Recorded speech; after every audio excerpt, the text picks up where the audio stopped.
Welcome everybody, welcome to today's stream. Hope you had a nice day so far. Morning Snowdrop, welcome. You're already awake, that's crazy. Welcome.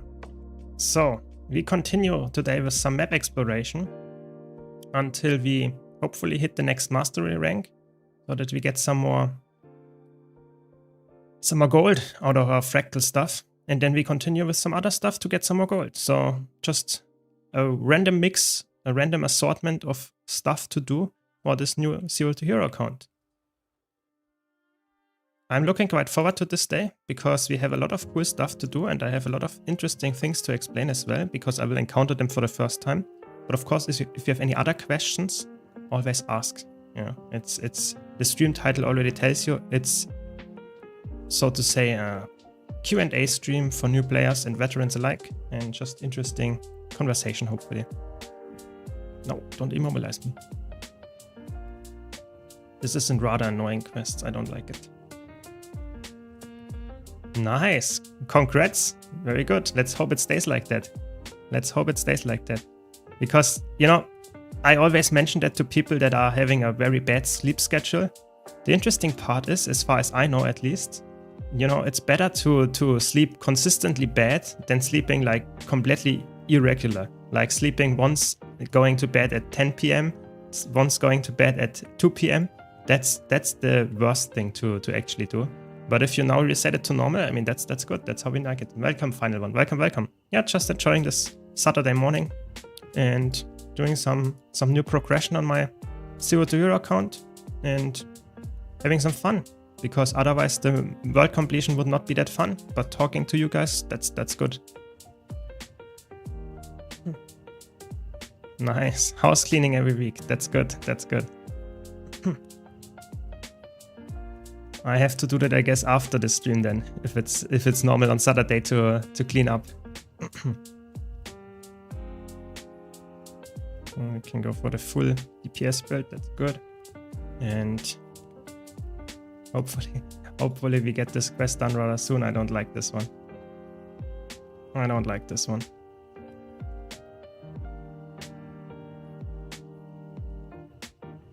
We have to also hit this, otherwise they will not. I can't dig it up. I need those dead scholars here, and so I have to revive them, and then they dig it up for me. I hope. No, I have to go back and get to the card. Yeah, this is not a very interesting quest. If you unlock the Fractal Legendary Gloves, do you get the Legendary skin for every Arbormate? No, you don't. This is specifically to make you grind the event for longer. The idea is that you get the first one for free. So if you choose Light Armor, you will get it for the Light Armor classes, but you will not, and that's the interesting part, you will not get it for Medium, Heavy, whatever. You have to get it again via a vendor. The vendor unlocks, as far as I know, after you completed the first Legendary Gloves. And then you will be able to purchase it from the vendor, and it costs, I think it's not as much as normal legendaries, like legendary weapons or something, but it is definitely a higher price than you would get it for now. If the first one is free, the second and third one is like, I really don't know the number, but it's multiple hundreds of gold, I would say. So it's yeah, choose wisely. If you only need one, choose wisely.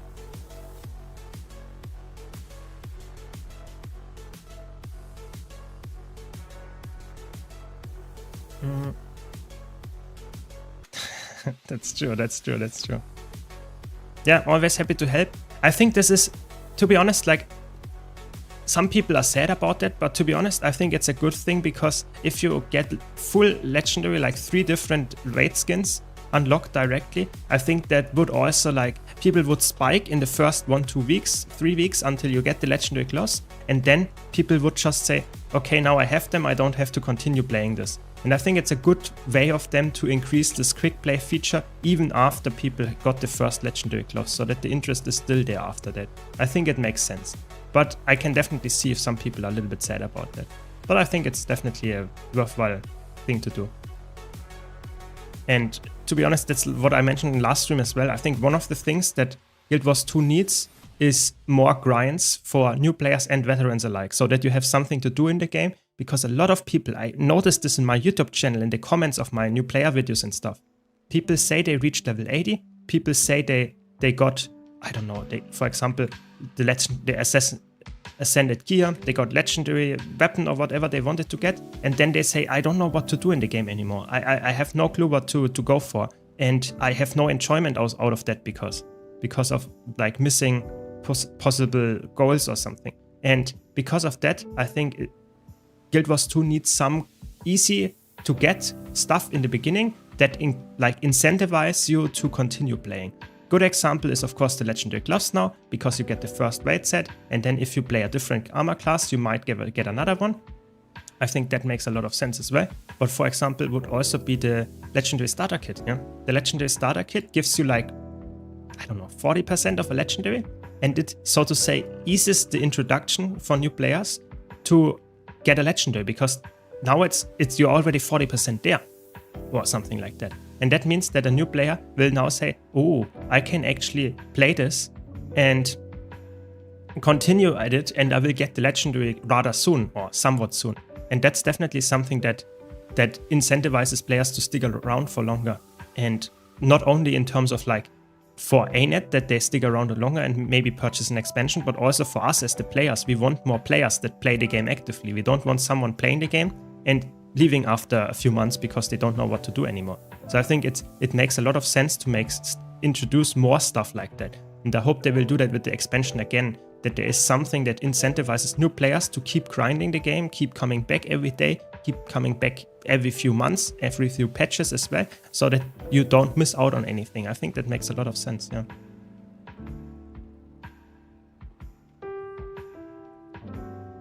Most grinds are also basically throw X gold at Y and become very obscure as a result. Something like the Return to Amulet quest is far more accessible and clear. Exactly. It's not only more accessible, in my opinion, it's also more fun. I think, for example, one of the most boring things in the game is, for example, the new Generation 2 legendaries. Yeah. So not the ones that you go for a quest. Yeah. I think those are actually good. But the other ones, where you don't go for a quest, where you just throw at the crafting bench like insane amounts of materials, and if you purchase them from the TP, it's just a lot of money that you spend. I think that's one of the worst things for a new player to say, oh, this is a cool skin, and then look at the wiki or whatever, some veteran tells them how to craft it, and it's just like sitting at the crafting bench for 3 hours. Yeah, this is like, and spending like 2k gold or even more. That's just boring. Yeah, I think legendaries that have some kind of quest, like even Visions or Aurora, that have something like where you have to have a goal, where you have to get this done, get this done, get this done, and everything is a little bit different and unique. I think that's very good. And the same goes obviously for free stuff. If you get the Return to achievements and stuff, that is something that is also very cool if it's very exciting and not only is a gold thing. And that is, in my opinion, why the Generation 2, the first 4 legendaries, Hope, Nevermore, Astrolaria, and Chuka and Champerbot, those 4, in my opinion, are by far the best legendaries in the game, because they actually force you to do something that you remember. It might not be something that you enjoy, but you know everyone that you encounter has done this journey, and it was something unique. It was not something that you actually was exactly the same for another legendary. No, it is very unique. You exactly knew what you got. And I think that's cool. I hope we get more with this, and I hope that we get this for the new legendaries as well. Because, for example, I would say Aurochs had it to some extent. It was a little bit more like you give it a lot of food. That's the story of it. I think that's not too good either, but it's better than having just a grind at the crafting bench. But yeah, that's just my opinion. Maybe some people completely disagree here and say this is like a complete garbage what I'm telling here and no one cares about that. But I personally think that's definitely a way more interesting way of making legendary gear more exciting. And if it's then a little bit cheaper and it's just a time investment, I think that's even better. Because I think new players are often scared of having, oh, 2k gold, I never get this number. But if it's like only 1k and you have like a time investment that is just very long and maybe for a veteran somewhat painful, I think that would be also a good legendary for a new player to go for. Because they might actually enjoy playing the game, but they might not have a way to get a lot of gold. The fact that Generation 2 legendaries haven't been adjusted yet is a crime anyway. Imagine paying 2.4k for Balthazar's Candlestick. Yeah, this one is a good one. When you could have Gen 1 for 600 and a 6 skin variant in Gen 3 for 1.2k. Yeah, exactly. It's crazy that I think I'm not sure. Look at the Wizard's Vault and they give us more Mystic coins. So do they want to bring down the prices for Mystic coins, or is it just a way to make us happy because we get something that is a little bit cheap, a little bit expensive on the Wizard's Vault now? Because I think the easiest way would be to decrease the value of a Mystic coin, like making it like, because that's the most value that you have to put into those Generation 2 legendaries is by far the Mystic coins and Mystic clovers there. So in my opinion, they should maybe make this a little bit, either reduce it in the recipe, but then you have the same problem that you had with the with the Omni Potion, that veterans that already have it would be like, oh my god, I just made it for like 250 Mystic coins and now it's at 50. So you would always have problems with that. So I think maybe just reducing the prices of Mystic coins over time, because they introduce more ways to farm them, to get them, might be the faster way.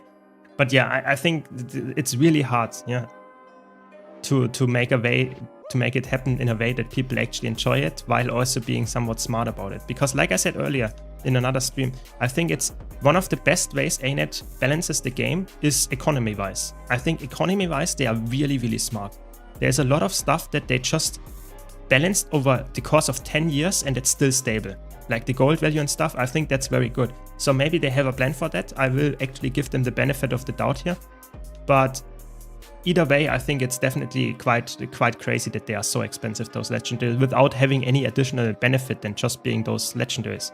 And they're not even sellable, so maybe that's why they changed the idea of it, but I don't know. Yeah. Mystic coins just need to be more accessible.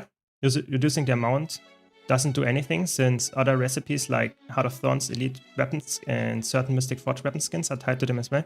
Yeah, I think Mystic coins, you know, we had both the extreme variants. Like we had the ones where we had them for like almost basically free when they were at the monthly and the daily drops in there, you know, where you had like a couple of copper for each one of them. And now we have it at 2 gold, and it's quite consistently at 2 gold, I would say. So, or roughly around it. It's actually quite crazy that like they did remove, for example, the Fractal CM Mystic coins. I think that was also like a very weird change. Yes, it is not very common that people do that and get it there, but for me that's quite weird, to be honest. But because like that was a fun way for veterans to get some more Mystic coins. So why remove that if like almost no one is engaging with it? I think that's like, that's a zero-sum change. Why do that? It's just negative for the feeling of the veterans. So I think it would be cool to make a way. Maybe, you know, let's go crazy. Let's add some kind of rewards that are maybe RNG to fractals, raids, and strike missions for having a specific daily fractal, daily strike mission. We have that for fractals already, but for a specific raid, a daily, where you can get a chance of getting a, I don't know, a drop from a specific boss as a Mystic coin, like just on top of that. Why not? You know, stuff like that. That would be actually, in my opinion, interesting way to make new players say, oh, raids is a way to get some Mystic coins or something. I don't know. Maybe they have something in the core feature update like that. I hope.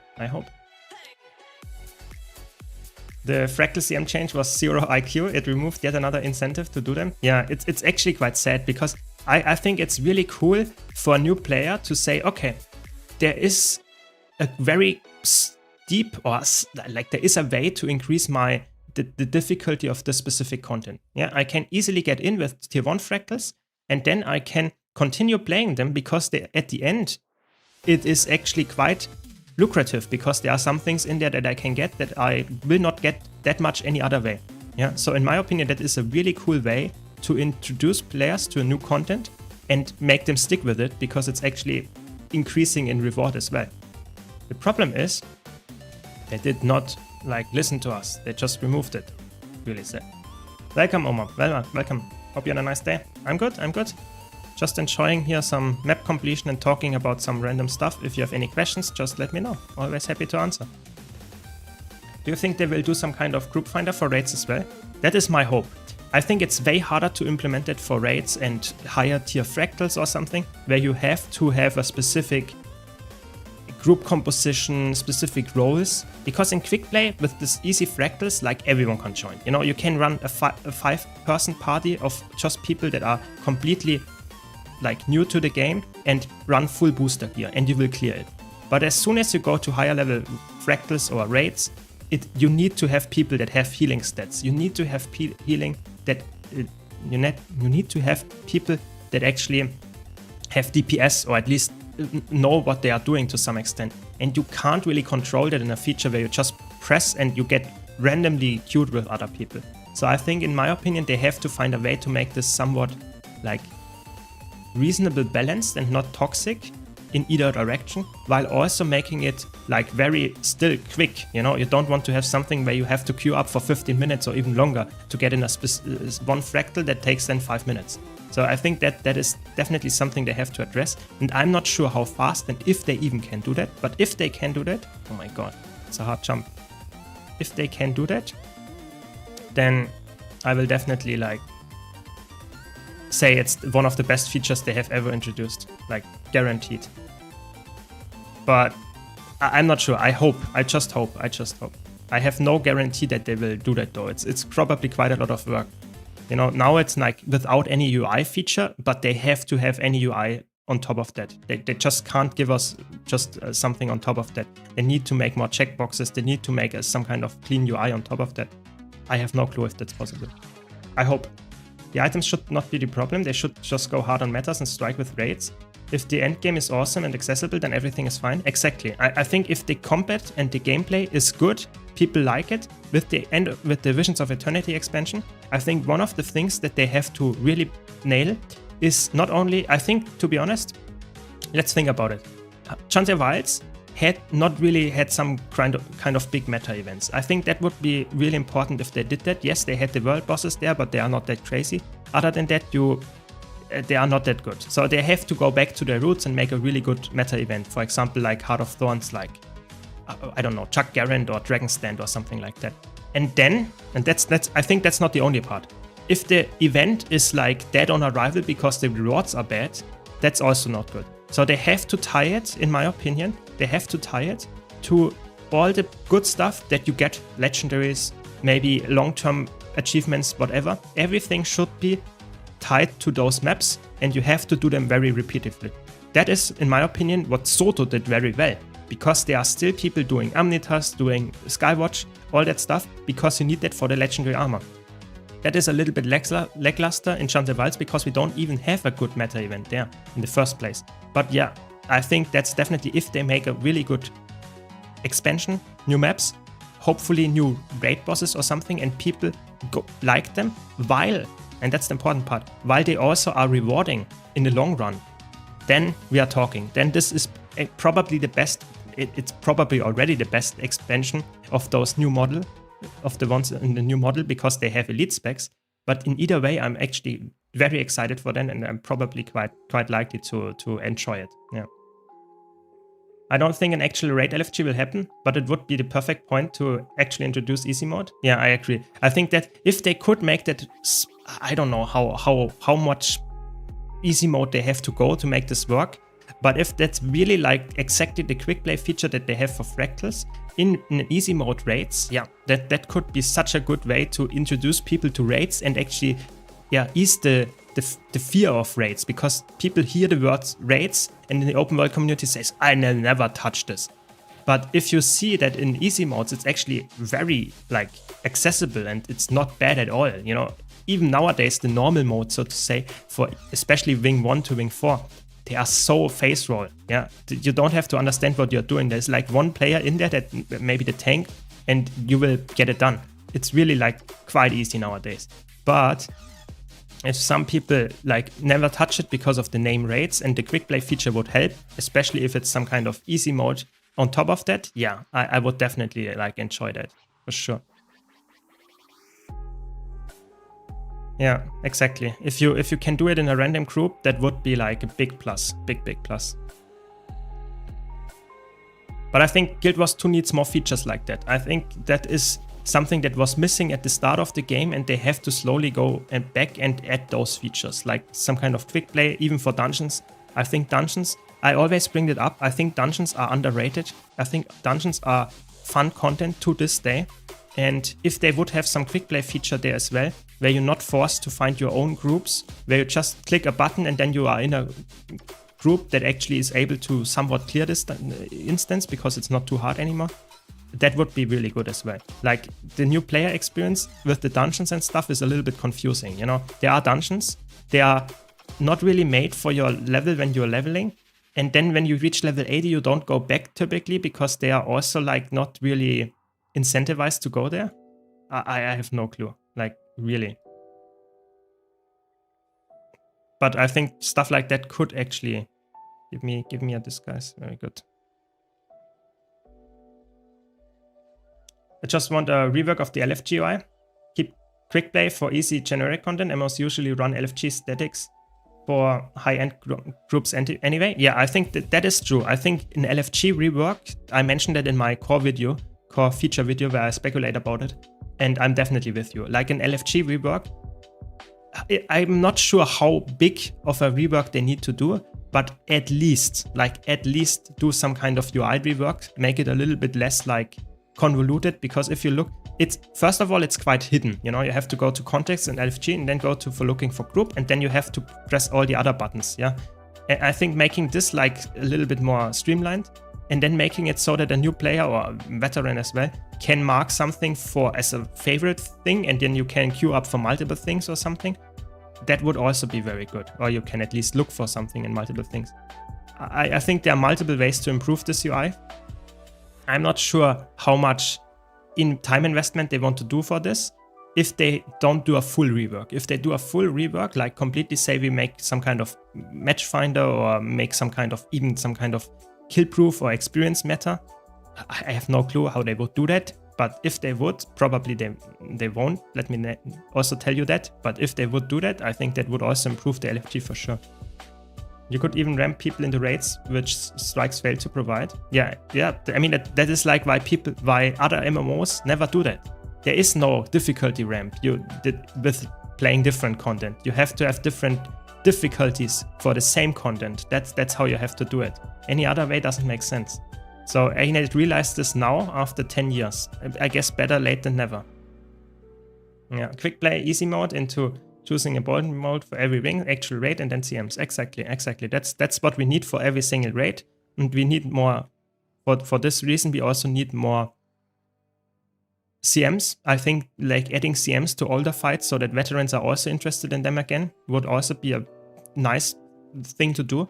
And there we come back to the incentives if they make some, maybe not necessarily a new legendary, but something that gives you still gold for doing the new or the new added CMs like Veil Guardian CM or something. Why not? Like Mystic Coins. That would be an incentive for veterans to go in there and for new players to actually stick with the specific content if they enjoy it. I really think so. You're doing 0 to Hero and the Fractal event on your main at the same time? Yes, I'm doing that. I mean, the Fractal event is not too like time consuming. It's like you have to do a few fractals every week, like 20 in quick play or not even that. So it's not too bad.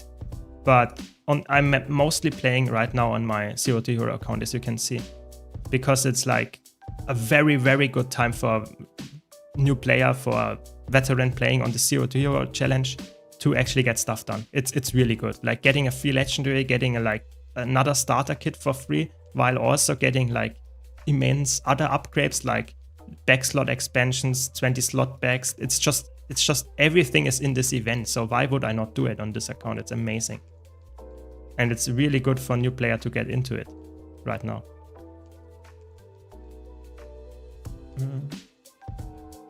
I tried PvP rank the first time and they put me in gold instantly. Is that normal? And what win rate do you need to comfortably get platinum from there? So I would say if you play PvP and you actually have some clue about how to play the game, it's quite common that you are put in low gold, because that's just how the game works. Like low gold means that you are a capable player. If you get lower than that, that means that you are still a little bit struggling with the combat and stuff. And if you want to get higher than gold, especially like in Platinum 1, 2, 3, if you want to get there, you definitely need to be quite a PvP player. It doesn't mean that you have to play a lot, but you have to reach like 60 to 70% win rates. And in gold, it's typically 50. It's like the main part of the community is in gold. That is just how it is. Yeah. Which doesn't mean that's bad. I'm not telling you that you are a bad player. I think it's really good if you are in gold already, because most people play hundreds of games to get into gold, but it is the place where most players are. Like, I don't know the exact numbers, but I would say like 70% of the player base is actually in gold. Welcome, Ham. Welcome. How are you doing today? Finally catching a live stream. Love your content. And the tier list videos? Yeah, more to come. Don't worry, more to come. I think actually today will also be another tier list. So, I mean, it's just like one of my hobbies, so to say. You know, my hobbies, other than content creating, is like tier lists. I just enjoy doing tier lists. I cannot mention that enough. Like, apparently you like to watch them, which is even better, but I also like to do them, yeah? You can make tier lists about anything, and you can debate stuff with people and talk about it and have some, like, just discussion sparked that otherwise would not exist, because people really like to talk about specific topics, especially if other people tell them this is an S tier, and then they say no, it's not an S tier, never. So then you can have some interesting debate and stuff going on. Hopefully a civilized one, but I think tier lists are amazing. So more to come, and don't worry. We will continue doing this, and they will get even longer now with the new elite specs that actually increase the amount of things that I have to rate every single time. So if you enjoy those, more to come. Probably not before the expansion any new ones regarding elite specs, but after that a lot. That's good. Yeah, I'm good. Very nice. Everyone enjoying the day today. That's good. That's what we like. Glad to hear that, Negan. Glad to hear that. The tier list, we finally need to talk about the best content in the game. To be honest, DRMs, like, a slight teaser, but there is a tier list coming up where I talk about them. Like, not joking. There is a tier list coming up about DRMs. And I think it's actually not it's not the worst content they have put in the game, to be honest. There are way worse, like, things to do. Like, DRMs are actually surprisingly good. Especially after they fixed the beginning event, it's really not that bad. It really isn't. Is Scrapper good at World vs. World in PvP? Yes, very much. I would say in PvP it's okay. It's like a decent spec. It's not absolutely S tier, but it's a decent spec. And in World vs. World, it's like a giga S tier spec. It's extremely strong in World vs. World because it has very, very good cleanses, very good support capabilities, and nowadays you can even play it as a DPS. It's really good, yeah. Do you think the Lucent Crystal and Vision Crystal in the Wizard's World are worth it to buy? Yes. If you're a new player and you don't get them any other way, or if you just don't have any other value that you can currently get for them, yeah, sure, do it. Buy it. I think it's not bad. There are way worse things in the Wizard's World to buy, but I would say focus on other stuff first. I wouldn't go and say, oh, instantly get that as soon as you have the Wizard's World, the new season up. But if you have nothing else, or almost not that much, yeah, sure, go for it. And if you want to know more about the Wizard's World, you can also check out my Wizard's World tier list on my YouTube channel, which is very, like, detailed and talks about every single item that is in there. Obviously not the new ones, the 3 added ones, but they are also very high tier. Is the weapon crafting kit permanent or the legendary gloves? The legendary gloves are permanent, but the legendary universal starter kit is only during the event. So the universal starter kit that you can get any generation 1 legendary, that's not eternity, is not permanent. It's only in the 4 weeks of this event. Being a fairly new player, it's a great way to see a veteran view on classes. Yeah, I think that you should not, like, only listen to my take, you know, because you also have your own, like, interest and stuff. But if you are someone that is interested in how the end game looks and how classes perform there, it's definitely a good way to talk about stuff like that, for sure. Many of the builds are similar and it gives a different insight. Yeah, exactly. It's really good if you have different people talking about similar builds, because then you actually slowly understand what makes a build good and why people take it and stuff. Definitely. What weapons do you use on your Mesmer? So I'm currently using on this here Spear because I'm running full Celestial gear, which is on Mirage actually a quite straightforward choice. You really want to go as fast as possible with some weapons that have condies if you're playing Celestial, and Staff is just a very, very good one. But it depends heavily on the build. So I have a lot of build guides using different weapons. Almost any weapon on Mesmer is actually surprisingly good. Did you start farming gold doing metas events with your 0-2 account? Actually did not. I think I did one meta, but I just did the meta event. It was Tequatl, because I was just randomly doing the map exploration on the map. I actually farm gold doing Iceblood Saga Strike missions, doing fractals. I'm not really into farming gold with metas. I will do it to some extent because I want to get some level ups, but it's not the priority. It's not the priority actually.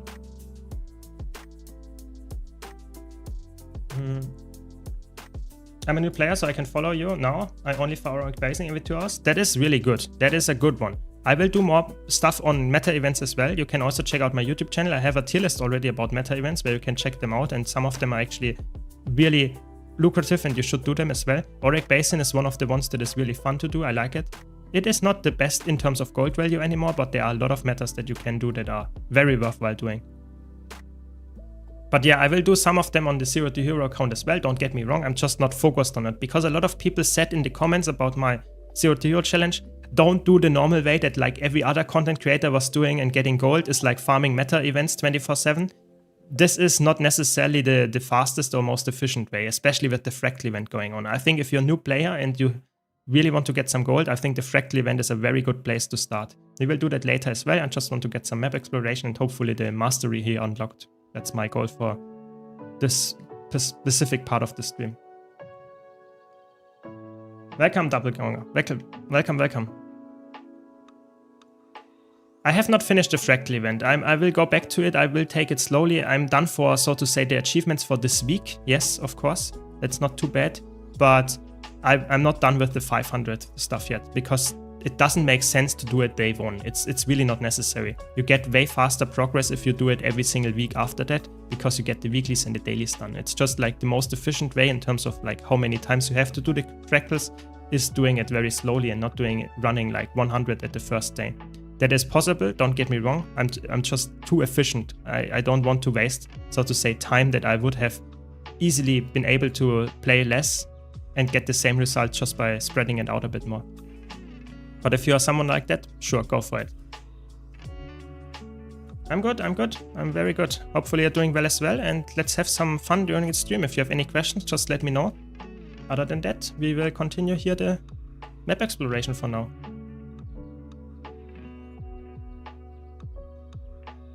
I had not have any issues with the logging in. Today it was quite fine for me. I think that's the last one. Nice. So we got a little bit off track here.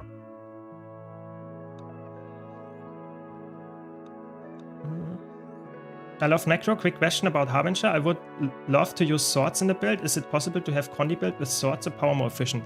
So swords typically scale with power, so I would say Condi Harbinger with swords is not a really decent build. But if you really like it, you could go for it. But I would say Harbinger, there is a build for power Harbinger with swords that is surprisingly good. Yeah, it's really good. You should go for that one. But if you really dislike power, you could run them on a Condi build as well. It is not recommended though. I really think like swords are clearly made for a power build. Come on. I need some swiftness. I really do. It's really noticeable that on Chronomancer you get 25% movement speed, and on Mirage you don't, and I don't have access to swiftness. So it's really annoying. It's really annoying. Come on, give me swiftness, please.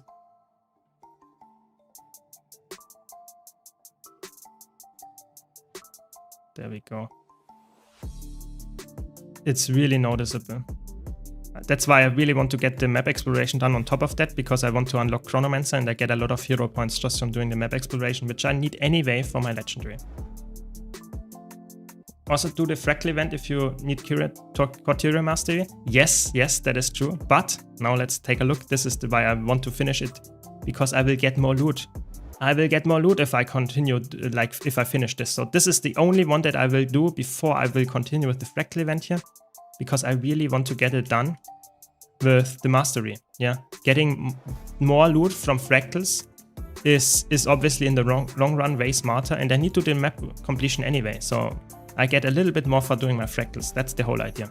But yes, I will, of course, for the Corteria Mastery, grind crazy the Fractals. Also increase the difficulty. My goal is to probably next week go for my first, so to say, tier 2 push and higher level push. But for now we stay in tier 1. So the Fractal event gives you a lot of those boxes and some keys as well on top of that if you do the dailies as well. And if you get a lot of loot out of that. I will mention that, and just check out my YouTube channel on the summaries for all the good stuff regarding the... How is it called? Give me the thing. Give me the thing. Which one does have the spray? This one. Oh, very good. So on my YouTube channel, I do summaries about all my streams and stuff, and you can check those out as well. And I would recommend watching them, because in my opinion, that is something that is very, very helpful to understand how I make my gold. Because I do a lot of stuff on my stream here, and you might not catch every single minute of it, but I always explain what I'm doing, why I'm doing it, and how I get some gold with that. And it's definitely something that I can recommend, is trying to do some instance content. Beta events are really, really good as well, don't get me wrong. But instance content is really underrated, how much gold you can get as a new player as well. So you will see that, I'm pretty new to the game, 100 hours in and can't get into Ranger. What would you recommend for a good class with good survivability? So if you like Ranger, there are really good builds for Ranger. Yeah, really, really good builds. But if you just can't get the class fantasy, the gameplay, and you don't really enjoy it, then it might be worth to swap. I think Necromancer is a very, very safe class if you want to have good survivability and tankiness. If you are not into light armor classes, you might go for, I guess Revenant is a very good one as well. Those two would probably, and yeah, those would probably be my top picks if you wanted to have that. But just choose the one that you actually enjoy the class fantasy of, the look of.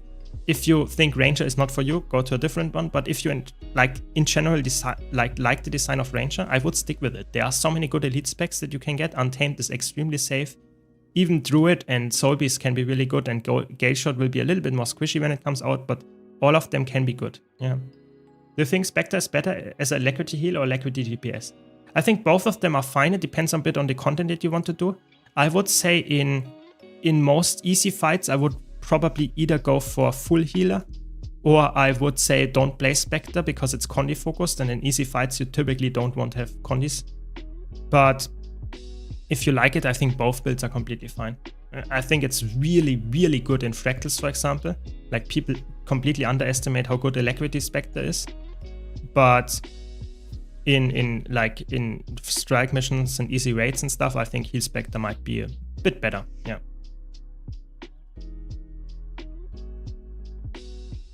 Yeah, I mean, it makes sense that Chrono doesn't do any damage. That's just how healers are designing Guild Wars 2. If you can't run Celestial Gear, you are hitting like a wet noodle. It's really, really, really not that important. What is the name of the program add-on? It's called Blish Hut. You can type !mouse in the chat, and then it tells you, because my mouse cursor is also from that, and then it tells you how to set it up. Yes. It's Blish Hut. That's the one that gives me the marker packs and the pathing. Thanks, Snowdrop. Yeah, exactly this one. I'm playing Herald. Should I use Sword and Greatsword? Yes. If you want to get the most amount of damage down, this is the way to do it. If you want to also help your party, or whatever is currently happening, then you would run a sword, and in the offense you would run a staff for CC. But if you want to be the most DPS and selfish as possible, then you go for Greatsword and Sword. It's by far the best option. There is almost no alternative to that. It's just like by far the best power weapon that you can run. There is also a Condi Herald build that you can run if you wanted to. That also works. But if you are running swords, then you are a power build and you don't want to run that one. Exactly, depends on the situation, definitely with the Spectre builds. I would also always recommend checking out like what kind of content you're doing and then considering what kind of build you want to run. I can't give you a definite answer to what kind of build is really good and what is not good if I don't know exactly what content you run. Are you using your F2 first and then F1? So that's because I'm a Condi build. F1 does some nice damage, yes, but F2 does more confusion and torment, and in the long run, that's on a Condi build does more damage. So I prioritize on shorter fights. I should probably prioritize the F1 still because the power damage is the fastest thing to deal damage. But F2 is probably in longer fights, like having an elite mob or veteran or something. I will apply more pressure there. But in the end, it doesn't really make too much of a difference because I get a lot of boons, I get a lot of utility out of using those skills anyway, so it doesn't really matter which ones I use in which priority. But you can see I have no troubles clearing anything here because it's obviously Celestial is just a broken stat. Really, really good. Now, always happy to help. If you have any other questions, just let me know. We're getting there. How far are we? In there, 86%. Okay, almost there. Where did you get the DPS meter? Also from Blish? No. There is only one legal DPS meter in Guild Wars 2, which is called Arc DPS. I have a quite detailed setup guide and how to make it look nice and stuff on my YouTube channel. I try to be concise, but I cover everything in this video, so be sure to check it out. It's called Arc DPS, and it's, in my opinion, a very important tool to help you improve at the game. Because if you don't know how much damage you're doing, if you don't know how much healing you're doing, and you don't know how much CC and stuff you're doing while playing content, doesn't really give you any feedback how you can improve, because you might think, oh, I'm the best, I'm doing so much damage already, even though you are like at 10% of what you could do. And then the DPS meter might tell you that, and then you think, okay, now I know what I need to do. I need to improve my DPS. Stuff like that can be very helpful. That's why I think if you use the Arc DPS meter in the right way, it's amazing. You should not use it, of course, to be mean to other people, but if you help yourself improve using it, that's good. That's what you want. Welcome, Alka. Welcome. For World vs. World roaming, which specs are easiest to play?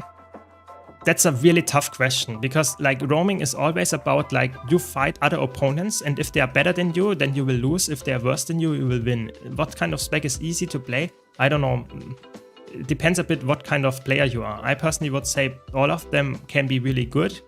I think like Necromancer can be a safe choice, like Core Necromancer, because it's so tanky. But it's really hard. Let me know which kind of class you're talking about, and then I'll give you a more detailed answer to this question. Or check out my roaming tier list if you want to have a longer watch. Detailed discussion. Is the story worth completing once if you don't really care about the story instant? So I would say if you don't care about story, then the core story is not really worth completing. The expansion stories can be helping you to unlock some new stuff, but it depends. If you just do it to get it over with, it might not be the most important thing. It can be worth for achievements and stuff, but it might not be the most like lucrative one or something like that. Yeah. Welcome, Rad. Welcome. New player here with 3 months of gameplay. I just got Ad Infinitum. However, I'm struggling to get back on my feet after getting all TCS 6 months. Any suggestion how I can get back? So if you like fractals, because you probably like them, because otherwise you wouldn't have gone for the Ad Infinitum, just continue playing fractals and you will get more gold out of that if you enjoy them still. Other than that, I would say just doing the Wizard's Vault dailies and stuff gives you a lot of like really good gold. And the fractal event, you should definitely do that one as well. Stuff like that can help a lot. What else? I'm not sure. There is so much to do. I have so many guides on YouTube about gold making and stuff. Anything can be done. Like, don't forget, if you want to get tier 6 mats specifically or any materials, it's always the fastest way to farm gold and then buy the specific thing that you want to get from the TP. It's just in general how you get all the stuff for your legendary and so on. So the best way is just enjoy the game and try to find something that you enjoy, and you will probably have a good time and probably get back up just by playing the game. Like almost anything in the game gives you decent gold per hour. You just have to play it and enjoy, and then after a while you will be fine again.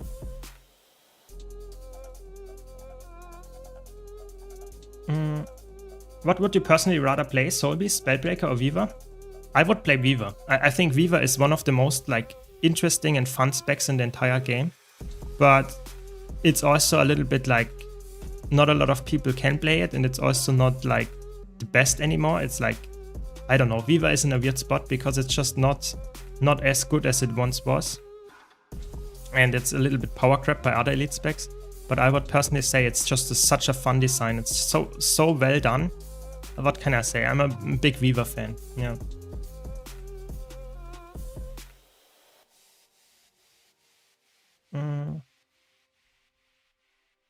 Are there any specs that can do any role without changing gear other than weapons? No, not really. The problem is DPS roles can't really be played with the same gear than healers. That's just not how it works. Healers have different stats. There might be a offensive support, or there are a lot of offensive supports that can be played as a DPS as well with the same gear, but you can't play a healer with the same gear. That's just not how it works.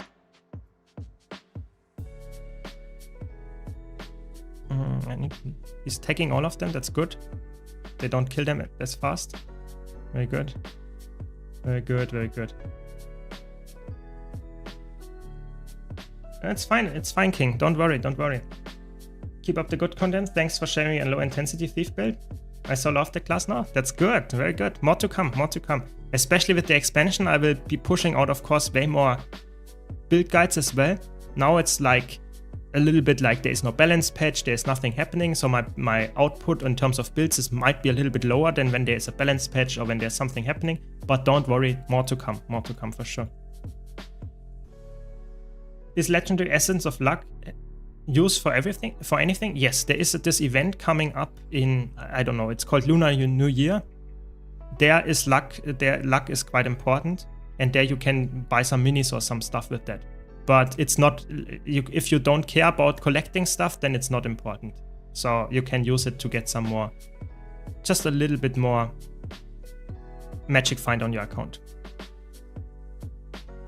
So let's answer some more questions while we wait for something here. Yeah, Condi Weaver is so good. It's so good. Condi Weaver is really good if you know how to play it. I really enjoy Condi Weaver, but the problem is, like I said, it got a little bit like, I think doesn't have the best, like, I don't know. If you look compared to other, like, look at Virtuoso, look at, I don't know, even like, there are so many DPS builds that just have some kind of uniqueness to them, whereas like Condi Weaver is just a Condi DPS build. It doesn't have that much, like, it brings not that much to the table. But I definitely get why playing it. I enjoy to play it as well, of course. I'm just a Weaver fan. I play Weaver whenever I can, but I currently see the strength of Mesmer, that's why I play Mesmer so much. But before I played Mesmer a lot, I was playing Elementalist and specifically Weaver a lot. Yeah, Essence of Luck, Legendary one, just adds to your account Magic Find, that is true, but there are some vendors where you can actually purchase some minis and stuff for them.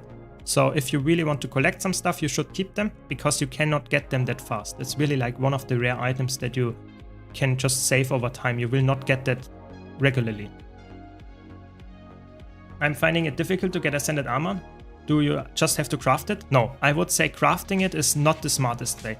I have a guide about it on my YouTube channel. Sorry that I always tell you that, but it's just like the most concise way of explaining it, is just watching the Ascended Gear Guide that I have on my YouTube channel, and I talk about armor specifically, where you can get them, but strike missions, raids, fractals, world versus world, PvP, all of that good stuff will give you... I have to be careful, those guys are very deadly. Yeah. Very lucrative for getting Ascended Armor. But the best way, or the easiest way, is getting the 3 pieces from the Wizard's Vault, and then when the Wizard's Vault resets, you can get another 3 pieces. And other than that, you will just get some random drops, maybe from fractals, some world bosses even drop that, stuff like that. But there are so many ways, so many ways to get Ascended Armor. I logged out 30 minutes ago to eat breakfast. Now I have Error 42 while trying to log in. I don't know. I actually have no clue what that means. Maybe they have some server issues again. Maybe someone in chat can confirm, but for me it works perfectly fine, to be honest. Just interact with everything.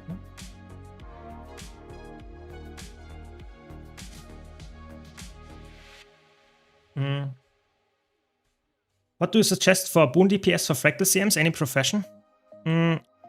I would say for the Condi fights, Harbinger is amazing. Like, Quickness Harbinger is really, really good.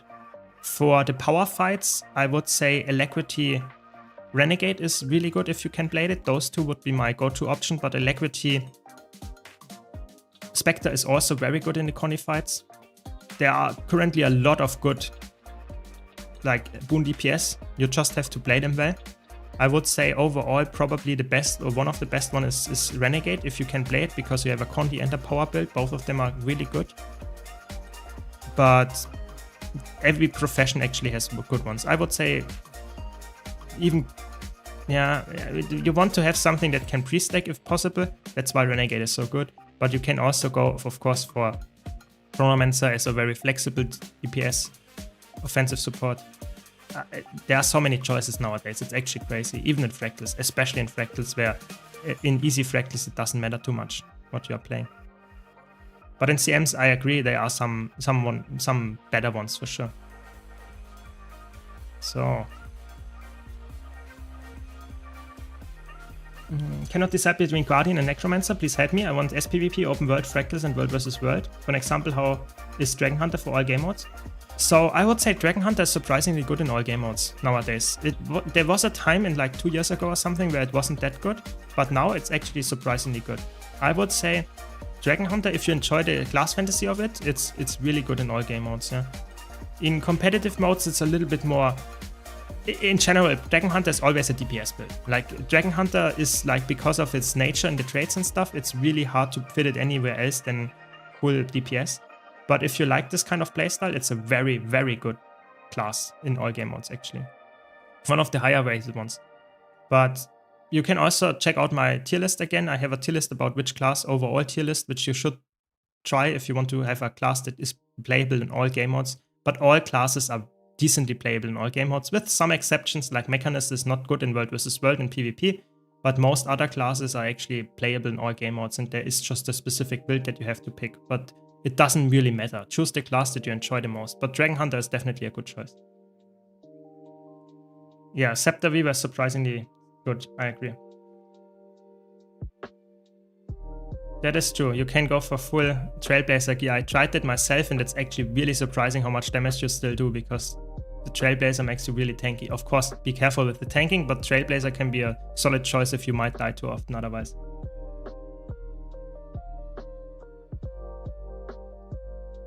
Crazy. Okay, so apparently more people have the issue. That's not good, so I will try to not DC then. Not good. I could play Axe and Torch for sure, but I'm not like min-maxing too much, because the problem is I would have to craft it, buy it or whatever, and it costs gold as well. And Staff is completely fine, as I'm typically playing Celestial not as a DPS but as a healer. So Staff is completely fine for that. And I even have a rival if I need even more damage healing. But yeah, that's just my opinion there. It's not necessary to stick with Staff. It's just what I currently have for the most accessible option here without having to purchase too much. That's the idea. Never log out. Never log out. Exactly. You switched to YouTube. Interesting. So there we go. We got the map. Sadly, no key today. Let's clean up a bit the inventory. Oh, they're not level 80. Sad. Would have been good if they're level 80, but they still actually give some decent gold here. Nice. So what can we sell here? What's good to sell? This is good. Cleaning up some inventory here. Not too much. We can sell that. That's good. Sometimes you can sell quest items, and they're actually somewhat worth selling. So always do that. Another one. That's it. Sad. Okay, and then Savage stuff. I got from my Wizard's World the Infinite Mist Omni Potion. It's so good. Like, I played this account for like a few days and I already have the Infinite Mist Omni Potion. It's crazy. It's so good. Always get that item. Okay, we're not there yet, so we continue on Crossground Sword. There we go.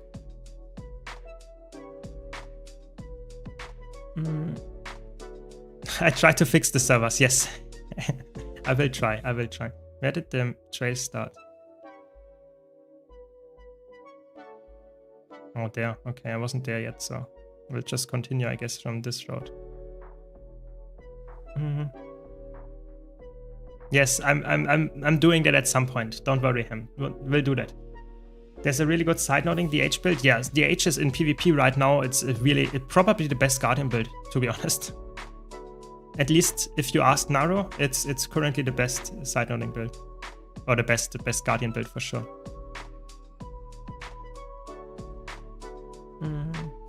When it comes to killing group of enemies, normal and veterans, what class and traits would you recommend for it? I would say Reaper is really good for that, Power Reaper, but it doesn't matter. All classes can be really good. It's really like, it's like you're asking what class is not power crept or is power crept, and all classes are power crept right now. So it works very well in that kind of content, like most classes are. I think there are some classes that are not good. I can tell you that it's way like easier for me to tell what is not good at clearing groups of content of mobs, which is Deadeye, for example, because it's single target focused, or anything on Thief that runs as dagger or something. This is not as good as clearing mobs, but most classes are really good at it. All my solo builds, for example, are really good at it, with the exception of the Thief ones. Yeah. Is Deadeye how I can choose the mark? Yes. So Deadeye is like you do, for example, if that's the target, you press your F1 and it will go on this guy. But you will not be able to get the Scoring skill that you want if you're not having the trait that gives you always steal time. So there's a specific trait that gives you always the same Stolen skill, but only if you have the trait. If you don't have the trait, you can't influence it in that way.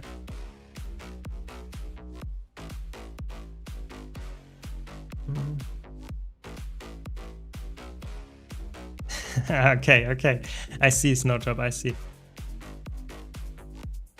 Gemstore is frozen for me too, can't interact with it? Oh no, that's not good. And it's the weekend, sometimes they will not fix it until Monday.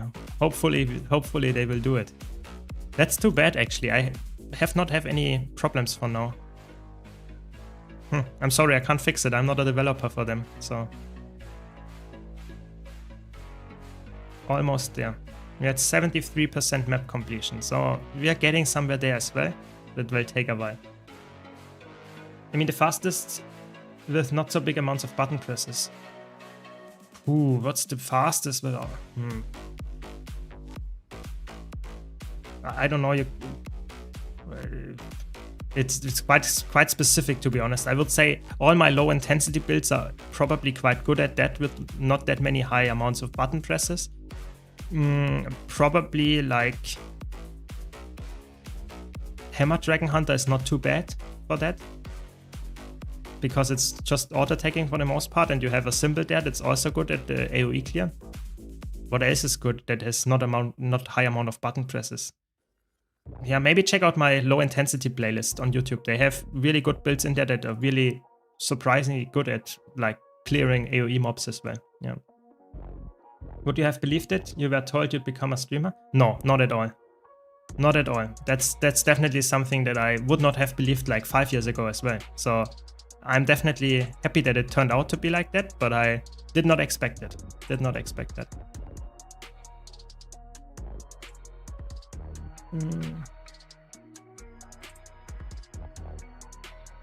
Yeah, Reaper Greatsword is obviously something that is very, like, Power Reaper is very focused on Greatsword and Spear or something. Maybe you can go for Sword and maybe stick with Spear, and then you still have some good AoE clear and some range. But Greatsword, of course, is a really, really good choice for any Power Reaper build. Or nowadays, any power-based Necromancer in PvE. What would you say be a good first legendary weapon for Mesmer? Spear. Spear is a really good one. If you can make that, Spear is a good choice. But yeah, I think weapons are always a little bit worse than armor, for example, because you can only use a specific weapon. But if you go for the Spear, that's the only exception together with Sword, because you can use it on every single class. That's why I would recommend going for Spear if you have the choice.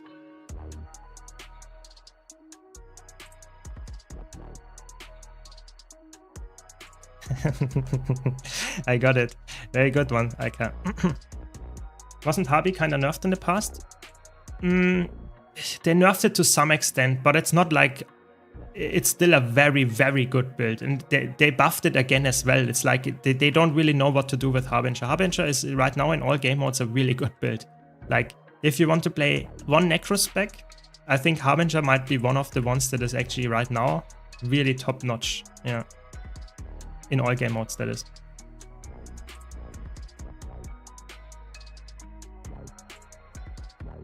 To use Arc DPS, and I saw your video. Is it possible to get all your settings like you uploaded it for download or so? Yes, I can do make that accessible. I will load it to my Discord channel if I haven't already. I will do that after the stream. So just join my Discord channel and then you can download this specific Arc DPS file where you can just copy and paste it and get exactly my settings, but overwriting yours, of course. So that can be done. That can be done, yes.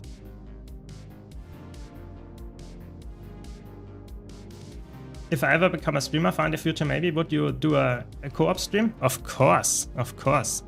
That would be fun. I'm always up for some kind of cooperations. Sure, sure. What class spec would you recommend for beginner to try and push past gold in SPVP? I think if you are willing to play support right now is really good. For example, I think support Spellbreaker is surprisingly good and very strong if you can play that one. It's really good, but if you don't want to play support, then probably some kind of DPS build is really good. I would say Power Harbinger probably is one of the best choices. Power Harbinger has a side note potential, has good damage output, has good sustain, very selfish. Yeah, I think Power Harbinger is probably the best choice, but it's definitely also not the easiest build to play. But that's just generally true. If you're playing a competitive game and you want to get there, you will need to invest some time in learning the builds. There we go. We got the Fractal Mastery. Now we can go finally for Pack Commander. Very good. Very, very good. On same case, what do you suggest for Guardian SPVP push rank? Probably my Bruiser Guardian right now or Dragon Hunter side-noting build. Those two are probably the best. You can also go for Firebrand if you really wanted to, but Firebrand is way harder to play and can also be quite punishing if you misplay. So sometimes that's not the smartest choice. Nice, we got Chronomancer, the first one unlocked. I guess better than nothing. And we got a shield. Is it selectable? Do we get Berserker stats with it or something? Berserker or Minstrel, both of them are good. Okay, we will decide later. But that's already good. We got a healing weapon already. That's nice. That's good.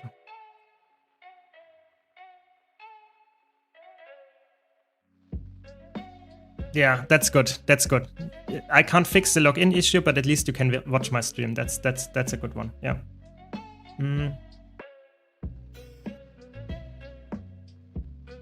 Seen a few of your all-in-one builds videos. How likely is I will see one as Mechanist? To be honest, Mechanist is probably one of the ones that I will not be able to make a really good build in competitive modes, because Mechanist in PvP and World vs. World is just bad. So the problem is I always, I started making those all game mode builds with a specific, I said I want to make one for each class. And that was doable because each elite spec, each class had a build or a gear set that you could use on all game modes. But Mechanist is a build that is just straight up really bad in PvP, for example, and is really bad in World vs. World. You can make a roamer that works, but in PvP it's just bad, and in Zergs it's bad. So it's really hard to come up with a build that I can say and recommend to a new player and say this is something and that works, because it will not work that well. So I don't want to lie to them and say then, yeah, this is the way that you should play it. That's why I'm a little bit hesitant to make a build about Mechanist, but maybe in the future, I can, maybe there's some balance changes, some whatever, maybe, yeah. Is anyone else in this chat having issues? Yeah, most people, or some people actually have that, yeah. Yeah, I mean, don't get me wrong, in PvP you can get there, yeah? You can play and get Mechanist into Platinum. Yes, you can do that. I'm not saying that this is impossible. I'm just saying you would probably have been better off playing a different build. That's the thing that I was saying, yeah? Some of the things might have been way easier for you to get done by just like playing a class that is better at in the current meta. And Mech is not it, in my opinion. Mechanist is quite low in terms of that. That's good.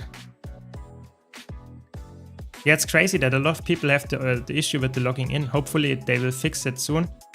But I did not actually encounter any issues today. So I guess someone of the lucky ones. That's good. So I guess I'm not sure if I want to continue the map exploration for now a bit, or if I want to do some strike missions, because I really wanted to show some strike missions today. Why is that? Because strike missions give me, surprisingly, I have to talk to this guy, don't I? I think I have to turn into those really weird thing there. Where is he? Yeah. Yeah, this one. I don't like this quest.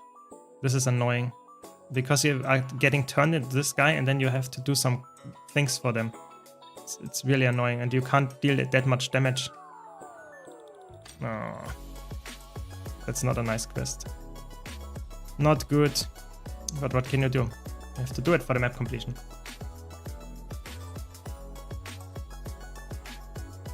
Can you give some build ideas for solo World Mirage, Open World Mirage? There are multiple ideas. So I would say you can play Celestial with Staff, for example, and be very like easy to play, not hard at all, while also doing some nice damage from range, having good boons and stuff. You can go more aggressive with Mirage. You can go, for example, for Scepter Focus or something and stuff, and have more buttons to press, be a bit more aggressive. Or you can go even Power Mirage. I actually have a Power Mirage solo build guide as well. It's not the easiest build, don't get me wrong, it's not the easiest build to play. But in my opinion, it's actually quite fun. There are a lot of enemies here. I have to be careful. Why are there so many enemies on me? That's not good. Boon DPS.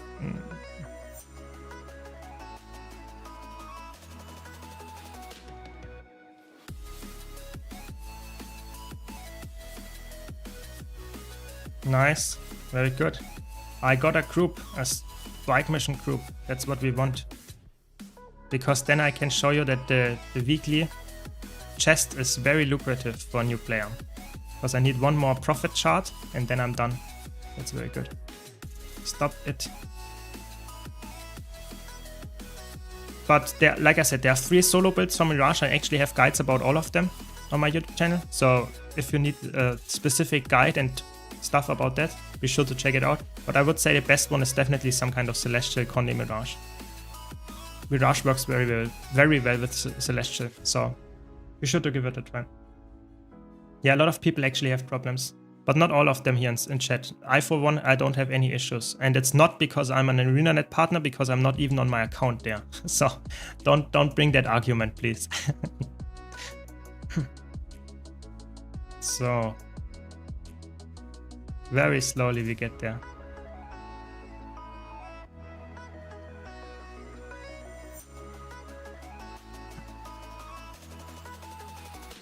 Yeah, people always think that ArenaNet partners have more perks, but this is not true. When there are login issues, they are also occurring for me, so don't worry, don't worry.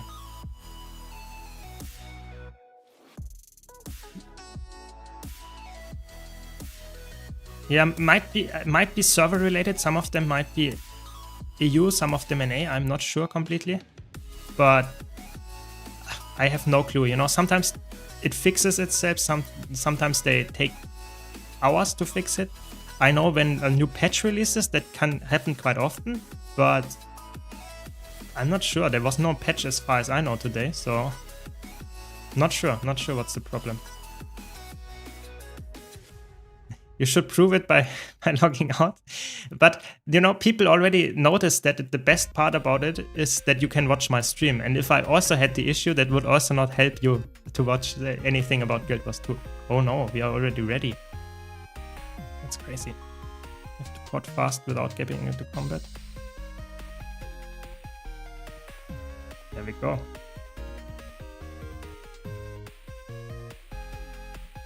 Okay, it could be ArenaNet and Steam problems. That's obviously not ideal then, if everyone is having those issues.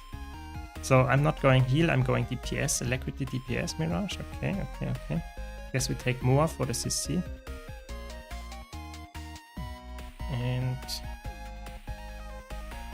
yep, that looks good. I already have the mastery as well. It's insane. The value. Everything is working fine on my side. 2 from the UK. Yeah, I mean that's good. I mean I don't have any problems as well. I don't know what the issue is then. Some people have it, some people don't. I guess you just have to enjoy the stream in the meantime until they fix it. Okay.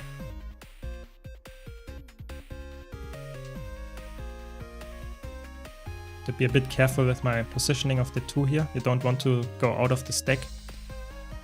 But it's also not the best thing to play a Condi build here, just mentioning. Yeah, if you're having an option to play a power build, it's always better on this boss. But I don't have the option yet, so I will stick with that. And it looks quite good with this group, to be honest. We are quite happy here. Good CC down. And my DPS is obviously not the highest. I'm Celestial on an Alacrity DPS build. That's not really what you want to play all the time, but good enough for now. Ooh, that hurt. And I will catch up in chat in a second. Just let me not die here. I don't want to grieve my group.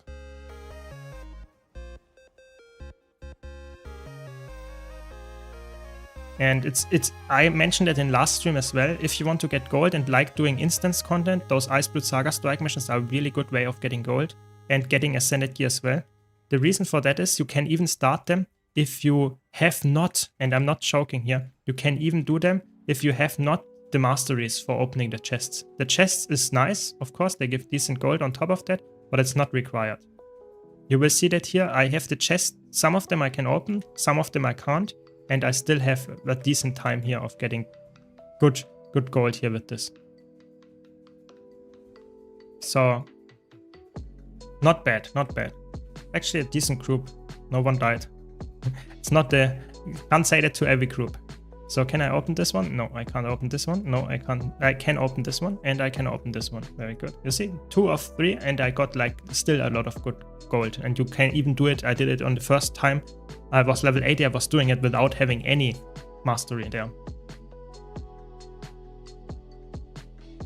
Now this is a strike mission, so it's like a raid. They will get merged with the next expansion, but it's like a single boss encounter raid, and it's a little bit easier than a raid, I would say as well.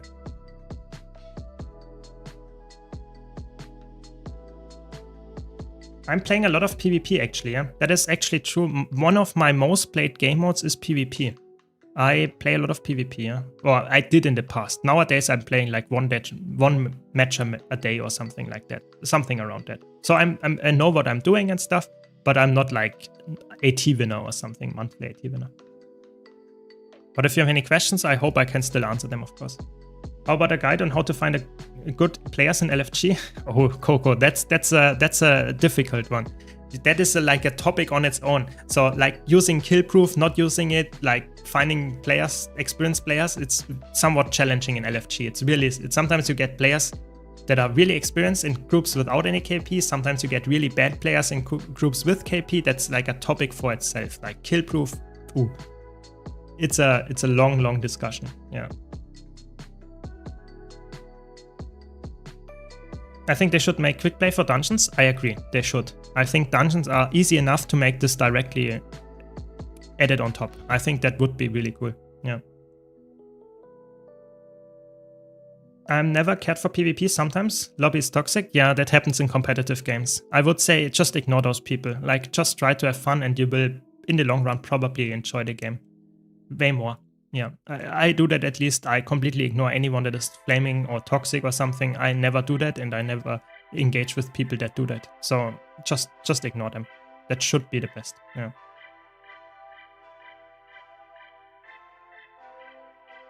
Yeah. So you can of course pre-order the expansion using my referral link to support my channel, and you will have no additional costs for that. But of course you don't have to if you don't like me. That's also fine. But yeah, I would say the expansion, now that you have all the information, all the elite specs and stuff, if you like it, it's definitely worth consider pre-ordering for sure.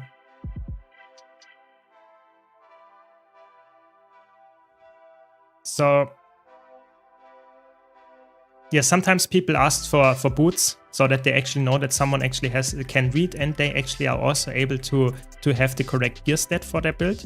That is definitely a reason to ask for some kind of ping your boots, ping your chest piece or something. That is definitely something that makes more sense sometimes than asking for bananas. But sometimes that makes sense as well. You know, I had people joining the group. I was looking for Alacrity DPS and they joined as full DPS.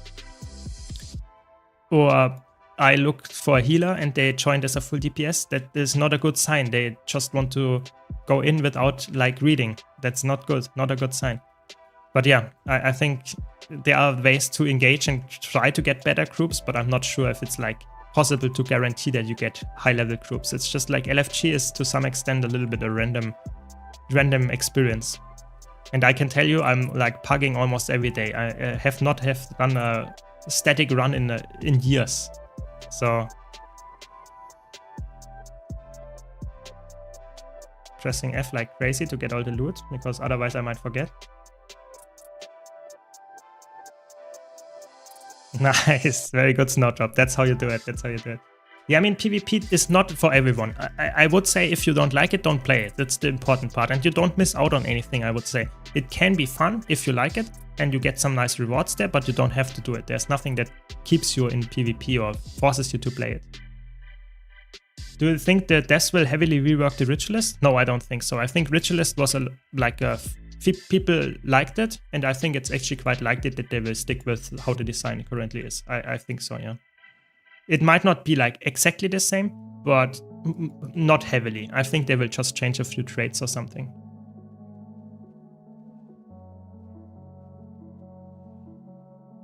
Yeah, it's fair. It's fair. Fair point, Ham. If they would find a better way to find experienced people without forcing you to use KP or something, then it's better way for sure. But it's just very hard to find experienced people if you don't look for anything, any feature that tells you how often they clear that boss. It's really hard. Yeah. World vs. World, when there's a good commander, is such an awesome game mode. Yeah, that is true. It's very true, actually. But it's sadly not always the time. It's not always. Like, you really need to have a good commander. Otherwise, it can be very frustrating. If you fight against a good group of players and they really are organized and you are not, that feels very, very frustrating. But that's just like the nature of the game mode, I guess. Yeah, exactly. You don't need to do any other gambling than just playing the LFG. Yeah, sometimes you get really good players, sometimes you don't. That's just the LFG in a nutshell, I would say, yeah.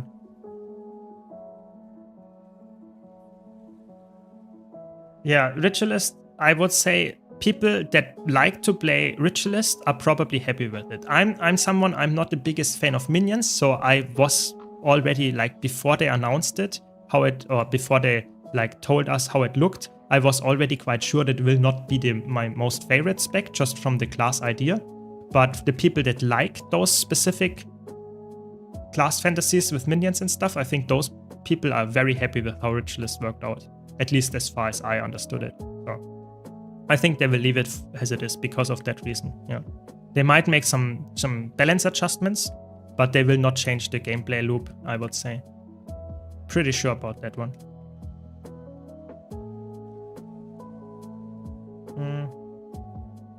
I hope they make Toad Evoker viable as a lower DPS CC spam option PvE. I think Evoker needs some help with how the familiars play out in the end. So I hope with you that the Toad and the underused, even the water one, should be to some extent more, I don't know, more accessible while also being like useful. So I really hope they will do some changes there. I really do. You know, a lot of people say the balancing guild was too broken. Perma boons, the design actually works really well in PvP. Yeah, it's true. It's actually true. PvP is probably the game mode that is like, in terms of how the boons are and stuff, it's perfect. Like stability has value, quickness has value, alacrity has value, but they are not permanent. There are situations where you can use them for a few seconds and then they leave again and then they are really good. And then there are situations where you get punished for using them at the wrong moment. I think in PvP, the boon system, the combat system is perfect. Like how it works, how it's balanced, what the power level is, it's really good. But the problem is some builds are obviously better than others. That's just how balancing works. But the base level of how boons work and how the damage and the stuff is like playing out, that's how it should be in all game modes. But they cannot go back to that in World vs. World and PvE, specifically PvE. But it should have been like that in the beginning, for sure, 100%. But they will not change that anymore. It's too late. Maybe with a new game, but not anymore. Guild Wars 2 is too old for that. You can't change a game that is like already that long in the industry and people are playing it for the reason already, and it's just too much effort for too little like players that actually want that as well. I agree with you. I think the PvP balance is surprisingly, or the boons and stuff is surprisingly good.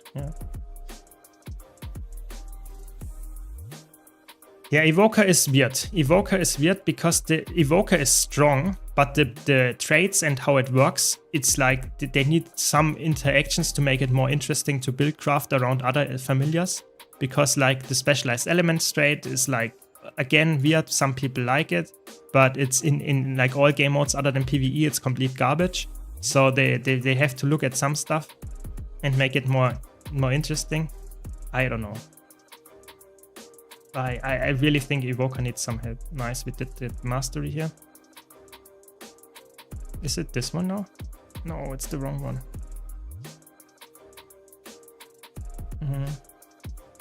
I don't like how quickness and alacrity are now mandatory and always active. Yeah, exactly. I think that's like another balance issue that they have, and I'm not sure if that's like the best way of how to balance the game, for sure. That's interesting. This is Quarteria here. It's really interesting. This is Quarteria, and as soon as I go into the strike mission that I'm accessing from this location, I'm going into Iceblood Saga. Okay, good to know. This one I want. Very good. We're getting somewhere. Yeah, you see my gold is slowly getting up. Very good. A ton of different Fox Evoker builds are super cool, but Todd and Otter seem... Yeah, exactly. Todd and Otter seem quite bad. That is true. I tried to make a heal Evoker work, and it's not too bad. I actually could make it work, but it's more gimmicky than other healer builds on Elementalists, so I think they need to buff it. I really think so. I really hope that some of the elite specs get some, not necessarily major reworks, but at least some kind of reworks that make different builds more viable. The same is for Paragon, for example. But yeah, I hope they will make some changes. For example, Conduit, Paragon, some kind of Evoker would be good to get some changes as well. But yeah, I think actually they will do that. I'm pretty sure, pretty confident there.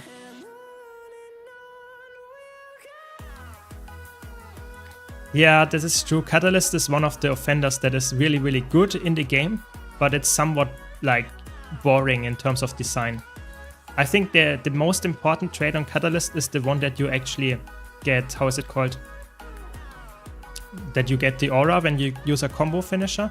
That is something that is very, very important on Catalyst.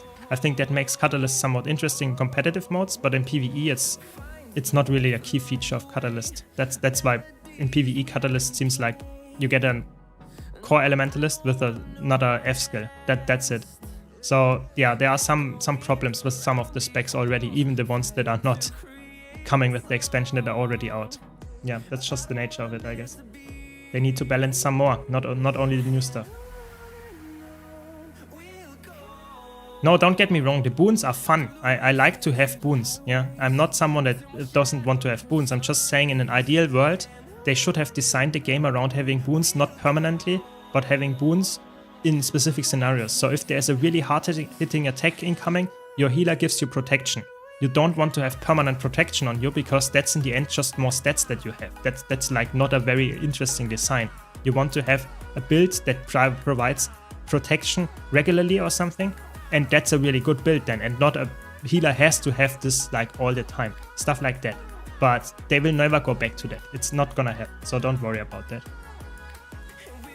Would be nice to change the belt on all engineer classes, that would be so neat. Yeah, some people really like to have the core engineer tool belt skills, and some people really hate this.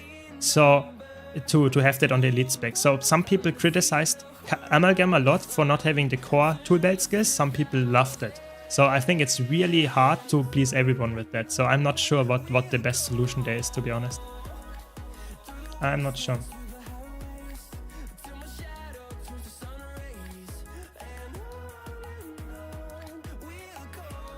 Yeah, I think the login servers are, not all of them are down. Some of them, yes, but not all of them. So you might actually be able to join if you try it.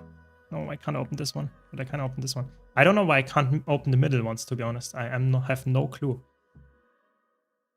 Okay. All boons always being up takes away from the combat decisions and dynamic elements and just puts it all in the group formation. Yeah, exactly. It's harder for new players to understand why you chose a specific group, like composition, and then it makes the game for veterans unplayable if you don't have that. Stuff like that is horrible. It's not ideal design. But I hope they will at least make it so that there is some tutorial or something for how to group build or composition build in Guild Wars 2, because new players really struggle with that and understand it for a reason, because it's like not very straightforward. But I don't know. It seems so hard, to be honest. It seems so hard. Always happy to hear that, Sleepless. Always happy to hear that. More coming up, more coming up. For the Iceblood Saga dailies, we just do one strike, right? So you can do one strike mission. That's the only one is daily, but all of them are daily gated. So you can get all of them done for some more rewards as well. That's what I'm doing. I'm always doing the Iceblood Saga Strike 5 missions because those give me loot every single day. So it would be, if I have time, I will just go for all of the 5 because they will give me more gold. But yes, there is only a single one that is, so to say, giving you the extra daily chest. But I would recommend actually doing all 5 of them because they just take 15 minutes or so and give you, if you sell everything and have all the masteries, they give you on average 15 gold. So that's like 60 gold per hour. That's really, really good. Definitely would recommend to do that if you enjoy them because it's easy money. Yeah.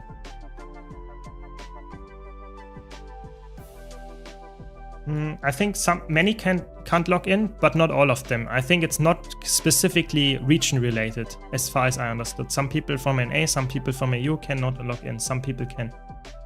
I'm not completely sure. I'm sorry, I can't fix it. Maybe you can watch my stream in the meantime and enjoy it, but I can't fix it. I'm obviously not working for ANET.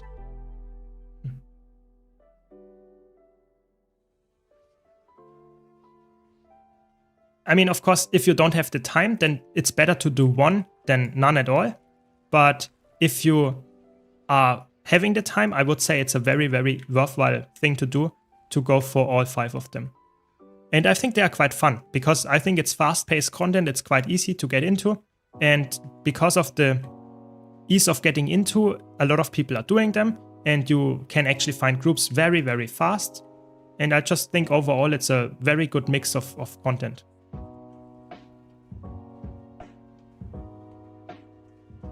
Yeah, sadly they have a lot of login issues in the last few weeks. I'm a little bit sad about that. Hopefully they will fix that with the expansion.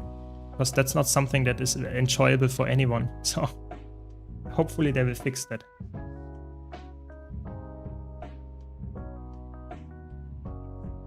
Yeah, you see some, so apparently Steam has some issues for sure. Not sure if that's like always the case for everyone, but we have a lot of people here that can't log in through Stream. But even the normal server is apparently also not working correctly. I don't know, they have apparently some difficulties. Doesn't even need to be on ANET's side. Sometimes it's like the server provider they use, because they obviously also have not all servers in-house. So sometimes it's also their issue, and that's obviously also not that good. That's why they, for example, had to restart the beta event at some point, because that was also not completely from their side and they couldn't fix it in a few hours. It's always a little bit sad when that happens, so hopefully they can fix it now a little bit faster. But we will see, we will see.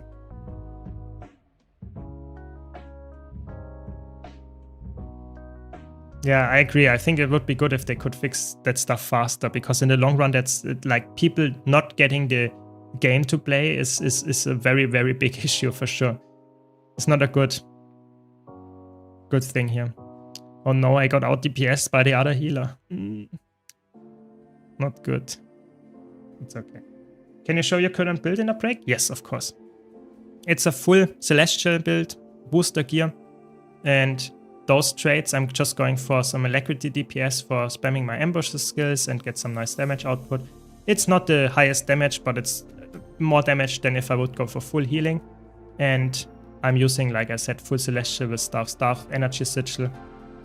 And I have Transference on there just because I want to run it as a healing build as well. Where am I? At Fire. That's good. So I can show you the build here again. This is the build. I will just leave it open for now. Okay.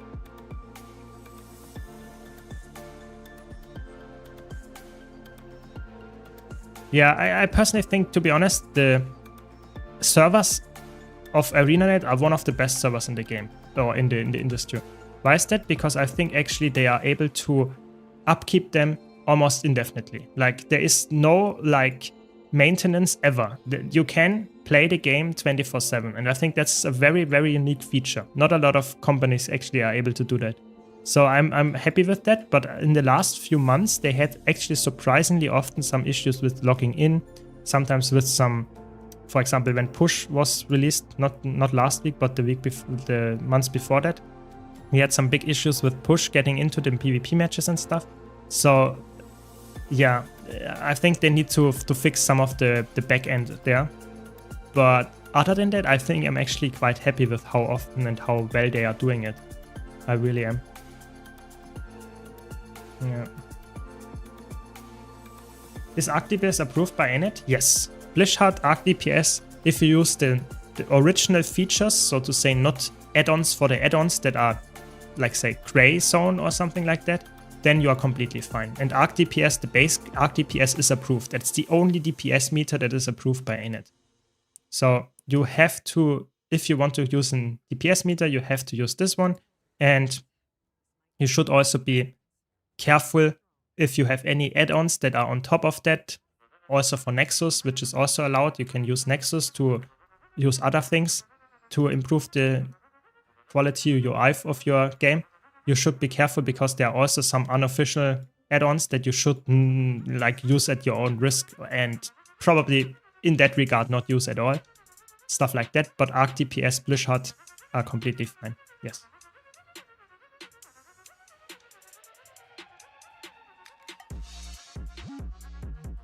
Yeah, I definitely can understand it that you want to play right now. It's a good time to play Fractals with the event and all the good stuff. Yes, it's definitely a very good time to play right now. Exactly, I would not use this one. This specific one, Snowdrop, I think this is very, very illegal. Like, top notch. Definitely not using this one. What would be the legendary weapon if you could make only one? I mean, on this account I will do that. On Mesmer it would probably be a greatsword, because I just like the looks of that. But with the new Legendary Starter Kit, I'm actually not locked into anything anymore. But I have not completely decided yet, but I think it will probably be Greatsword. Maybe I will actually make a Spear. We will see. Because I can use the Spear on all classes. That might be the smartest way, but we will see. In either case, I think if I would only make one weapon, it would probably be a sword. Because I really like swords. I think from a design, sword is such a cool like playstyle. It fits in offhand, main hand, whatever. I think it's really cool. But on this specific account, I think, or in general, if you want to be the most efficient, I think Spear is the best. Because Spear is just a little bit better because it's a two-handed weapon and it's people use it typically in meta builds a little bit more than swords. So I would say that might be the safest bet for you. Yeah, as if you had only a single weapon to do. Exactly, yeah. Exactly, Ham. That's the same for me. Yeah, maybe in a few hours it was back up. Yeah, that is true. Typically, they normally, if there are some really big issues that a lot of people have, then they fix it quite fast, at least in my experience. So if you wait an hour, maybe it will be fixed. I hope so, actually. Would be really annoying if it's the whole weekend that you can't play. I think that's not the case. I hope not. Is Farming Tracker module still up to date for you? I think it still works for me. It has some kind of delay. Don't expect it if you get like a 100 gold drop and instantly look, it doesn't work. It has a delay of a few minutes, but then it works as far as I know, yeah. That's good, Wilfred. That's good. Very nice. So I have to open the chest here. Don't forget. Very good. Some gold here. Very nice. And now I can talk about it, what I wanted to talk earlier about it. So if you do 3 daily Icefruit Saga strike missions, I did one of them today and then 2 in the last streams this week, you get those chests, and for the first 3 times you do this, you get 1 Prophet Crystal. If you have 3 Prophet Crystals, you can go to this chest here. You can even go for less than that, but yeah, I would recommend getting 3 of those because they're really accessible. And then you can do those strike missions. So you can do Forged Steel if you really want to. You can do Cold War if you want to, but you should always do the Raven Echo, the Silver Piece Echo, and the Whisper Echo, which is the normal Icefruit Saga 5 strike missions. Then you get those. And then you open those chests with 3 Blue Prophet Crystals. You can do that once a week. They reset on Monday. And if you do that, you can also open it with less, like I said, but it's not the most amount of rewards. Now I get the maximum rewards. All 5 Echoes are on and 3 Prophet Crystals. I open it and I get a lot of... I get some Blue Prophet shards, I get a lot of loot, and some nice gold on top of that. So in the long run, that's very, very worthwhile. So we'll get some more Prophet shards here. And just open all the stuff, and you can see how much stuff I will get out of there. I'm at 184 already of the Blue Prophet shards. I get some more karma out of that, and a lot of like just random materials that I can salvage and sell and all that stuff. And I'm quite happy with how that turned out, of course. Just some nice additions here, and you can sell some more stuff. And definitely worthwhile doing, because you will do most of that stuff anyway, and then you have a chance of getting some really rare loot as well on top of that. That one is not that good. And definitely worthwhile doing. Like, if on average this gives you like 10 gold or something on average. If you do all the open things. If you did all the, how is it called? All the possible echoes. Yeah. Now we can delete that one, and that one. That one we keep, of course. Okay. Very good. Let's do some fractals now. We want to go to Lion's Arch. 1 second, and I will catch up on chat.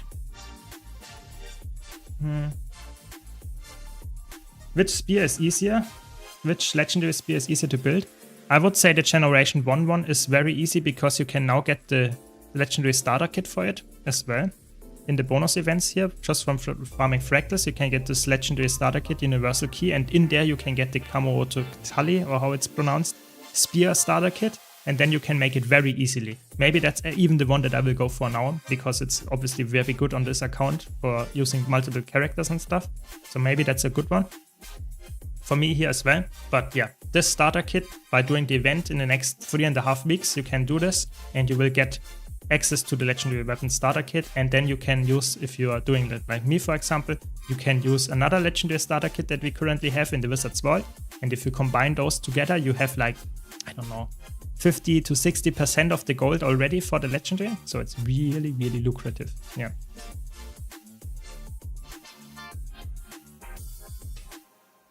Yes, 3 is the maximum. Yes, you should open it with 3. Yes, for sure. For sure, for sure.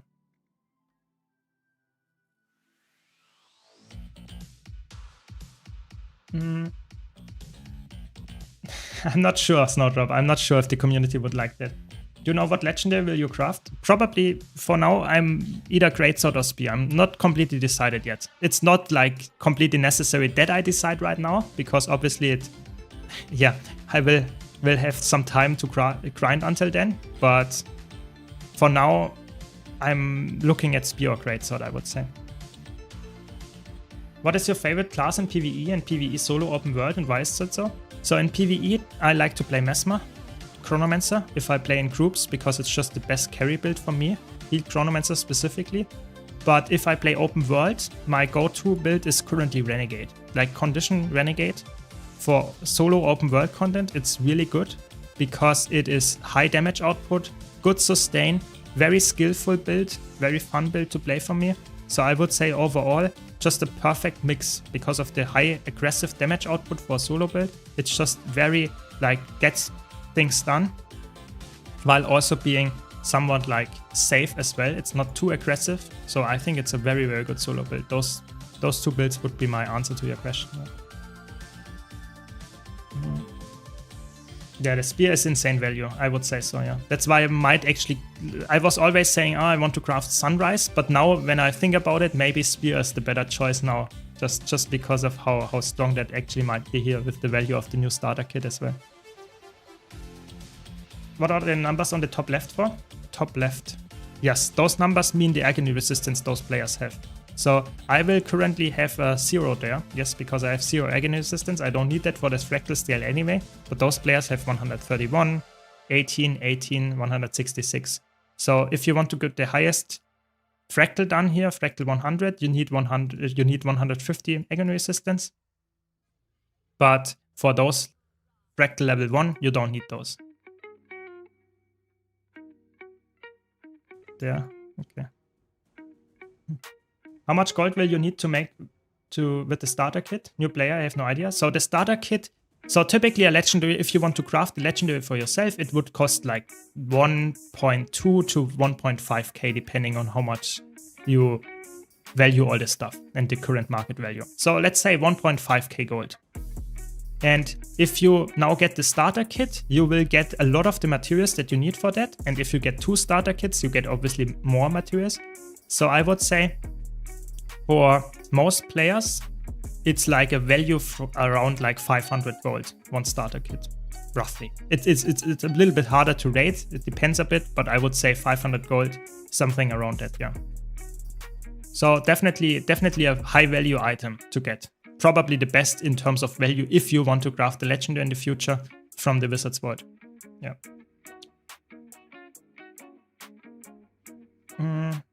What do you like the most about PvP? So PvP in Guild Wars, I might play another match later on this account as well. But I would say PvP in Guild Wars, oh, don't dress me.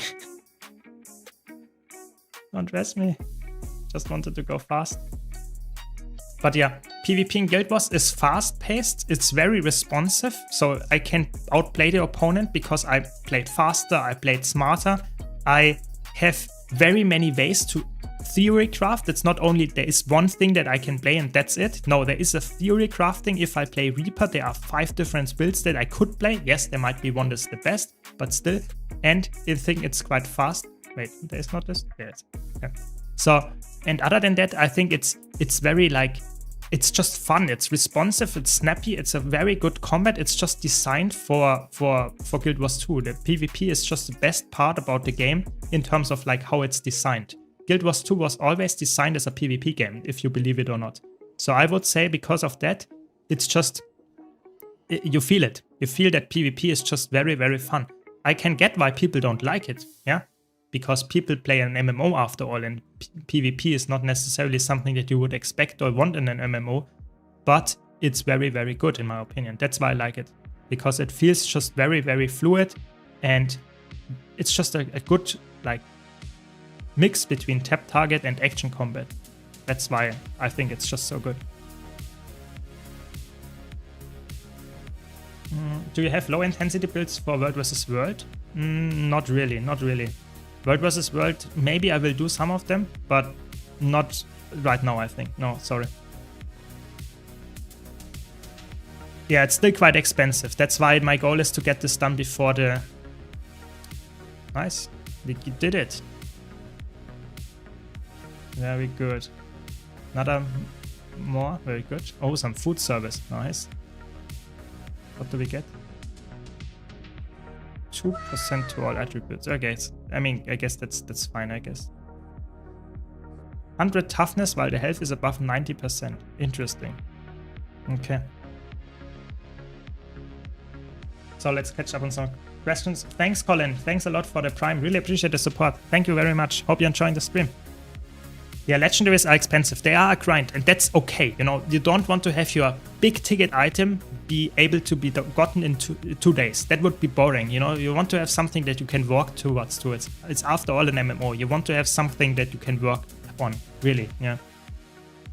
I'm playing at the moment Condy Quickness, Herald. Do you think Willbender is similar? Not really. Willbender is very mobile and locks you on animations very often and very like spammy, whereas the like Herald is way more laid back. So I think if you like the opposite gameplay, sure, go for it. Both of them are melee, but one of them is very slow paced, whereas the other one is like smashing all your buttons like crazy. So if you like that, try it out and maybe you will like it. But I would say for someone that has a very like low intensity rotation, Willbender might not be the right one.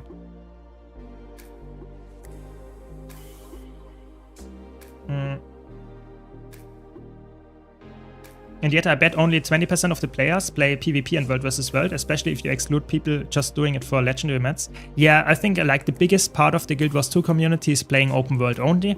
And then the rest of the player base is like mostly playing PvE with sometimes going into PvP rather. I would say like most players don't engage with competitive modes ever. Some do, most don't. I really think so. It's just like, it's not made for that, I would say. The players are just, a lot of players play the game for open world content and stuff like that. And nice, we have 14. That's what we want. Daily tier 1, let's do those. That's what we want, very good.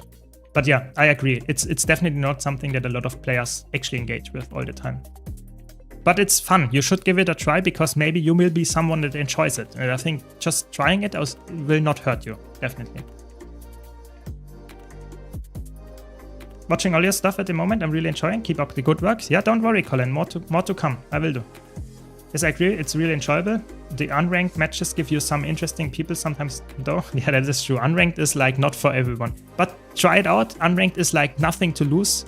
I mean, even in ranked, you have nothing to lose, but can feel a little bit more sweaty. But I would say try it and you will have some fun. I would not promise it, but I would say most people say I don't play competitive modes and never touch them. But I think in Guild Wars 2, they are actually surprisingly fun. Really, I can tell you that. Which class build do you play for World vs. World? It depends. I play all of the classes. So currently I'm playing some kind of Willbender build for roaming. And in Zergs, I like to play Catalyst, but it really switches around all the time. Oh wait, I can do the skip. Where am I? Okay, here. I can do the skip. Let me out of combat, please. That's fine. Mirage is so good at this. Oh, it's so good. Ignoring all the mechanics. Really good.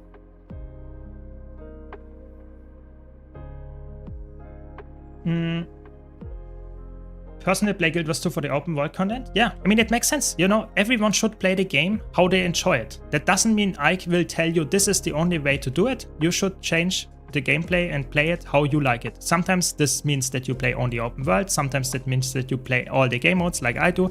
Play what you like. That's the important part. If you have fun playing the game only a specific way, then do it. You should not force yourself to do other content than the one that you actually enjoy.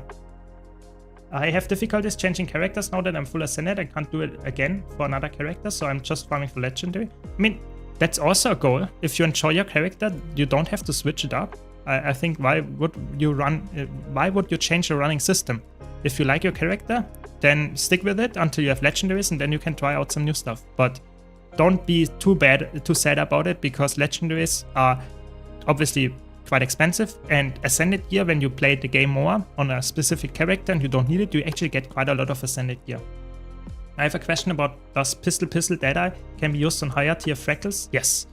Snowdrop, for example, here in chat, uses it quite regularly in Freckle CMs, and out DPSs typically DPS players. That is doable, even in Freckle CMs. It's like not a bad build.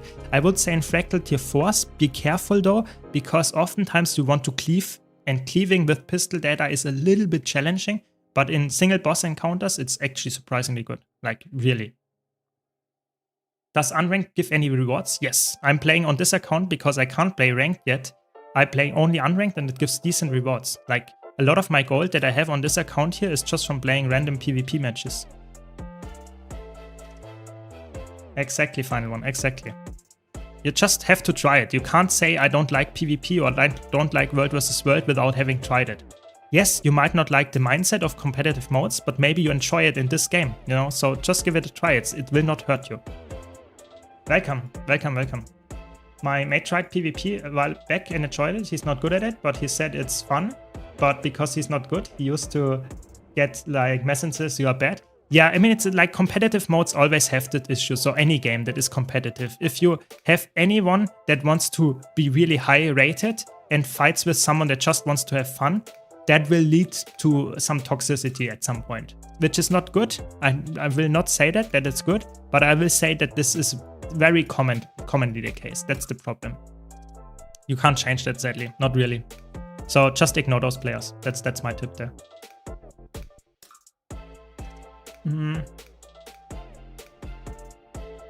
Yeah, it's really, some things are toxic and that happens, you just have to ignore it. That's my biggest tip that I can give you.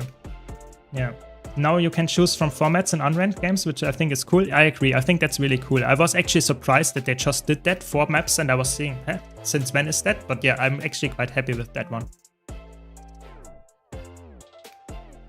Yeah, there are a lot of people, or not a lot, but some people that only play World vs. World in PvP. That typically are veterans that played the game for way longer, but that is also doable. You know, the game is very flexible in that regard, and that's really cool.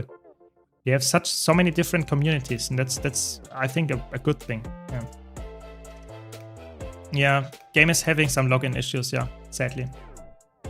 Sometimes. It's not for everyone. Some people, for example, I didn't encounter any of them, but some people in chat actually had a lot of problems. I couldn't play at all today. So, yeah, just try again in a few minutes and maybe you will get there. But it will take a while, I guess, until they fix it.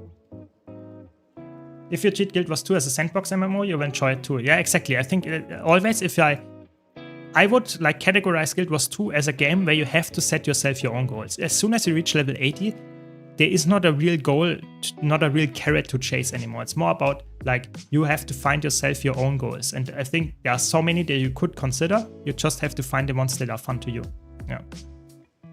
Do you think Staff is a good weapon for Celestial Scourge? Yes.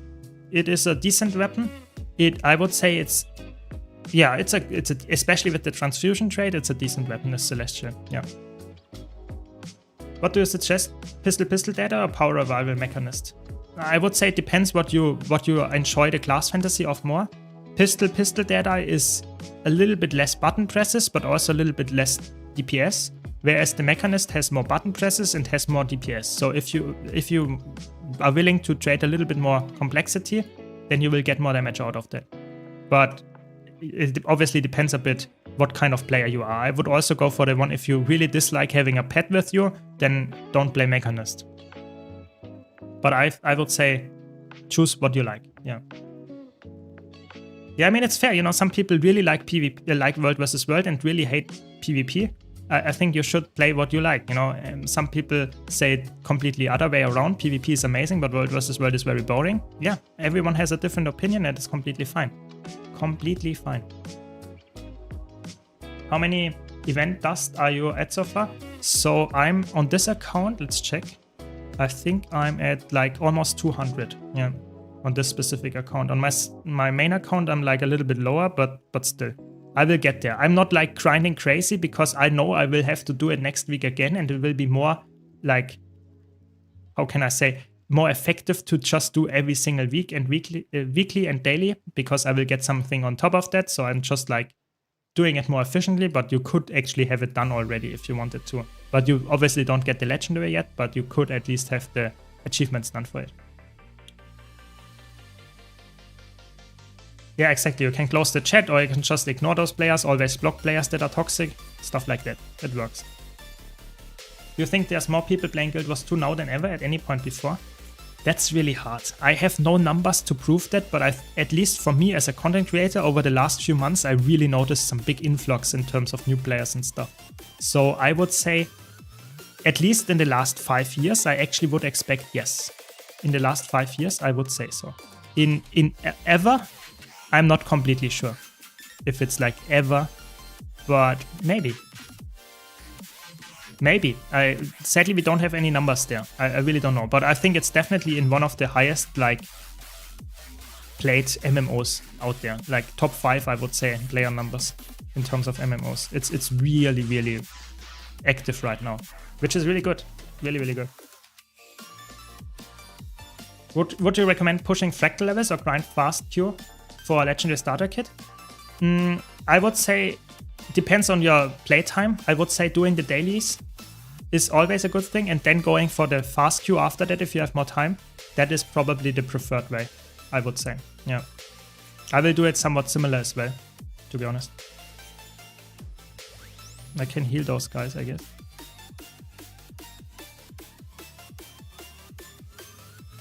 Yeah. There was a really good Reddit post from a few years ago called something like Fun Collections Simulator. Yeah, there are so many cool things to get in the game, and not all of them are very easily like hidden or somewhat hidden. So it definitely makes sense. Oh, I think they did it already. It definitely makes sense to look at some other people's like what they did, some collections and stuff, and find out what it actually. Oh, they are not. Okay, they did it just when I arrived. Do you know the best spirit shard farm for legendaries? So Living World Season 4 is amazing for that, like the maps where you kill a lot of veterans and mobs in general. That can be really good. Other than that, like a lot of like just stuff that you can do, like rift farming can be a lot of like spirit shards nowadays if you do it very efficiently. Other than that, I would say, for example, like even if you farm fractals a lot, you can get a lot of spirit shards.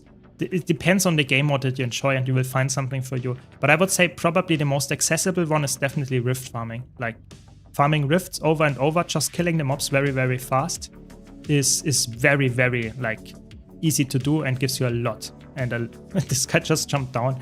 Okay. Yeah, it gives you a lot of spirit shards. Is legendary armor harder than weapons? It's more grindy because you can't buy it. Anything, you just buy, but it doesn't cost that much, so it depends. There are more account-bound stuff that you need to get, but it's not too bad in that regard. I would say it's actually quite similar, not too hard either. You could check the numbers and traits, but it's really hard to actually make sure that this is true. Wait, we have one more, don't we?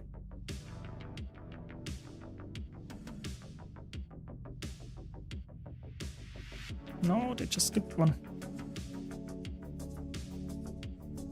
Okay, apparently they did do that already. That's a little bit sad, but what can you do? Karma farm, the best karma farm is during Winter's Day. It's coming up in December, where you just have to give a lot of like presents to some orphans, and you will get a lot of karma each day. During the year, it's like typically doing a lot of like events. So rift hunting could be good as well for that, but like for example, doing daily fractals gives you a lot of karma. Look at my karma on this account. This is day 9. Day 9 of this 0-to-0 challenge, and I'm already at 250,000 karma almost. So, which is enough to get a lot of stuff done. So, if you play a lot of like just random stuff that has events and karma rewards, like fractals, like even PvP nowadays gives some karma in World vs. World, they give all a bit of karma. Karma is something that you acquire over time. It's sadly not something that you can say, I will farm like crazy, but let's do the kinfoil one here. Just why not? Yeah, so it's hard to give you a specific answer for that.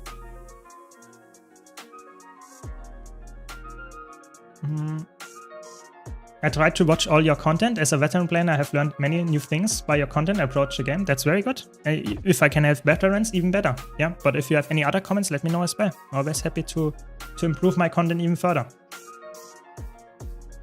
Yeah, exactly. The legendary starter kit helps you with the weapon, but there is nothing for the armor, so it might be a little bit more challenging to get the armor actually. But the armor, legendary armor, is in my opinion also a little bit more. You can go for one piece only, and then it's way easier to get one piece than the whole armor at once, and you can slowly make some progress there. So there are many different things about weapons and armors. Some or most people would say legendary armor is better to get because it's more flexible.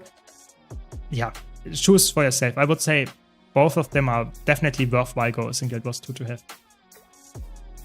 I have no clue about Ion 2, to be honest. I have not really looked into it because the first thing I noticed was that it's apparently quite pay to win heavy. So I was out, you know. I'm not interested in the games where it's like already like designed in a way that you have to spend some money to actually get the decent gear and stuff. That's not for me. So I was like not interested in that. Maybe if they change that, sure, maybe I will check it out, but right now, no.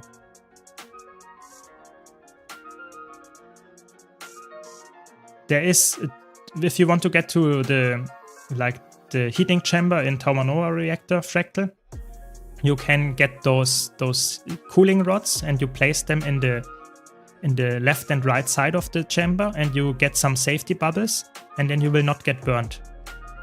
So that's the way of how to engage with this fractal, how it's supposed to be done. You just move, so to say, from left to right to left to right, and then you put down those cooling rods there, and then you get a safety bubble, and then you can recover there and then move back to, as soon as you have full health, and go to the next one. That's how it's supposed to be played. What Blish plugin are you using to show you the way around the maps? It's called Pathing, and it works for all like content, for Soto and for achievements, for End of Dragons, for whatever content you're doing. It always works. It's called the Pathing module, and you can type in Twitch chat !mouse because that's the same module or the same add-on that I'm using for my mouse cursor. And then you will see a guide there. If you're on YouTube, you can just scroll down in the description, and there's a link to all my YouTube guides and stuff, and in a spreadsheet, and you can find it there as well, or just obviously search on the YouTube channel for Blishart. Yeah, karma is easy to farm, but it's very hard to actually get like 1 million karma very fast. It's like something that you get very easily by doing anything in the game, karma, but it will take a while to acquire. It's not something that you will get instantly 1 million karma. That's just quite hard to get. So that's just the nature of karma, I guess. Dragon form is also good. There are a lot of ways to do it, like passive gold drops as well, but yeah, it's not the easiest. There is not a one recommended way where I would say you get millions of karma in a week, but you will like accumulate it over time just by playing more. That's just how karma works, I guess, in this game, which is okay. You know, you don't have to have a currency that is surprisingly like heavy kill dose apparently. That is like you have to like farm this specific encounter to get a lot of it. I think that's not necessary for karma, at least. The Refractals tier 4 and Octavine every 2 hours gives you like 50 spirit shards a day. Yeah, that's a lot. That's a lot.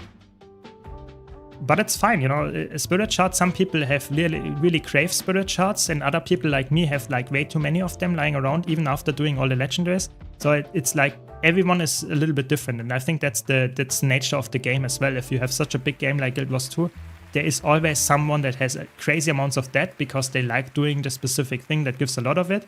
And then you have like someone that just likes to, for example, like change the fashion all the time. They will have no transmutation charges. And I have on my main account like thousands of them lying around. So. Oh no, we have to GG. No, we don't. Nice, someone has it. Please interact with it. Okay, let's wait a bit. Not everyone, but a lot of people have, so don't worry. What do people usually karma for? Typically for legendaries. It's mostly for legendaries or for some skins or some miniatures or something. Yeah. Yes, karma needed for legendaries, for example, for obsidian shards or for some Oreen legendary skins or stuff like that. What is the best way to actually get clovers? So there are a lot of vendors that you can either go to weekly or you can trade, for example, just typically your normal stuff that you would get. So I would recommend going to those vendors daily, like the Fractal vendor, the Strike vendor, the Raid vendor, the PvP vendor, the World vs. World vendor. Whatever game mode you're playing, there is probably a vendor that can give you a specific like amount of Mystic Clovers each week for cheaper than putting it in the Mystic Forge. So I would recommend doing that every single week.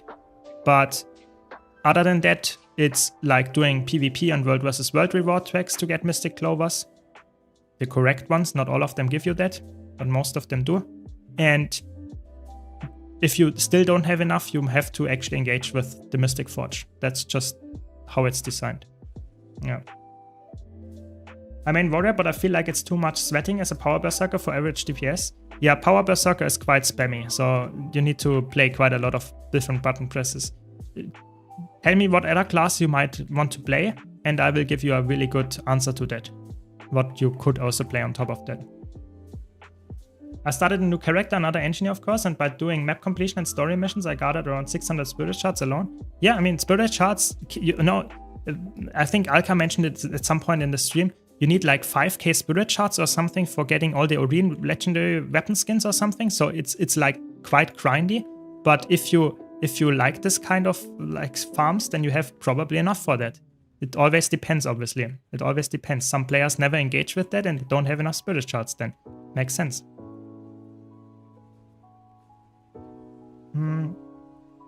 An example, you need 33.6 million karma to unlock all generation of 3 legendary skins. Exactly. You know, so some people have those skins like I do on my main account, and I still have like 40 million karma around because I play the game a lot and I don't need karma for anything else. Some people that are grinding for specifically those skins and don't play anything else than what they normally do might not have enough karma for that and have to get a lot of karma. So it always depends heavily what kind of player you are. That's just the nature of the game. By having such a big game with so many different game modes, you can't make everyone have everything all the time. And that's good, in my opinion. You want to have people engage with different types of content. But yeah, Warrior is one of the classes I won't play because of how spammy every spec is.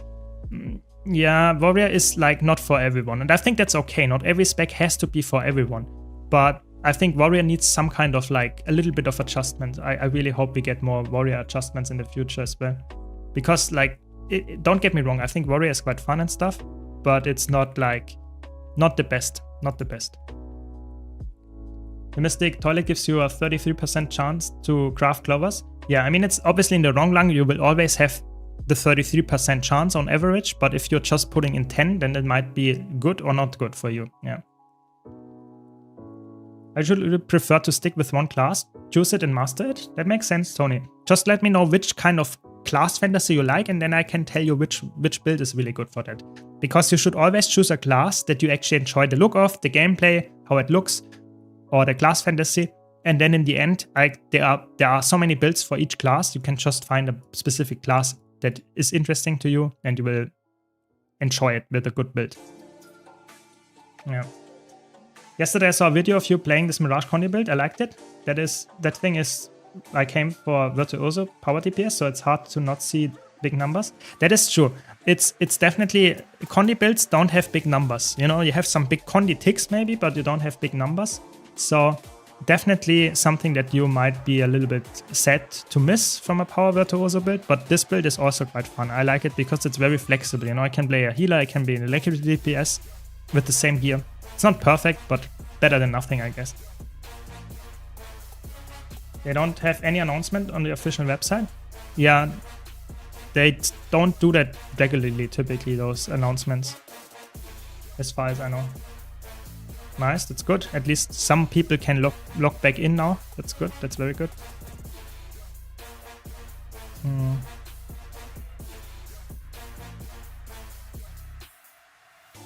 remove the cooldown from burst skills and increase the adrenaline generation. Even more spam. I mean, some warrior mains would like that, but I think the problem is that all the warrior specs, at least for me, with the exception of Bladestorm, are very adrenaline focused and are still quite like you always spam your skills. You know, it doesn't matter if you're Spellbreaker, if you're Berserker, if you're Paragon. You always press your F skills like almost off cooldown, like without like thinking about it. And if you compare it to other classes like Mesmer, you don't necessarily do that all the time. You want to keep your F4, your F3 for situations where you actually need it. And this is a little bit like, it feels not as like interesting to play if you spam all your buttons just permanently without having some kind of reactive gameplay. So I think Warrior needs maybe some kind of like that there is a difference between the elite specs in terms of how you use them, so that you sometimes one of them you spam crazy and the other one is a little bit more like, okay, you only use one skill every 10 seconds to upkeep a buff or something. And the last one has some kind of reactive gameplay where you can use it if you need, for example, a block like Spellbreaker. Stuff like that. I think that would be cool. But right now, Warrior feels like very similar in the niche that it fills on every single elite spec. And that can be good for people that like it. But for people that want to have a little bit of a different vibe from each elite spec, Warrior might not be for you. Yeah. Let's say I prefer bruiser types in RPGs, heavy hitters, or maybe also like a battle mage, not a pure mage.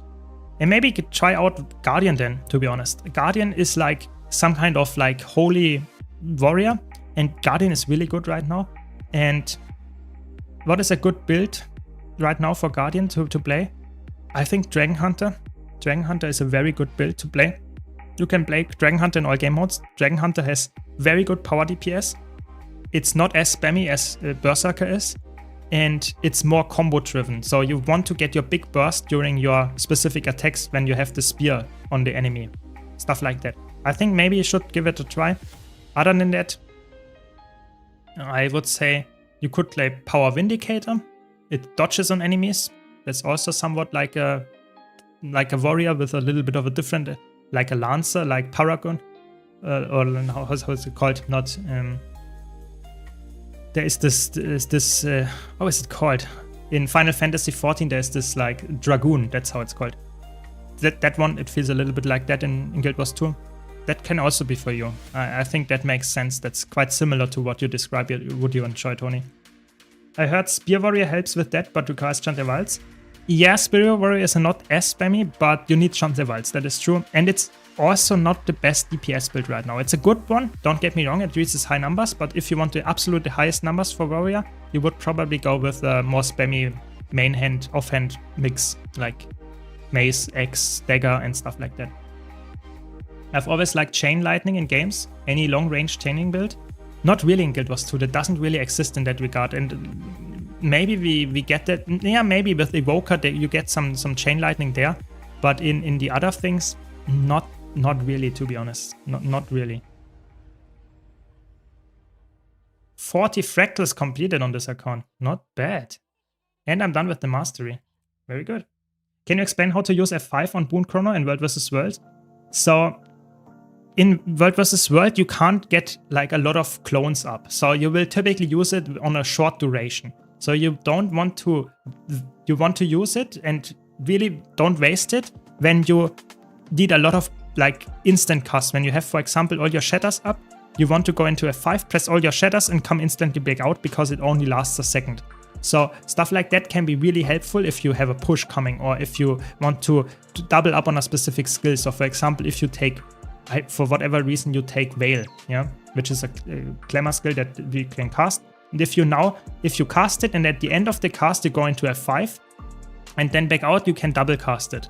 Stuff like that can be very helpful in World vs. World. So I would say there are two situations. Either you use the F5 for a big healing burst, big boon burst with all your instant cast attacks to press all of them in this 1 second, or you want to double up on some skills like a Gravity Well, like a Veil, stuff like that, and then you press it at the end of the cast so that you actually get it reset when you come back out of the F5. That's the two reasons how I would use the F5.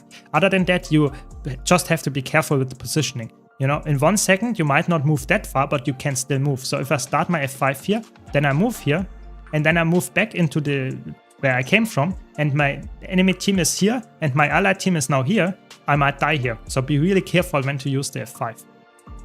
So stuff like that can be very important. But Chronomancer is definitely not the easiest class to learn for World vs. World. So we need 6 or 2. Let's wait. Yeah, Power Wind is very fun. I like it as well, yeah. 2. Let's go in 2 then, I guess.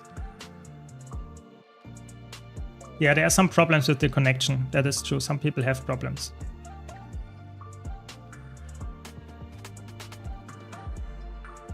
Nice, you log in. That's good. Always good. Yeah, happy to help, Sleepless. Happy to help. Yeah, very good. Some people can now can log back in. That's very good. If you have any other questions, let me know. We are just doing some fractal farming here. Oh, we have a stack of this. Very good. We can open it or we can sell it. We will see. But yeah, so we are slowly getting somewhere. We are farming fractals like crazy on this account. Already 40 fractals on day 9.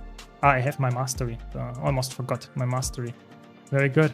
I'm getting slowly, very slowly to my auto-looting. It takes a while. I'm not sure if I will actually get this like in the next few weeks because I need mastery points as well. But it's a very, very important thing to unlock. Because I forgot like half of my fractal loot probably from not pressing F.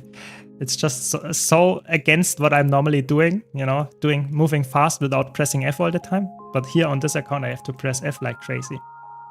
So I miss so much loot, I guess, from not pressing F. But what can you do? What can you do?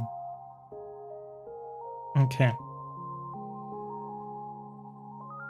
How far can you push in fractals without agony resistance? You can push to level 20. As soon as you are above level 20, in the fractal scale, you start encountering agony resistance or agony attacks.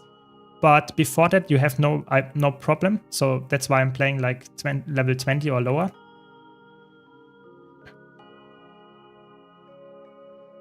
Yeah, so I think it's important to slowly learn agony when you start fractals after you go for the highest level of tier 1 fractals. Like if you start playing, for example, going for tier 2, you definitely want to have agony resistance. In tier 1, you can survive without it. But before that, I would definitely slowly try to get some stuff and get an ascended gear to put the agony resistance in there.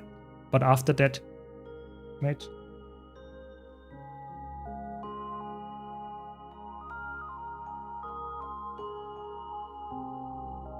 There we go. Leading them to the badge. That's good.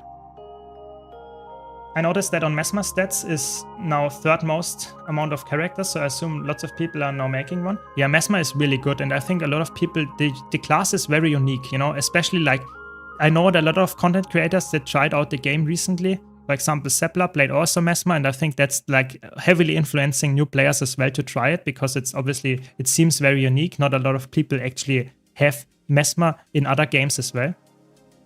So I think it actually makes sense that it's current in the meta really good, so a lot of people like it as well because of that. Yeah.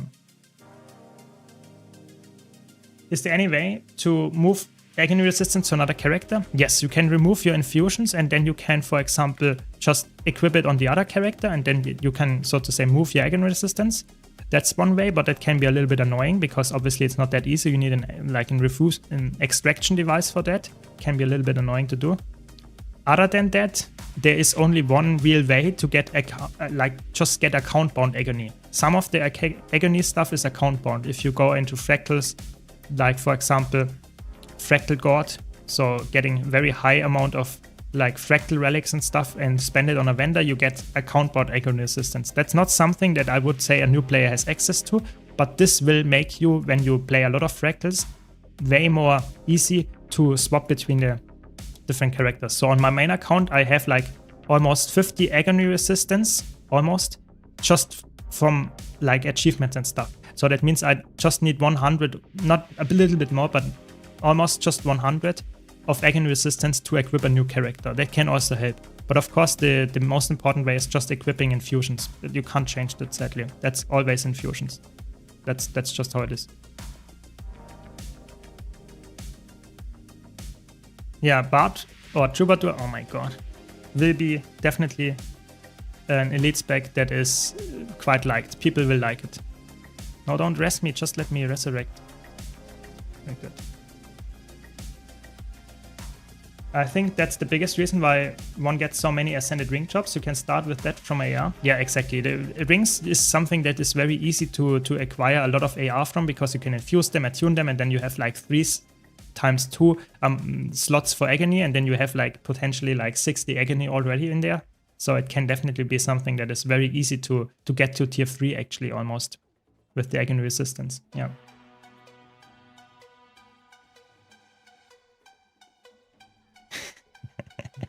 Yes, definitely illegal, definitely illegal.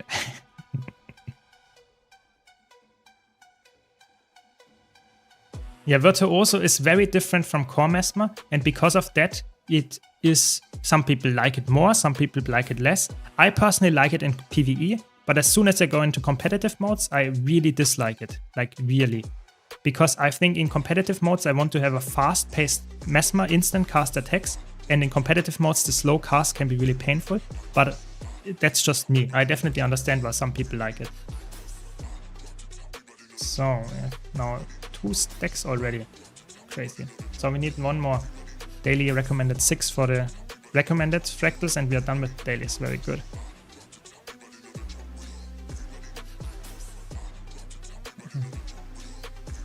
I have Guardian, might give it a try again, especially easy, because I have Berserker for PvE and Marauder for World vs. World. Perfect, just give it a try with those stats and you will actually probably enjoy it, yeah? Yeah, you can have over 200 Agony resistance, you can like 220, 250 some people. Why is that important? Because this Agony, this infinite Omni Potion, this one will give you a conversion. So if you have high Agony resistance, you will get a percentage of that added to your Vitality. I think is it something else on top of that? And Concentration. So there are 3 stats that you will get converted, and this is obviously really good, especially Concentration, because then you need less boon duration to actually get the boons permanently. So for example, if you're having 250 Agony resistance on a Alacrity Alacrity Renegade, you don't need any concentration on top of that to upkeep permanent Alacrity, which is obviously really cool. So the Agony can help you gearing or help you get more damage out. That can be the case, but that's only for veterans that can push really high with full Ascended and full Legendary gear to get all the infusion slots, put the infusions in there, stuff like that.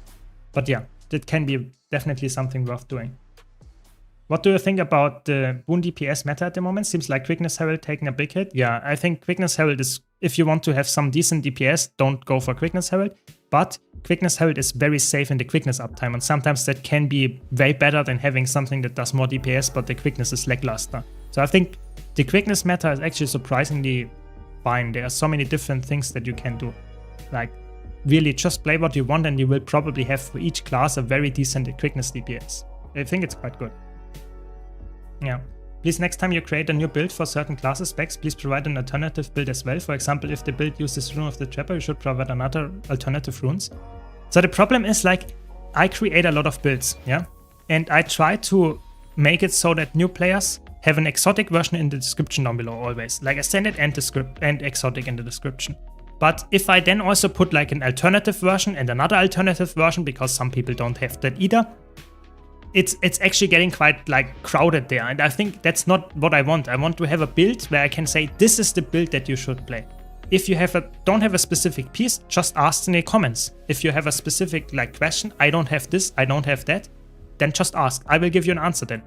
And this is very important, you know. No, I can't cover every single option. You know, there are some people that are like, okay, I don't have Chancer Wilds. Then another person doesn't have EOD and doesn't have whatever like unlocked, yeah? So it's really hard to make builds for every single player to make it so that every single player has like what they actually wanted.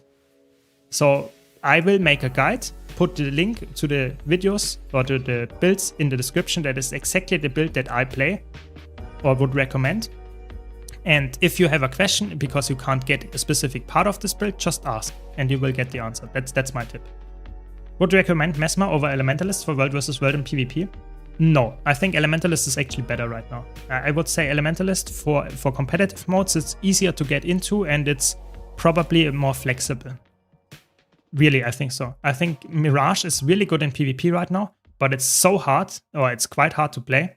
And I also think in competitive modes, in Chronomancer is a good support build, but Tempest is also a good support build, and Elementalist has easier time with other builds. So I would actually say Elementalist is probably easier than Mesmer to learn for competitive modes, that is. But if you enjoy it, go for it. Don't worry. Would you recommend... exactly. Do you think everyone should have a firebrand for fractals? No, definitely not. I think that there is like, if you have the random firebrand that you meet in fractals is not good. And fractals, in general, like firebrands, you need to be good to make this class work. If you are not like... If you don't understand how the class works, or if you don't want to put the effort in to learn it properly, Firebrand is quite bad actually. So I would definitely recommend for anyone that is like thinking about what kind of elite spec or class they want to play, Firebrand might not be the optimal choice. Because it's quite hard. And only if you perform correctly, you will get decent numbers and support for your allies. I really think so. What build are you using? I'm currently using a Celestial Alacrity Heal Mirage. I have a guide about this on my YouTube channel. That are the traits, full Celestial. Yeah, but I have a guide about it on my YouTube channel. So you can just type !builds in the Twitch chat or just scroll down in the YouTube description. There is a chat, cheat sheet in the description there. And there are all my builds in there, and there's the Celestial Heal Mirage as well. It's exactly the same build that I'm playing. Just very accessible with the booster gear. That's why I'm using it here on this 0-0 account.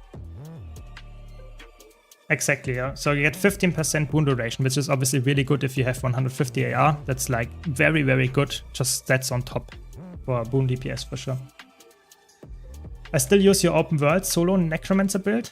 Yeah, it's really good. I mean, it makes sense, you know, it's one of the best solo builds out there. So makes sense. I would also use that if I was a Necromancer main, for sure.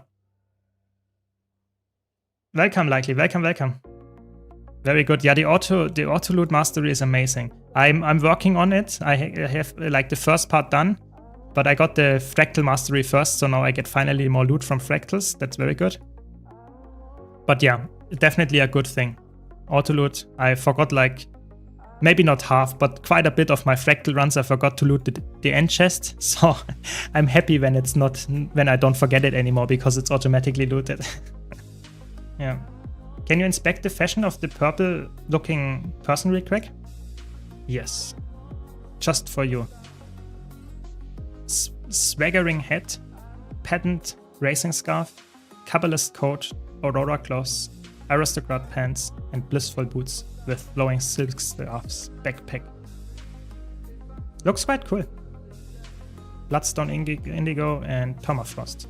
So a fashion enthusiast, for sure.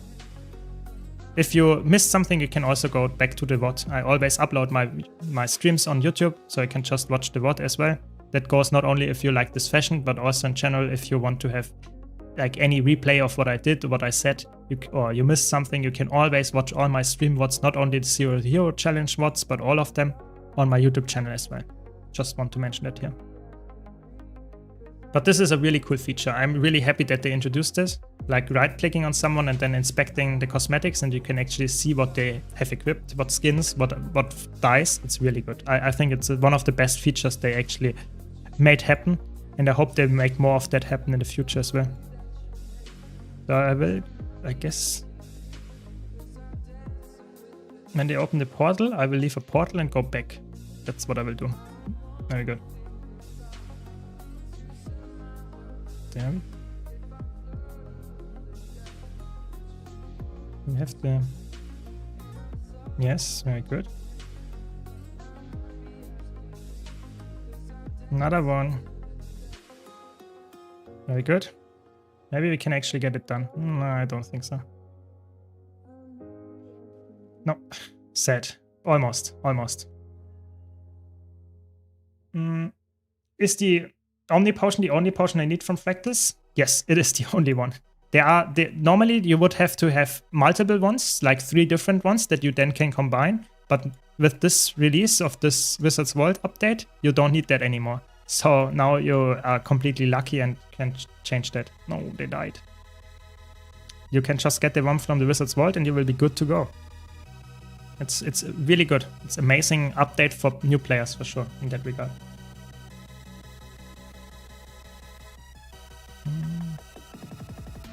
I did Heal Scourge and it was awesome for Fractals. Yes, it is a really, really, really good one.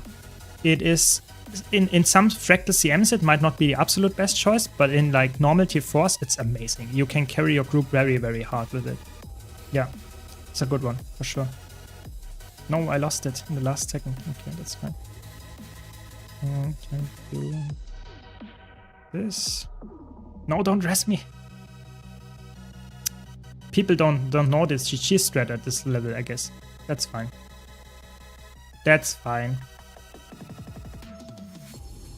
If you see a cool armor piece or something you want, yeah, you can just right click on a person. That's really nice. That is really nice indeed. Very good. We did the skip as well. Crazy good people.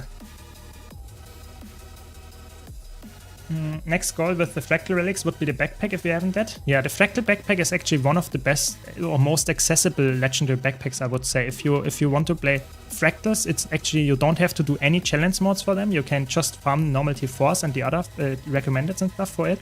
It's actually one of the easiest legendary backpacks, I would say, that you can get for sure. Even for players that are not really crazy into instant content, I think it's still a very, very good option. I would recommend it, and it looks quite cool as well. No, don't pull it away. I remember when that was first released and how angry many got over the inspect thing. Yeah, I mean, it doesn't matter what ArenaNet releases. I think there's always a group of the player base that is angry about it. It's just, I don't know, it's just normal in the internet, I guess, that people are always angry about anything. Just, I guess at this point, I accept that. I get used to it.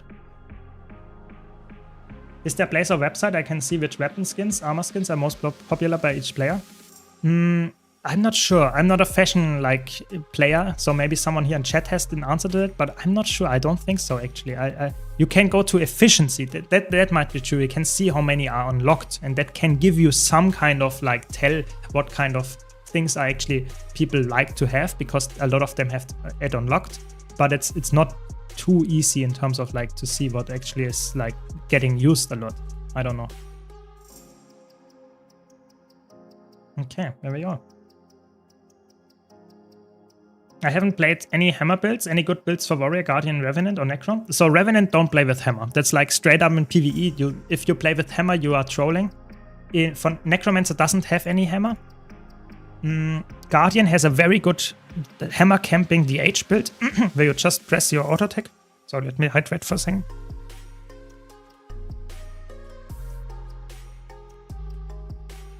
Where you just press the auto attack and you get a symbol.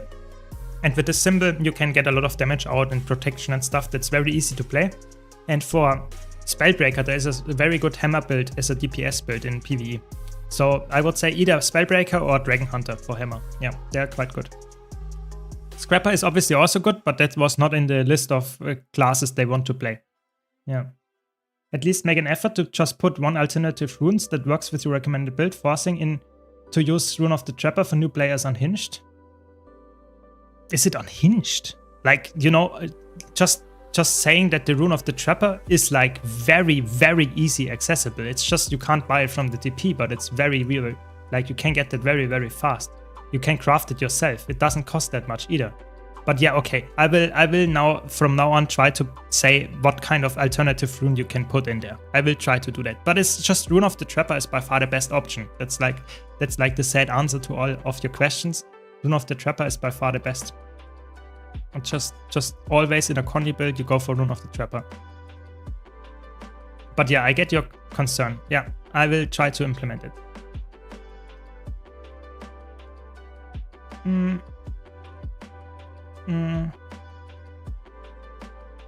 Yeah, exactly. Sadly, that would be so cool. Maybe with the fashion templates, maybe there is some kind of API implementation for that as well. That would be really cool. I guess it would be actually with the fashion templates, that we in future get something like that. I guess, yeah, I guess that could exist now. That's really cool. So we have some kind of website where you can actually get the specific skin set of the characters that you or that someone else had, and you can just join in and say, this, I want to have this as well, and they can copy it. I think that would be cool. Or just scroll down. I think that makes sense, yeah.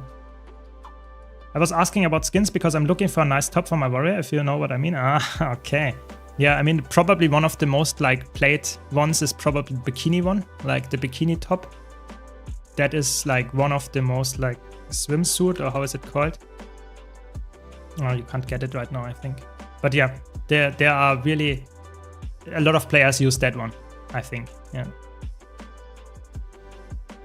Yesterday got permanent bank access from 20 Blackline chests. Still happy? Yeah, you should. Congrats there. Congrats there. I can tell you I opened 2,000 Blackline chests. I did a whole video about it on multiple streams as well. 2,000 Blackline chests, and I can tell you my main account is not that lucky. Yeah. So congrats to you. I'm happy for you. That's very good.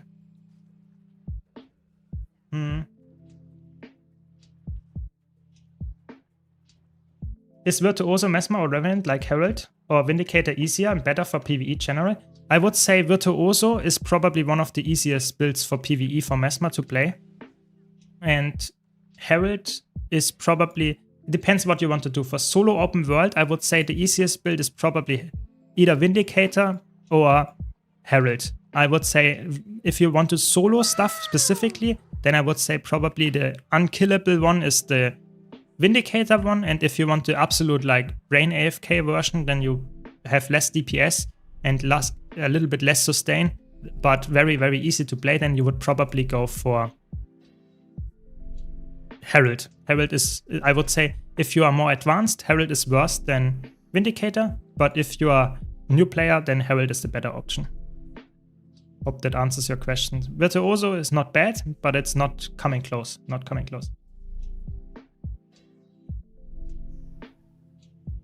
The skirt is also very popular. That's true. There are some skins that are just very, very popular in PvE specifically, or all players like those skins, which is fair. You know, I think they should make more of those skins so they make more money, I guess.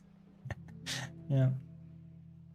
People focus too much on meta weapons. Often difference between meta and fun is like 2 to 3k. Yeah, exactly. If you like to have a specific weapon and it's not currently meta, doesn't mean that you can't play it. I'm just like, some weapons are really bad. For example, if you really like Hammer on Revenant, I'm really sad to say, but it's like in PvE, it's just no one uses it for a reason. It's really, really bad.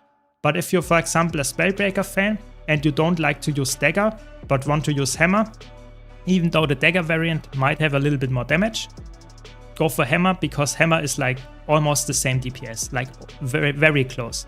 So I would say, yes, it is really some classes, Ranger, even Guardian to some extent, Warrior for sure, they have so many weapons that you can just equip and they have slightly less DPS, but if you enjoy the playstyle more, go for it. Good point, good point. Power Rip is also quite unkillable, that's true, that is true. But the question was between Mesmer or Revenant, so I can't recommend Necromancer for that one, because that's not in there. Welcome, Simon, welcome, welcome. Hope you're doing well. Yes, I'm doing well, yeah, and I'm glad that you enjoy my content. More to come, more to come. As a quick question, what is your favorite class since back in the game? I'm always switching around, you know, you see that on my YouTube channel, I'm making build guides for every single lead spec, every single class, because I enjoy the game so much. I want to try out different things all the time. So I don't have a favorite one, I swap around like crazy, but if you would have to pin me down on a specific answer, maybe right now it's Chronomancer, but it's really like heavily dependent on the current mood and day and stuff, so can't give you a final answer there. Yeah, at Hem we will do that at one point. We will do that, don't worry. Only have gotten Perma Merchant and Reinforcement. I mean, at least you got something, you know. What can I tell you? Now, if you want to know the answer why I'm so sad about this and why I think my main account is cursed, you have to watch this. Like, I opened 2,000 Blackline chests. Like, I'm not joking. This is like 10,000s of gold worth, yeah? And I can tell you, in the end, I would not recommend opening it, like for most players. Yeah, it's not recommended. Yeah. I'm good. But on Spear Cutter, I can't get over 20k DPS anyway. Yes, Spear Cutter is like a build that is fun to play, but if you want to have high damage numbers, you would probably swap to a different weapon. Because Spear is just very, very like niche. It's very hard to reach high damage number with Spear in actual fights. Because you have to move out of a circle, you have long cast times, you get animation locked. It's just not ideal. That's just the main problem there. But don't worry, if you like it, you can of course still play it. Just saying it's probably a little bit harder to reach high damage numbers there. Yeah, Chronomancer is really good, and probably after the release of the expansion I might swap to Troubadour and will be in Troubadour jail, but I still like the design of Chronomancer. It's so flexible, it lets me give a lot of agency to my build. I just like it, I really do.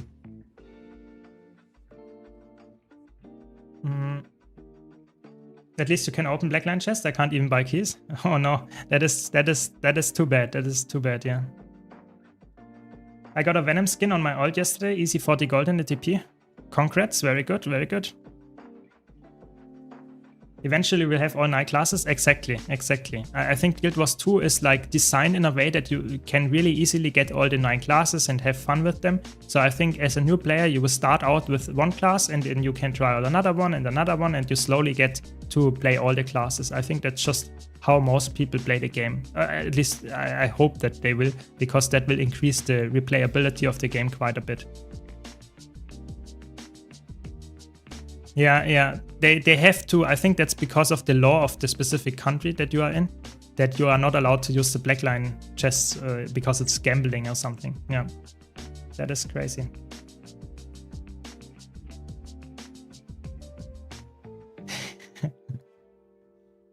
Yeah. Exactly. I think Belgium is the main country here that comes to mind. I think they have a specific law that you're not allowed to use any gambling in the game or something, which is obviously crazy. But yeah, that's how it is. And I think it's like you don't miss out on too much, to be honest. The Blackline chests are not like huge part of the game.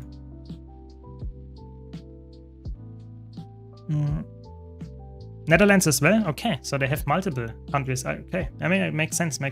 Okay, let's clean up the inventory now. I think, like, to be honest, they should at least give us the perfect drop rates. That would be an increase for everyone. If they would give us the absolute drop rates for everything. But yeah, we don't have that. So we just know it's super rare with a 3% chance or something of dropping. Or around like 0.3% chance of dropping. Yeah, how high is it for each of those? Or how many do we have to open to actually get this? Stuff like that would be cool to know as well. But yeah, I guess gambling is not that important. You should not do it here. In Guild Wars 2, you will in the long run probably lose money. You missed a lot of cool skins though. I mean, yeah, I mean, do you not have access to the statuettes either? Because that's actually quite mean if you don't even have access to the statuettes, then, because then you actually miss some part of the skin collection game for sure. That's a good point there, Teletank. I'm not sure to be honest. So let's clean up a bit of the inventory here. I'm in a country where I can open the chests, but yeah, good point. But here it's like we need to be able to see what the content of the chest is. Yeah, exactly. I personally like this gambling ban thing. Too much young people already into esport bets. Yeah, I have no like interest in promoting like any kind of gambling or something, so I'm also not like opposed to that. But I think it's a little bit sad if you miss out in a video game to get some more loot. I think that's a little bit sad. But I mean, I don't know. I guess they will do that. So let's catch up on chat and then we'll do some opening here. Sachets is allowed because that's in-game currency? Okay, that makes sense. I mean, you have to get them at some point. I mean, you get them only from opening Blackline chests, so I'm not completely sure. You can get them from some achievements as well, but still. Yeah, it's not that easy, to be honest, to get them. I guess that's fine. How to change the color of the high cursor contrast? This is a specific add-on. It's called Blishut. You can type !mouse, or you can join, if you're on YouTube, you can just scroll down or type Blishut in my channel search window and you will find it. Blishut guide, this is how it's called, and I have a specific module in there for mouse. I have a setup guide there. Untamed or Scrapper, which one is more fun and easier to play? Oh, that's a very, very open question. It depends what kind of game mode you're playing. Both of them are really fun, I would say. Both of them are really strong right now. Easier to play, I would say Scrapper is less punishing because you will get barrier and you will not die that easily. But Untamed is also very survivable. Both of them are really good in terms of that. Both of them, to get the most amount of damage out, both of them are quite challenging. They're both not crazy in terms of like the skill ceiling is quite high for both of them, but they are definitely quite fun as well. Thanks a lot, Ted Tank. Really appreciate the tier 1. Didn't see it earlier. Thanks. Really appreciate it. But yeah, so there are so many things about considering what kind of class, Scrapper or Untamed. You should give me more information what kind of content you're playing, and then I can give you a more definite answer, but I think both of them are really, really good. Yeah. Yeah.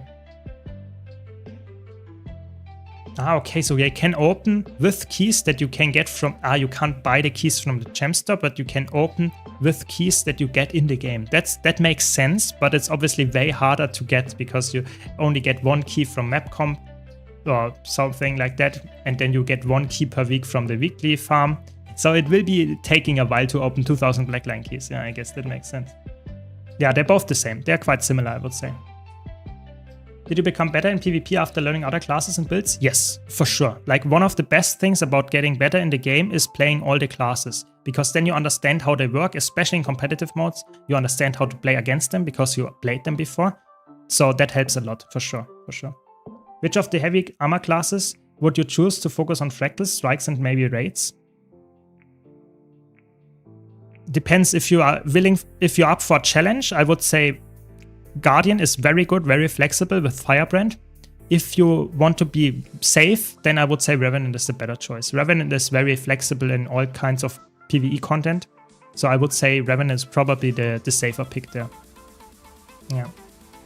Never played Guild Wars 2, but I love MMOs and I played Silk Road a long time ago and played Lost Ark, New World and BDO for a long time. I'm currently looking for a game like Silk Road. Do you think Guild Wars 2 is for me? I like PvP and PvE, but I'm a solo player. So I would say Guild Wars 2 is very accessible for players that have some kind of solo interest and still want to play the game with other players passively. You know, I'm just playing solo here, but there are always other players around me. I'm playing content with them, but I'm not writing necessarily with them, or I'm not in voice chat with them. So I think Guild Wars 2 is really good for that. And I think PvP is the best PvP in all MMOs. But just saying it here, I think that's just really, really good. Other than that, I think it's really hard to justify. Maybe just give it a try. There's a free trial or free version, free to play. You just try it, and then you purchase the expansion if you like it. It's quite cheap, to be honest, and then you can play the game forever. It's really easy. So you can, I would say, try it out. And if you like what you see, how you enjoy the combat, sure, play it. I personally think it's a good game. Otherwise, I wouldn't play it, of course, for that long. But it depends who you ask. Yeah.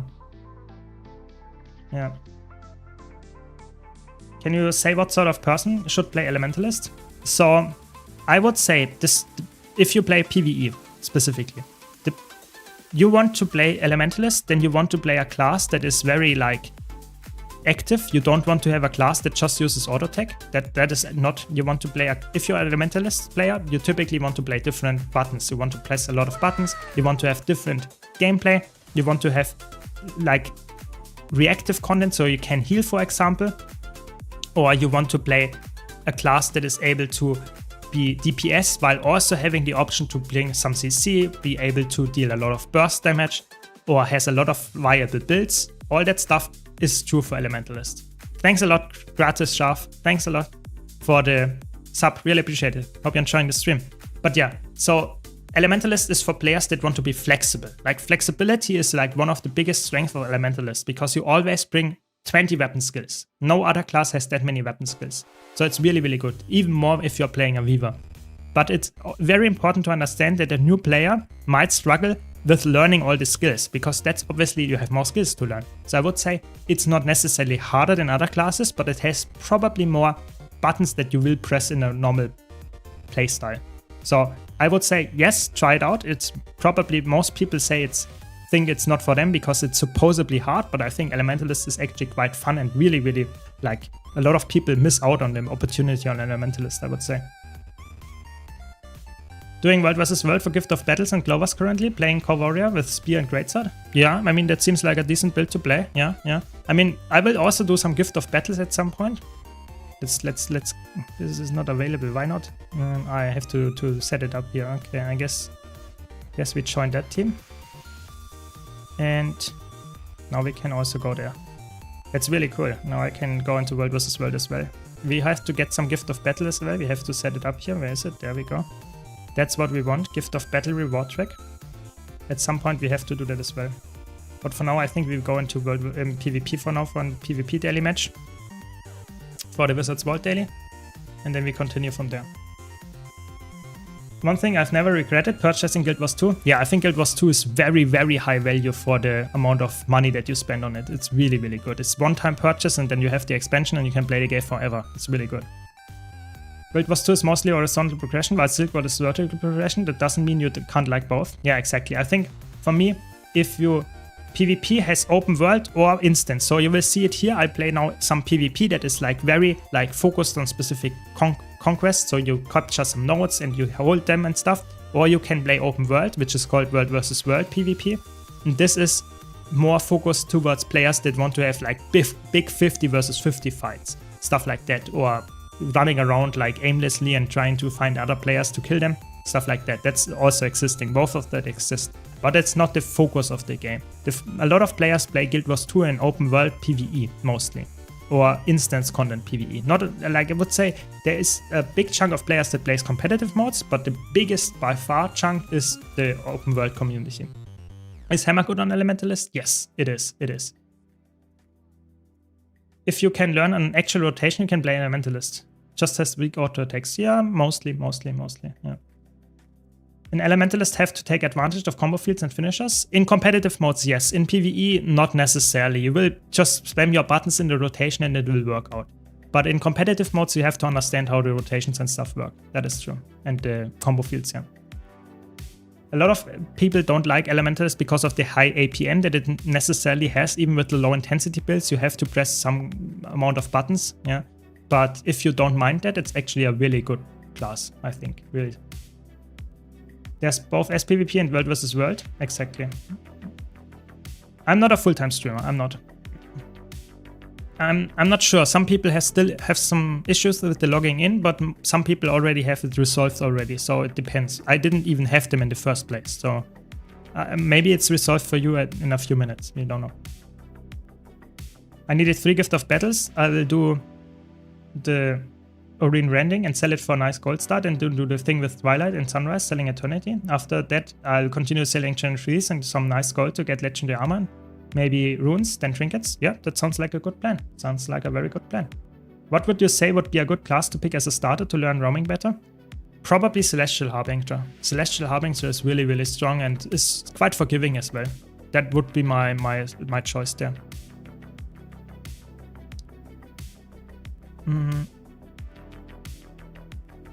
I guess I get distracted by shiny pixels and it kills my APM. that is understandable. That is very understandable. Yeah.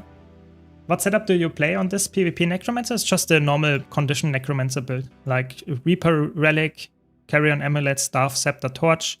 And I have a build guide about it on my YouTube channel, of course. Curses, Death Magic, and Reaper. Just a lot of damage from conditions, quite a nice amount of sustain in there as well. Just a very good PvP build overall.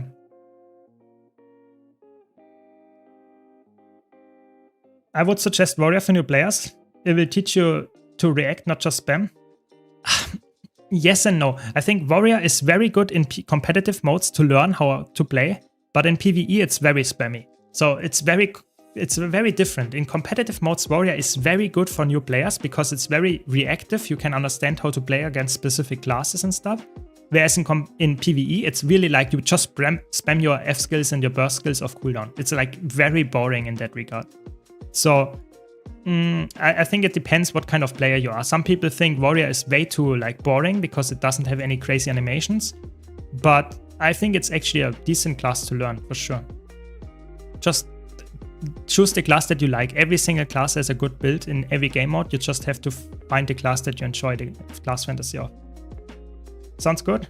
And would you recommend the spear version or the pistol version and staff for Celestial Harp? I would say for Celestial Harp, I would probably go for staff with pistol torch. That's for me the safest bet. That works very, very well. If you want to go more power focused, you can go for spear, but then I would not run Celestial. Then I would run Demolisher pieces. So what do we have here? Virtuoso, that's a little bit scary.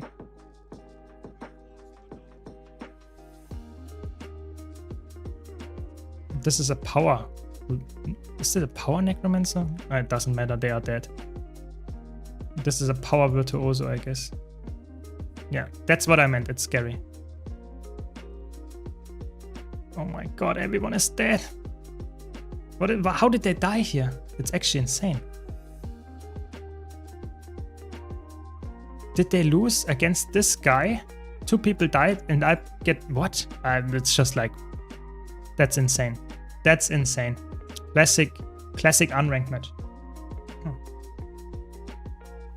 Yeah, the old banner warrior, people like that. That is insane.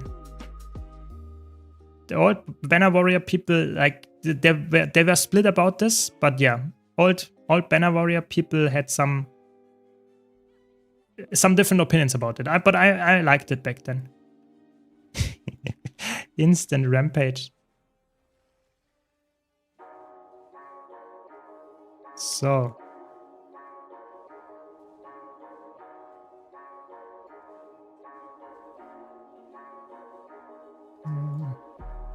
Okay, this guy's dead.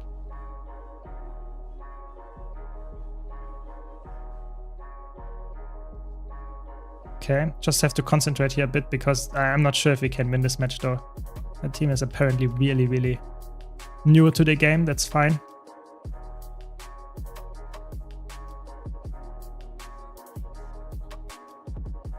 Yeah, I'm not sure.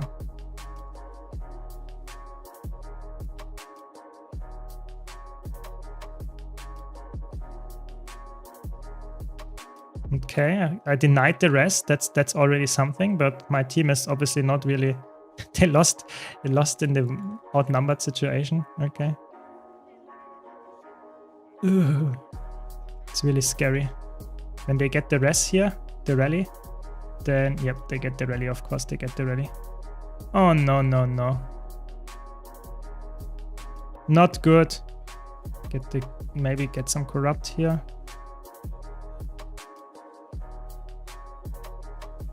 Nice, we got a kill there at least.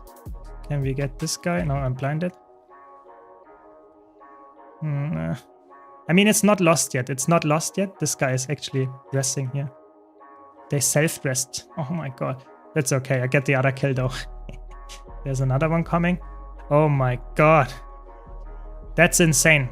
Sorry, I will catch up in chat on after this. This is just like crazy. This is a... Oh my god, they're running the safe trade here. That's insane. The healing trade. Okay, this guy is hopefully dead now. Okay. We get the bell actually, I think. Uncontested bell. Oh my god, that's an intense match. Hope you're enjoying what you see. That's PvP in a nutshell in Guild Wars 2. Who carries harder?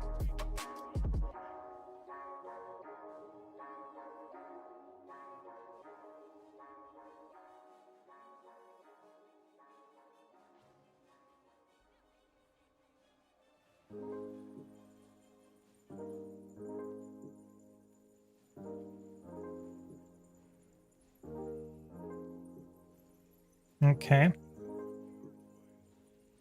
Get the decap, I guess. Dodge this. That's... I should not take this one-on-one, to be honest. But what can you do? I mean, my teammate is now here. That's good, I guess. Now we get the kill. Very good. Because I'm not a 1-on-1 build, but this turned out to be okay. But my team lost the other side of the map, of course. Oh my gosh. Oh, we got a kill. Okay.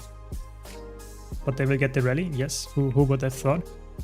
I will just get the decap and then leave, because this guy is so dead. I can't peel them, I guess. I'm too slow for that. Maybe.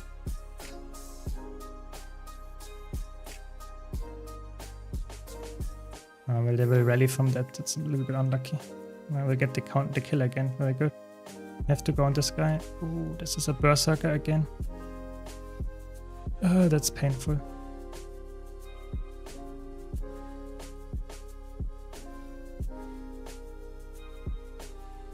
I have to kill this guy. Yep, looks good. It's very promising. Scary. Dagger Virtuoso is a little bit scary. They have a lot of range on me. I think we get the kill here now. Very good.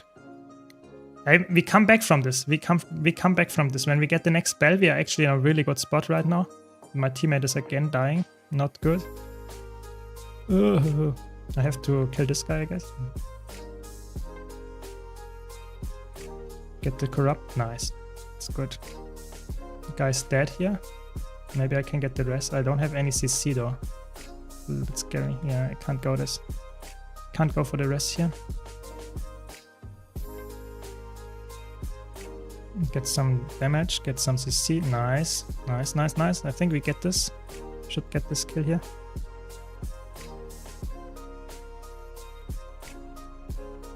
Nice, we got the kill. Now we have to survive against the core warrior.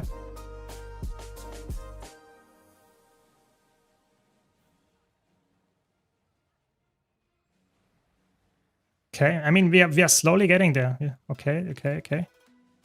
Nice, I hit someone. They were stealth, but I hit someone. Nice, we interrupted this guy. Such a crazy match. Oh my god, they just got killed. I'm not sure if I can. No, I can't. They get the rally here. Where is my team? It's like one player comes and instantly dies. Get the kill here. Oh, that's like the most intense unranked match in quite a while I played here.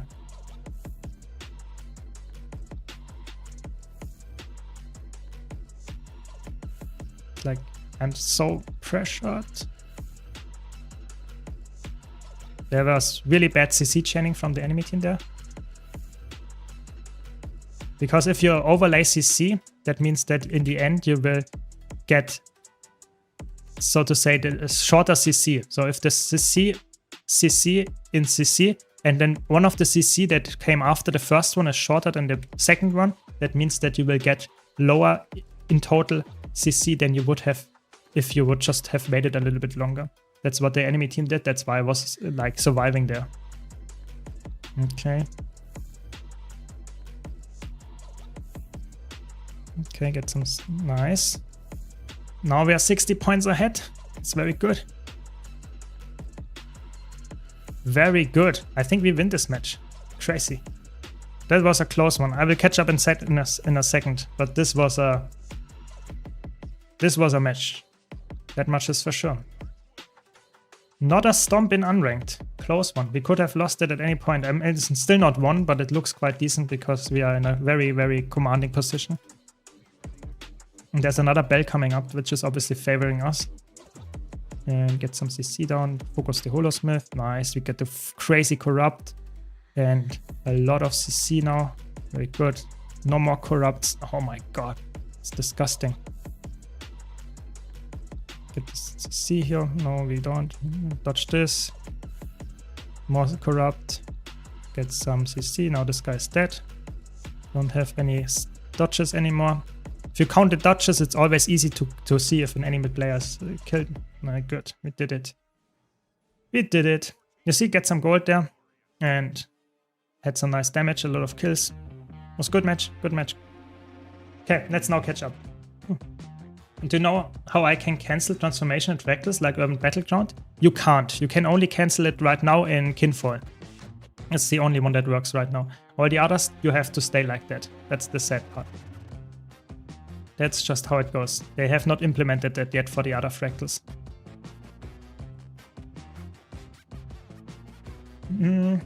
Is it possible to join your guild? Yes, you can write me in-game on my main account, or you can write me on the Discord, and I will add your account to the guild. Yes, of course. I will admit, biggest reason I had PvP, I'm not good at it and usually get ganked by several at once. Yeah, I mean, PvP is something that is skill, so skill-based. If you are bad at it, you will lose. That's just how it works. But it doesn't matter, you know, you can still have fun. If you don't like it, don't play it. But if you like it, go for it and you will have some fun. I think that's, if you want to improve and enjoy that kind of progress there, it's good, I would say, yeah. What's a good platform to find a guild? Either go to the guild recruitment Reddit, or maybe a Discord server, or just ask in-game in chat. That can help. Can you explain how the discount for the first legendary armor works? Is the whole set somehow discounted? So there is no whole set, it's only the gloves. The gloves are a standalone item, and you will only get the first one for free. I have a guide about it in my YouTube channel, you can check it out. It's very concise, but in general you have to engage with this new quick play feature to get the fractal incursions going. And then you get a lot of rewards for just queuing up. Queuing up you can do by going to the LFG tab here, for example, in fractals, and then press this quick play feature and you get some nice loot from that. Just go there, press it, and you will go in and get some group, and then you will enter the mission instantly and get some nice loot there. How do you feel about Octavine in 2025? Still the gold meta? It's a very good one still. It's still very fun. I would definitely still recommend it if you like it. It doesn't have the highest gold per hour values anymore, but it's definitely really, really good meta to farm, and maybe you'll get lucky and get an infusion. That's still worth 1000, yeah. If you equip Hammer on Ranger that isn't set to Untamed, you can swap the Hammer weapon skills to Unleashed version. Yes, that is true, that is true. It's quite cool. It's actually quite important as well, because some of the skills obviously deal damage and other skills just CC. So it will be way better to go for weapon skills that does the most amount of damage, and you can select the ones that you actually want. Yeah, true.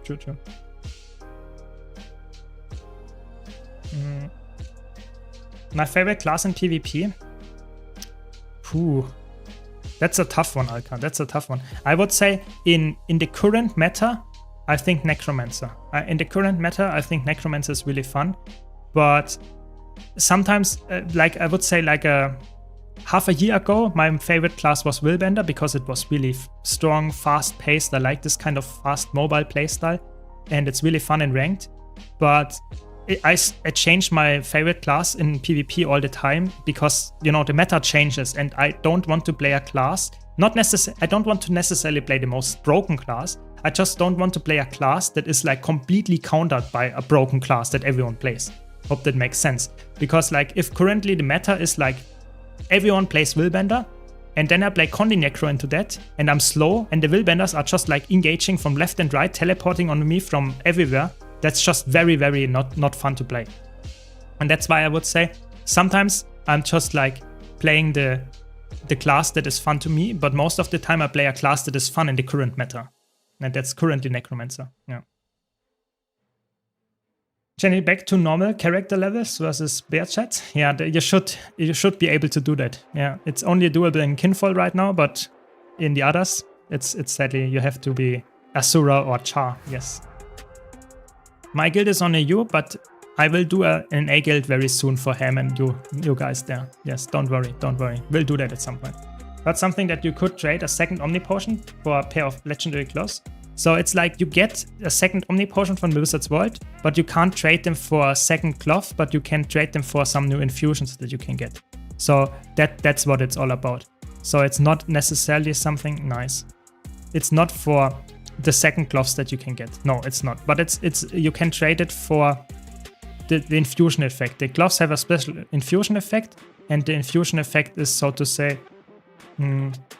just a different look for your weapons, a little bit different color, and you will get that for free, or not for free, but you will get more progress in this direction for a different color scheme if you have the Omni Potion, the second one, traded for at the vendor. That's how it works. I see more Willbenders in PvP. I don't really understand why. I don't like those watches. Yeah, I mean, if you don't like it, don't play it. You know, that's the cool part. I would say Willbender is very strong right now in the Bruiser build, or somewhat strong as the Bruiser build, but it's not the best build anymore. I think the best Guardian build might even be Dragon Hunter right now in ranked, but I don't know. I think Guardian is not the best spot right now when it comes to PvP, surprisingly enough. But of course you can still play it. It's still very playable and winnable with it, for sure. So I just take the 3 cloths from the event and another weight class. Yes, the other weight class that you will get from the event will be costing you some more stuff, but the free ones you can get just by playing the content. Yes, that's how it works. But like I said, I made a whole guide about it on my YouTube channel that's way more concise than I can tell you here. And I will also show the achievement and stuff. Do you think Necromancer Harbinger is still good after the recent nerfs? Yes, very much actually, very much. I'm very sorry. Do you think the second and third cloth weights will be vets only or for everyone? So you have to invest some money there at the vendor, but if you have the gold, the whatever you have, it's still quite easy to obtain. It's way easier to obtain than going for raid legendary armor, for example, if you never raided before. So you will get the second and the third cloth part way faster than going for raids, or easy at least, but it's not free. It costs you some gold. That is definitely the case. Yeah, Scourge got nerfed in PvP, and it's definitely way worse now, Scourge, but you don't have to play Scourge. You can play Harbinger or Reaper, and they're completely fine. They are still very, very good. Yeah. Yeah, I mean, obviously, I'm also Platinum on my main account, and you encounter everything, to be honest. The only thing that you don't encounter is mechanists, luckily, because they're really bad. But other than that, you find everything, I think. Do meta changes make an entire class unplayable? No, it's just a specific build. And the important part is people overestimate the changes. If there is a change currently for a specific build, yeah, like let's say you play Mesmer and you decided to go for Chronomancer. And Chronomancer was really good when you start playing it. But then after 1 month, there's a balance patch. And it nerfs Chronomancer for whatever reason. That doesn't mean that Chronomancer is unplayable. Not even close. It's just not the top tier pick anymore. It might be like A tier instead of S tier. So balancing in Guild Wars 2, people overestimate how much it actually impacts the meta. It's the class that was really good and it gets nerfed is typically still perfectly playable in the same spot than it was before, but maybe not as broken and as overpowered as it was before. So don't worry too much. Like, it's still completely fine. The exception there is Scourge in PvP got nerfed quite hard. It's definitely not as broken anymore and as playable anymore, but that was also very obnoxious and very broken. And like, no one liked that, even the players that played it. So yeah, I think that's an exception. Please, for the love of God, get some fashion going on this character. You look like a beggar. No money for that, you know, no money for that. 0 to hero. We have to, like, every single item we have to save and money and stuff, everything to get some more gold. But speaking of gold, we now will finally be able to open those fractal chests. So you get from doing fractals, you get fractal encryption boxes every time if you do it. And you can also sell them at the TP. If you do some dailies and purchase them from the daily vendor, I will show that as well, give me a second. Then you get some fractal keys on top of that. Those fractal keys are very good because with it you can open the fractal encryption boxes. And with the fractal encryption boxes, if you have the mastery, that's why I went for it, the fractal attunement mastery tier 3, you get more loot from fractal encryption boxes. I will show you the vendor. And if you then open those chests yourself and not sell them on the TP, you get way more gold than opening them, than selling them on the TP. So you can purchase 30 of those keys every single day for 6 gold and 30 fractal relics. And you will get way more gold than those 6 back. So I will purchase that and then I will open 69 chests. 96 chests, almost, but still. And I will open those now and I will get way more gold out of this. Yeah, so I'm currently at 62 gold. I will open those chests, get a lot of trash and a lot of other materials like agony infusions that I can use to upgrade my character later, and some more materials. get some recipes for some shoulders, I guess. I will select some Chosha's ones for Berserker gear at some point, I guess, maybe. We will see. Doesn't really matter too much. And I have a lot of chunk items. That's really the main thing that I get here are chunk items. Those chunk items are not worth anything, those trophies. But I can go to a vendor and sell all of them. And now look at my gold value. My gold value now is 62 gold. If I sell all my chunk, 97. Yeah, so I got a huge influx of money by doing this. And you consistently continue doing that, and you are good. Yeah, you are good. You get a lot of gold from farming fractals this way. Really important, really important. Yeah, nothing. Basic character. I have not even looked at it. It's exactly the same how it looked in the beginning. Yeah. How much gold are we talking? Like someone should sell the legendary to buy the other 2 whites, or not that much? I don't know exactly, but I would say it's like between 500, around 500 gold, maybe lower, like 250 to 500 gold, something in that value. Yeah, something like that, I would say. Yeah, exactly. Fractals give you a lot of gold. Yeah, exactly. Scorch has to be really bad or really good in PvP because of the design of it. And right now it got nerfed so much that it's probably quite bad again. I have a question you can try to answer in regards to black holes. What happens inside the event horizon and at the singularity? That's a very good question. No one knows. I mean, there are some movies that speculate about it. You can check out Interstellar, I think. But I think it's quite hard to know what's behind a black hole event horizon. I have no clue. I'm not sure. I'm not an astrophysicist, so I can't tell you. Even those can't tell you, I guess. Yeah. What's your thought about Willbender? Willbender is good, especially in PvE it's good. I like it. In competitive modes it's good, but it's also quite punishing. You can die quite fast with it. So you should play it if you like it, but you should not force it, because it can be quite punishing. If you don't like it too much, play something else instead. Nice, very good. How were the wings, Tatted Wings? Tatted Tank, did you enjoy all the wings? Because I think some of the wings are way better than others. I'm like not the absolute best fan in terms of like all the specific... I think some of the raid wings are just way better than others, but maybe you enjoyed all of them. Yeah. What did you spend, Crystalline Fractal Eggs? No, not the pristine ones, just the normal ones. Just 30 of the normal ones. So you get that after doing like 1, 2, 3 fractals or something. It's really, really easy acquirable. Yeah. The event is for the next 3.5 weeks. Yes, but the gloves and the quick play feature is completely available after that as well. So it's just the event that speeds up the progress. So from the fractal gloves you can get forever. And the quick play as well. It's just the event that gives you access to this second legendary starter kit. This is the only thing that you get from the event. On top, that you only can get from the event. That's what I meant. Yeah.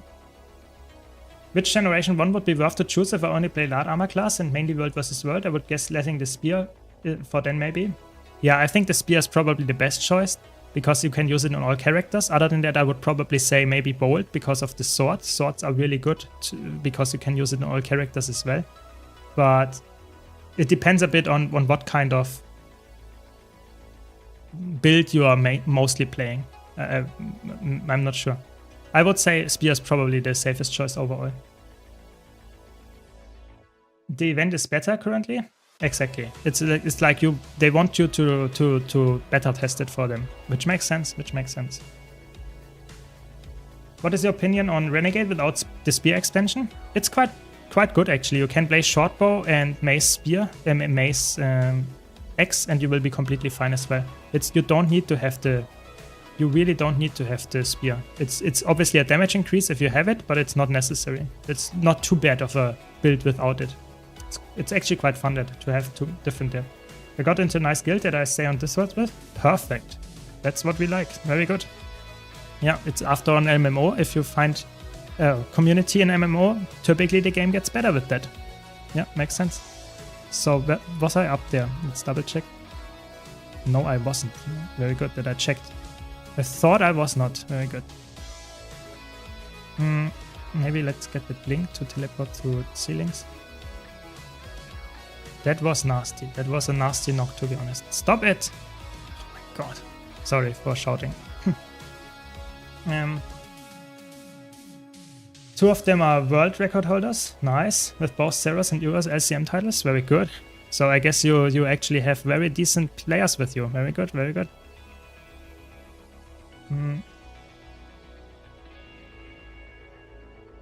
Yeah, the gloves, a lot of people think the gloves are time limited, but they are not. Really, you can play the gloves, you can get the gloves forever in the game. It's obviously faster during the event, but after that you can still get it quite fast as well. Not as fast, but quite fast. Come on. Let me out of combat, please. Now I got out of combat, sure. Okay. I never used sword for Elementalist. I don't know any build for them, so I think I will go for Spear. Yeah, sure, always happy to answer. Spear makes sense, Spear makes sense. Then a Calamity, okay, cool. Very cool. Good group then. Very good, very good. Yeah, I mean, it's always good to have good players with you, because then you will learn the encounter way faster than if you would go with 9 people that are also new. But, I mean, it can also be an experience that you missed out there. So it's good, either way. I like it. More players that enjoy raiding, that's good. And I think raiding will get way more, like, interesting with the upcoming expansion, and the rework to it will definitely be way more interesting. Like, guaranteed, people will engage more with raids than ever before, I would say. So it's better than ever to get into raids, not only for the rewards, but also because they will get a rework and they will get more attention from ANET. Like, raids and strike missions will get merged, and that means just that we will get more incentives to play those, for sure. They will get some more additions to that. Guaranteed. Should probably switch to my other build again. There we go. What do you usually do with Ascended rings or other accessories that you don't need? So rings are always attuned on my main account, and then I salvage them. If I do that, I will get more value out from that. So let's do the others. One, very good. There we go. Yeah, so I would always recommend attuning them, then you get more fractal matrices out of them if you salvage them, but I would always salvage them. Like, salvaging them is very, very important, because in the long run you get some more gold out of that. All the ones that you don't need. Accessories you can keep, or you can salvage them as well. Accessories are not that worthwhile to salvage, but they are definitely also good to salvage them to get some more loot out of that. Distant Oracle is 2. Okay, very good. And this is 3, very good. But yeah, I would say salvage them or keep them. That are the two options. Yeah. Well, I mean, the first 5 to 8 wings, they seem just listening to commands and being top 5 DPS most of the fights that I was doing for the first time ever. Makes sense, makes sense. You have to learn at some point, you know. Don't worry too much. Yeah, exactly. You need the Ascended Salvage Kit for that one. Ascended Salvage Kit is like very important, because it obviously gives you the ability to salvage in the first place. So I would always like recommend you to have at least one of them lying around if you get into higher fractals, because you can actually get some nice gold back out of those rings that you get just all the time. All the time. Can you show us tier 1 legendary spear we can get from crafting for this event, please? So, what exactly do you mean? I mean, this event will give you... Yeah, okay, so you mean the normal one. Yeah, I can show it. I can show it. This one. This is the spear that you can get. And this is how it looks. It's like the shark spear, some kind of purpley glow. And when it's stowed, it's just a shark, and it leaves some trails behind. I'm currently not on my main account, so I can't showcase the footsteps and stuff, but it's definitely worthwhile getting, I would say. It looks quite nice. It's not necessarily the nicest weapon, I would say, but it's definitely not the worst either. And it's very good, because you can use it on every single character. Yeah. Yeah, the Omni Potion. Like, a lot of people had problems with the Omni Potion. Yeah, like some people were really upset that they farmed it forever and now they don't get it. And some people are like, just mad in general. But what can I say? I, for one, am not sad as a veteran, but I know some people actually purchased the Omni Potion one day before, reached out to the support, and they actually answered and refunded. They actually refunded the Omni Potion for that. So some people actually are doing that, and you will have some success. I'm not sure if they will do that for everyone, but they actually refund if you purchased it just a few days ago. Yeah. The Omni Potion rate was happening since it takes 20k relics to get it. Yeah, I think it's like they could have handled it better. I agree. They could have handled it better, but what can you do? You know, I'm a veteran on my main account. I also have that and I don't care, but some people are really upset about that. What legendary do you recommend for people who don't have any weapon yet? It depends if you have all classes and all things that you want to play. I would say it's probably Spear is the best one because you can use it on all classes. But if you want to be only playing one class and you want to give my answer to that, you have to let me know which kind of class and build you like to play, and then I can give you my answers. Because if you only play a single class, it doesn't make sense to go for the Spear if you don't play the Spear on the specific class. So where's the shark? There's the shark. Is the Backslog expansion for one character only? Yes, it is. It's only for one character, so it will in the end be nice if you play only one character or if you play that character a lot, but it is not something that I would say is for a new player really the best option for if you play a lot of different characters. But I would say if you, like for example on this account, I use them because I get more slots. That helps a lot. I play only this character in PvE, so it makes sense to increase it. It's a really, really good item, but it's not account bound. It's own, or as soon as you consume it, it's only for this character. Yes. I heard people talking about asking for people to ping portion because they don't want to play with welfare option. Really? I mean, why? That doesn't even make any sense to me because the potion is the same item. So why would you not want to have someone? I mean, I guess some people are really weird with it. I don't know. I don't join those groups, so I can't tell. I can't tell. I would not know. I would not know. I'm always someone that I join groups if they seem reasonable. If they have a weird requirement, I will not join them, even if I meet the requirement. That doesn't make any sense to me.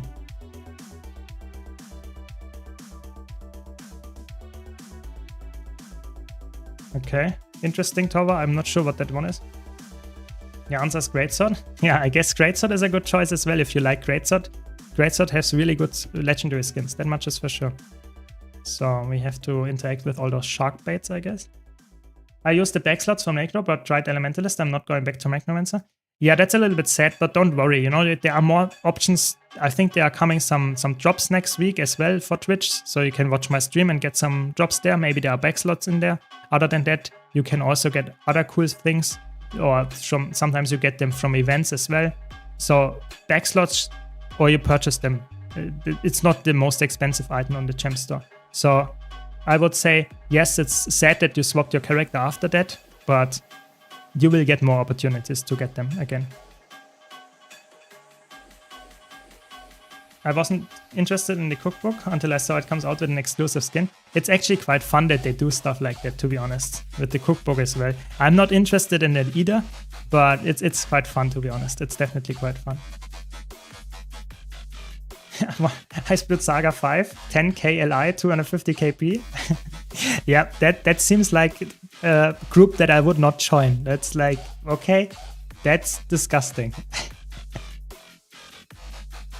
I really don't know. I think for me personally, it's just like some groups have really unreasonable requirements and they are just like, it doesn't make sense. For Fractals, it's the same, you know. Some people require 100,000 kill proof for the Fractal CMs. What? Why? It doesn't make any sense. The group does not get better because of this crazy amount. But what can I say? You know, some people still require it, so I will not join this group if I don't want to be with those. I mean, that's the freedom there that you have. But yeah, I can definitely understand that it can be annoying for sure. The drops don't have backslot, unfortunately. Ah, okay. I have not looked at them directly yet, but I know they will happen. So sadly, there was one Twitch drop. Maybe with the expansion release, maybe there will be one that will include some backslots, because that's actually really cool if there are backslots in there in the drops. So you can just watch Twitch and you get some nice rewards for that. That's amazing.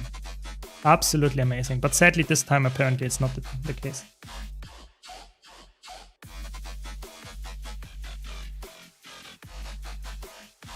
Yeah, but I mean, I'm actually quite positive that we will get more drops in the future, because obviously it's boosting the activity on Twitch and on other social media for Guild Wars. And I think that's something that is quite missing. And in the last few months with the new partners and stuff for ANET, they actually made they tried a bit to make more players come into the game. Like also the other, for example, there are a lot of like big ticket streamers, or rather big ticket streamers from other MMOs that trying out Guild Wars 2. So they really want to keep this hype up. So I think there will be more drops, and hopefully really good drops coming with the expansion as well. Maybe some more backslash expansions or other good stuff. But yeah, don't worry too much. Be patient, or purchase them from the TP and you will be fine as well. I really want the bloom and light adaptation slider in this game. It's not, we have some more in the graphic option now, but the slider is sadly not there. You know, at least you can now select it. Previously you were like, this was only one setting, but I'm definitely with you that the slider would help a lot. And I think that could come with the core feature update as well. You know, that's definitely a core feature. Nice, 75% done. Very good. You're getting somewhere. You're getting somewhere. I just hit level 80. I want to be able to play in a decent way in PvE and PvP, but I'm not sure if I should go Renegade or Herald, which one is the most popular for playing PvE and PvP. So both of them are really good in all game modes. I would say for me personally, I think Renegade is a little bit better currently in the current meta. In those two game modes specifically. But if you enjoy Herald more, go for Herald. I really would say it's like a choice depending on what kind of gameplay you enjoy more. Because both of them have very, very good builds, and both of them work in PvP and PvE. But I would say Herald is probably a little bit worse, for me personally. I think Renegade is a better pick right now. At least in my experience, yeah.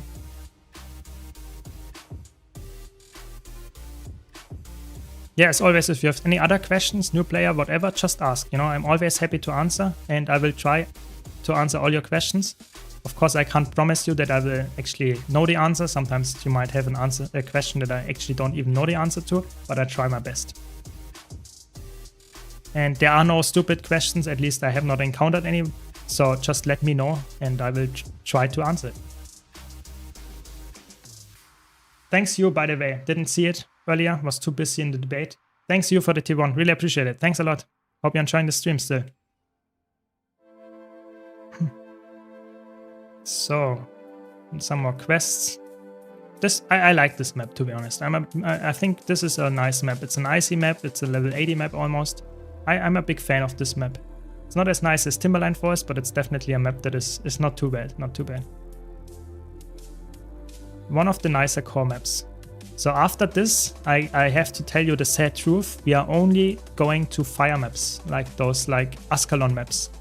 And I'm not the biggest fan of the Ascalon maps. Not necessarily because of the how they look, but because of the quests and stuff there. But we are almost like, it's only like this map, Fireheart Rise, Iron Marches, Desert Steps, and Fields of Ruin, those 4, plus the ore maps. The ore maps will be the last, but we are making big progress. Yeah, big progress. Very good. Always happy to help. Don't worry with it. Don't worry.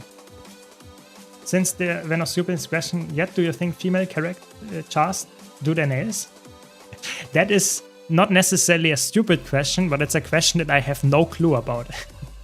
It's like, maybe someone in chat has answers to those lore questions, because I'm never, like, I have no clue about lore.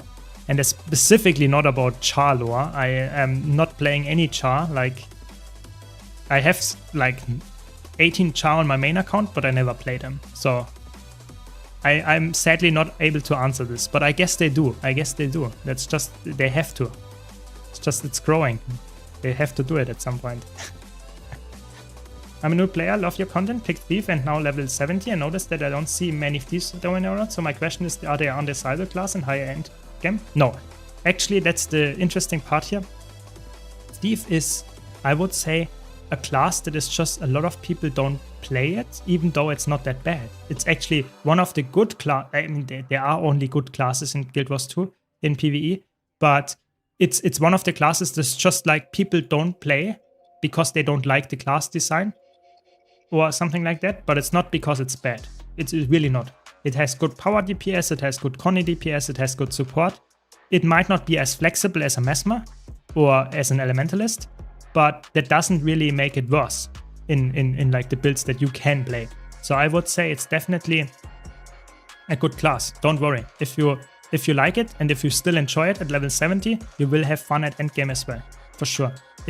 And you should not judge your fun depending on how many other people are playing it. If you enjoy a class and it's working in general, the build exists, play it. Even though most people don't play Thief, that doesn't mean that it's bad. I really don't think so. Maintain. The colors. I don't think so. I don't think so they will do the colors though. But maintaining the length, I think that makes sense. They would do that probably. Which pack did you install on Blish for those lines? So I'm using the Tackets one. The Tackets marker pack because it has a barefoot option. If you have all the mounts, I would recommend the Thieves one here. Because this is the fastest one and gives you the best amount of tips. It also gives you tips, for example, how to complete a quest very fast and that kind of stuff. So it's really, really helpful in that regard. But I'm using the Tackets one right now because I am barefoot on this character. I don't have any other mounts than the Raptor. So I really have to stick to the barefoot option. Have no Sky Scale, no Griffin and stuff like that.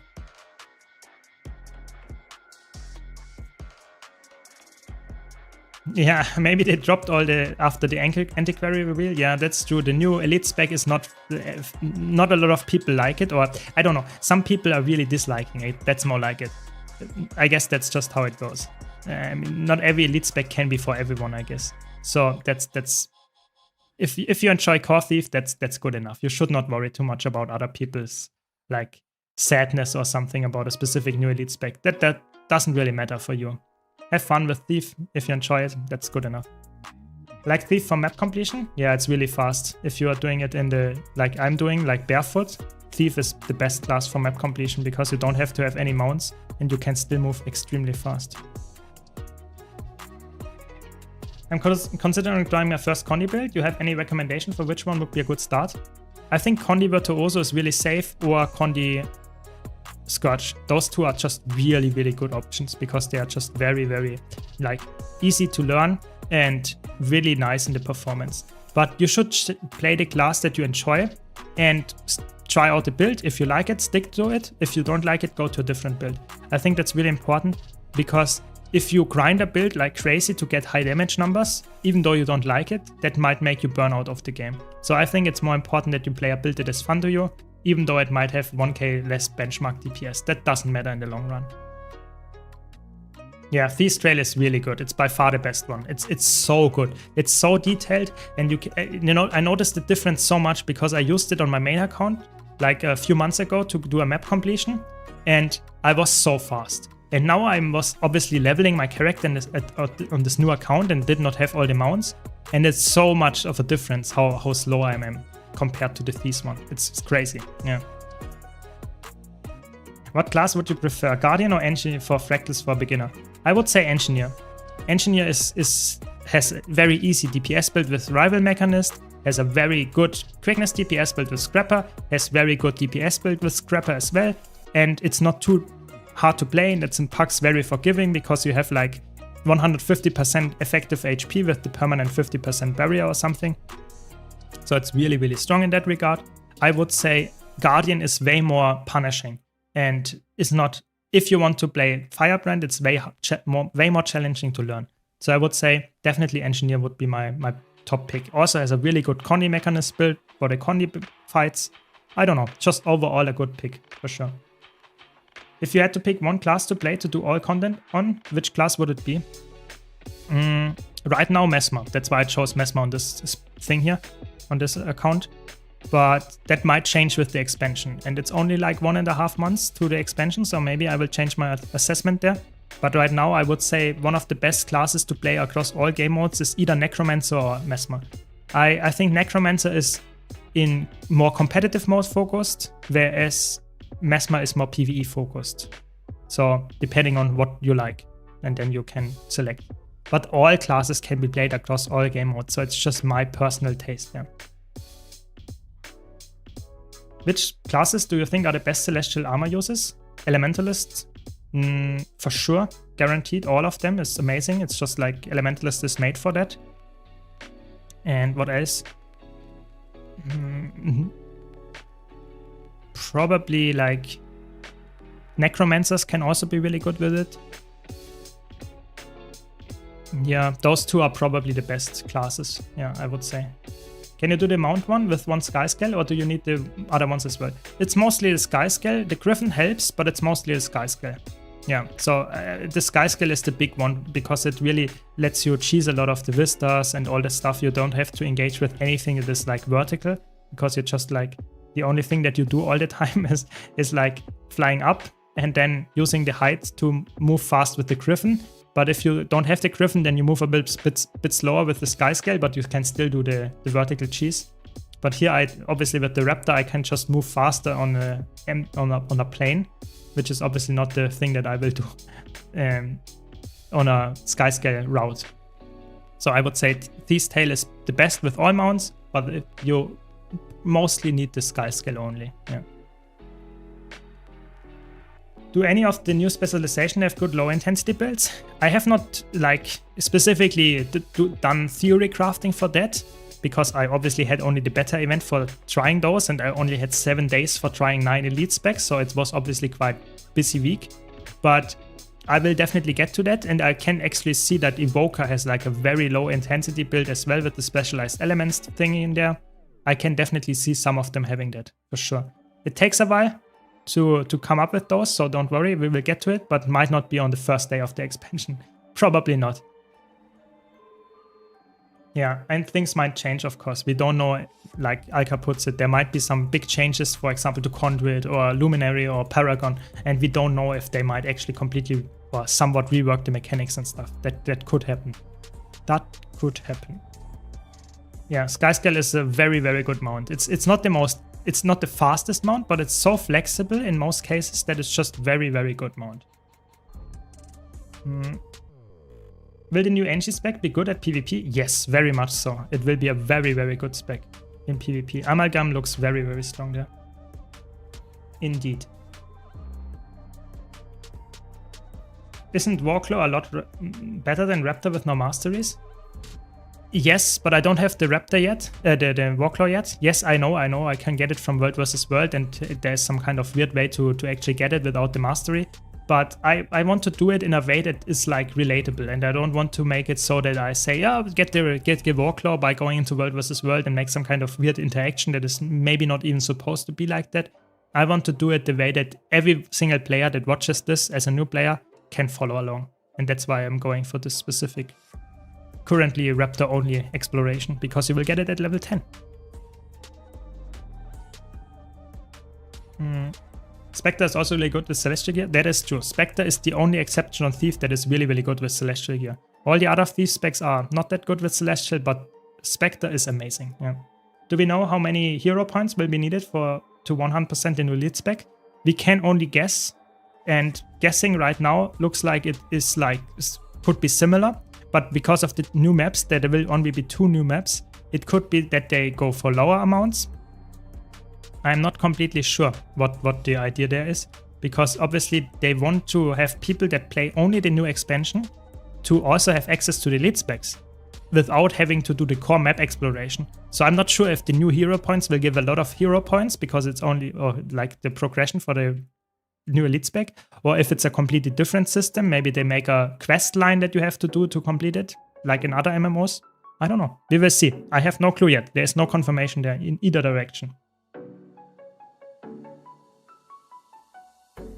Pistol Antiquary? Yeah, I mean, Pistol seems always like quite a good way to make a low intensity build. I think that might exist for Antiquary for sure.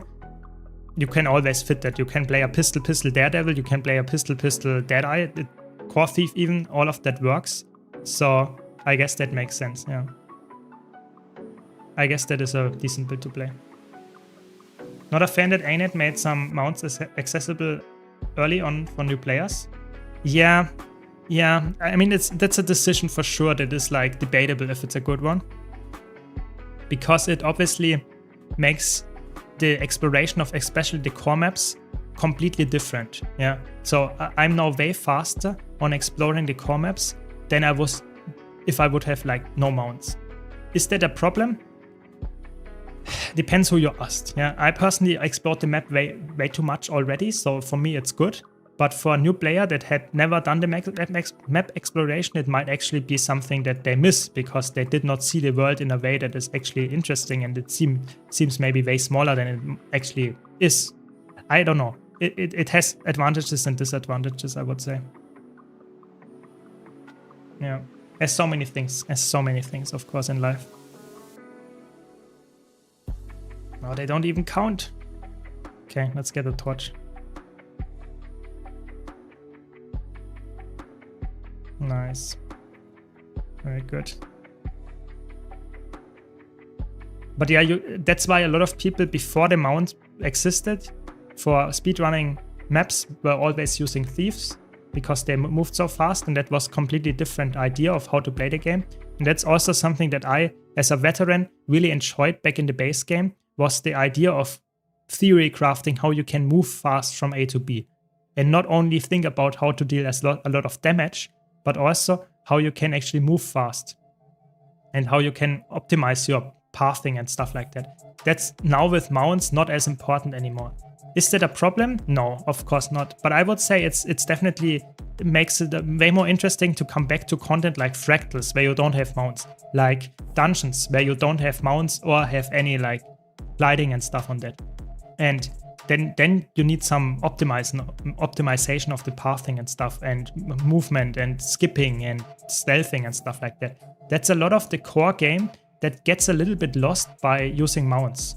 Like, I'm not like saying mounts are bad, don't get me wrong, I'm just saying the core game, maybe they should make it something like in Final Fantasy XIV, I know they have that there, that you have to explore the map first and then you unlock the mounts to use them. At least the flying mounts. I think that is something that is actually quite cool. The idea of like the first playthrough across your account on this map, you have to do like normal, and then you slowly get, so to say, if you play it for the second time, you have mounts, but for the first time, you have to do it normally. I think that would be a good way, to be honest. But who knows, you know, maybe they do it in a core feature update. You know, I'm always hyping this up. Maybe it's really good. Maybe it will be quite boring and nothing is in there. We will see. People were cheesing Raptor mount unlock for new players. You drag them into the first layer of POF with you, and low level players were able to unlock it that way. Yeah, that's stuff like that I don't like. That's like not intentioned. Like, so I'm hoping for fixes like that, to be honest. Skyscale destroyed map design.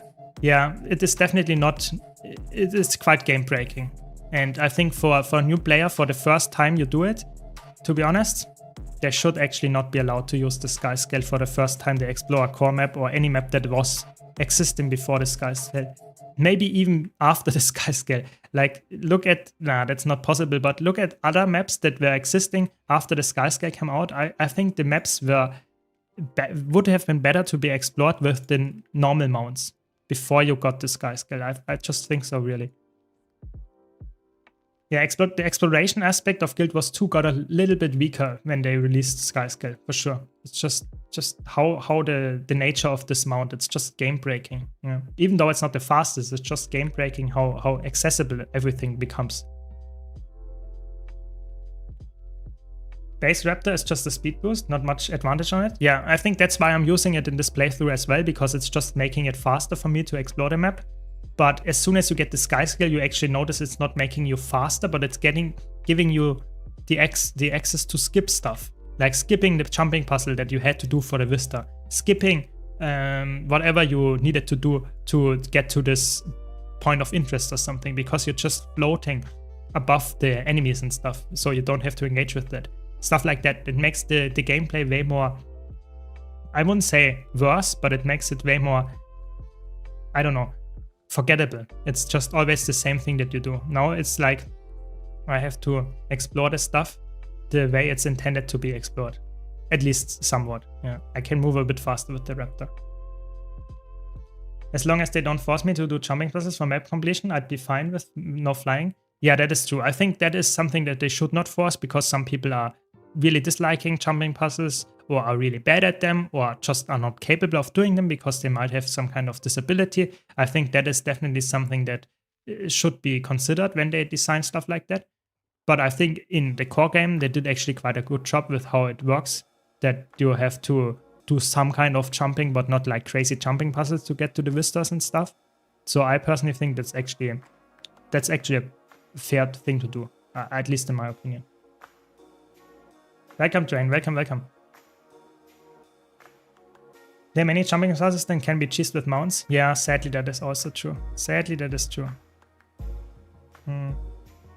I mean, you're not liking map completion is like me not liking World vs. World. Yeah, exactly. It's completely like subjectively. Yeah, definitely. I did never say that this is something that I would say is absolutely always the truth. I'm just saying I did the map exploration so many times that I'm not excited about it anymore. But I would say for a new player, it would be such an improvement if you are exploring the map in the way that it is intended to be explored in the first part of the game when it comes out, and not getting the sky scale by unlocking the Soto maps and unlocking the sky scale quite fast, and then after that you can explore all the maps with a cheesy way. I think the slow progression through the first maps to enjoy them would actually be quite good.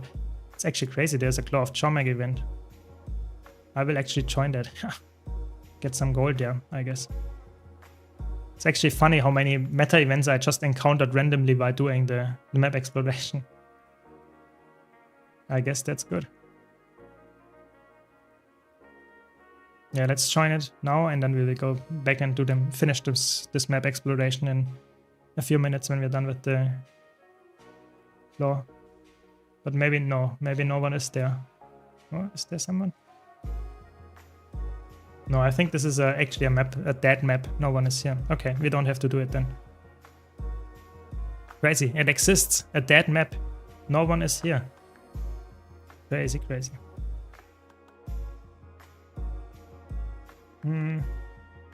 I say the best update was when they removed World vs. World from map completion.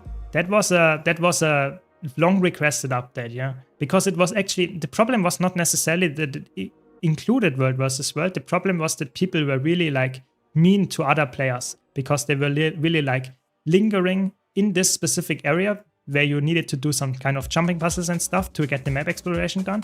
And then people were like killing you all the time and you could not get it done. So I think that was definitely something that is nowadays way better. But I think that you are forced to play World vs. World is not necessarily a bad thing. Legendaries are after all some kind of prestige item, and it makes sense to introduce you to a game mode that you might not have played before.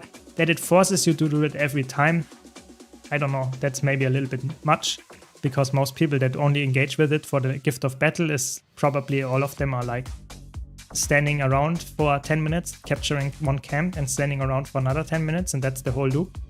But what can I say? I mean, that's just how the design currently works out.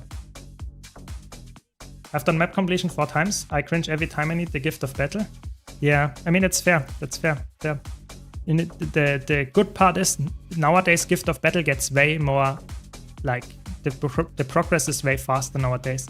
You can get it like in 4 hours if you have all the boosters, and if you're lucky and there's currently this World vs. World event happening, you can get it in 3 hours. So I guess you would just farm out like crazy during those times, and then you have a lot of gift of battles lying around. Yeah, Chalice of Tears is obviously quite painful as a jumping puzzle to do. It is very, very challenging, for the first time at least. Yeah, it's actually crazy that you can use the sky scale with Chalice of Tears jumping puzzle. It was such a hard one, but nowadays with the like sky scale it gets way easier for sure. Just a small suggestion when I follow your builds. I also follow exact layouts for 6 to 10 button layout. Could you please put what number button you press when doing the rotation? Okay.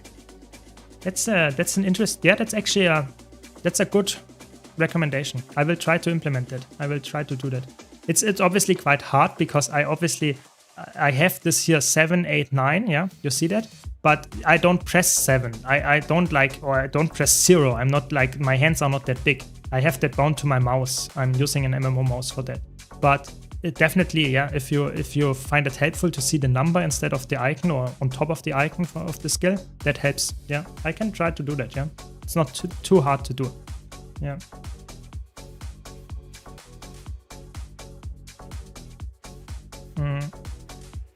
Nice to hear that, Beaver King. Nice to hear that. More to come, more to come. 0 to hero is quite good if you're burned out. Suddenly blue, green, and yellow gear is exciting again. Yeah, it's true. It's definitely something that helps you enjoy the game again, or at least the old stuff that you did not enjoy before. Yeah, because you will go back to it again, to stuff that you did not know that it's actually quite important to get in the beginning. Yeah, I agree. Definitely a new perspective for sure. I have 5 Masters and Chalice of Tears? That's crazy. That's crazy. That's commitment. That's commitment. I mean, the community will like you for that. That's good. So we need one more POI and one more hero point and one more quest. So let's find this. So again, the tip that I can always bring. Okay, here's the quest. That's quite easy. The tip that I wanted to mention is if you've missed a specific POI, you can just hover over the icon and it will show up. This one, there it is. And this one I missed. So I can just say, okay, putting a star there with pressing the Alt key and left clicking, and then you can put a personal waypoint that you only see for yourself and your party. And then you know, okay, I have to go there. It's also shown on the minimap. And that can help me to do the map exploration faster. Yeah. How long does it take to get the legendary gloves from the fractal event? So you need 500 of those crystalline shards, or however they're called, and you get those by doing 100 quick play features. And if you are doing it during the event and doing the achievements on top of that, then you need like, I would say 60 or something. So it's not too bad at all, but it is like 60 quick play features or something, maybe 60 to 70, something around that, if you spread it out over the course of days and weeks. If you do it on one day, you need like 80 to 90. So it is quite a farm, but don't worry, you can do that over the course of 4 weeks, so it's not too bad. So it's definitely accessible, and they want you to try it out. That's the main idea there. Yeah, that's a good idea. Yeah, I definitely always happy to have improvements like that in my videos, so thanks for that. Actually a good idea. I'm also new and I sometimes struggle to follow rotations for new builds since I do not know the name of every skill. Adding numbers would help. Yeah, that's good. I will do that. Yeah, I will try to implement it as soon as I record and edit. That's the most important part, the new videos that you did not see yet. But of course, I'm always, if you don't know, I'm uploading a video daily on my YouTube channel. So I'm not like always like every single day having the panic to create a new video. I'm also having some kind of buffer, and it takes a while until my videos, so to say, are up to date again, or I'm currently like using the feedback that you provide to create the new videos, but definitely include it. Would you recommend using the spear on any of the elementalist specs? I would say on Catalyst it's probably the best. You can also play it on Tempest, but all the others in PvE, it's more like if you like it, you play it, but it's not the most insane spec in terms of that. I would say it's actually quite fun to play Spear Cutter, but it's definitely, I would say Cutter is probably the best option. I would say so, yeah. Oh no, that's the one there. Oh no. There's also the hero point actually. I found everything, that's good. So where's the hero point here? Okay, below me, very good. But I would say play it if you like it. And Elementalist is a decent user of Spear, but it's definitely one of the classes that I would say is the easiest to replace. It really is. There we go. Oh, we ended up here. Okay. Do you know if the fractal event is time limited? Yes. So the fractal event will last for 3 weeks, 3.5 more weeks. And the gloves and the quick play feature will stick around for after that. So don't worry, you will get the legendary gloves still. But if you want to get the, how is it called? The legendary starter kit, universal key, whatever, this one here. This one is only during the event. So you will miss out on this one if you don't do the event at all. But if you do it, you will get the gloves and the starter key. So the event itself, yes, is time limited, but the gloves and the quick play feature are not.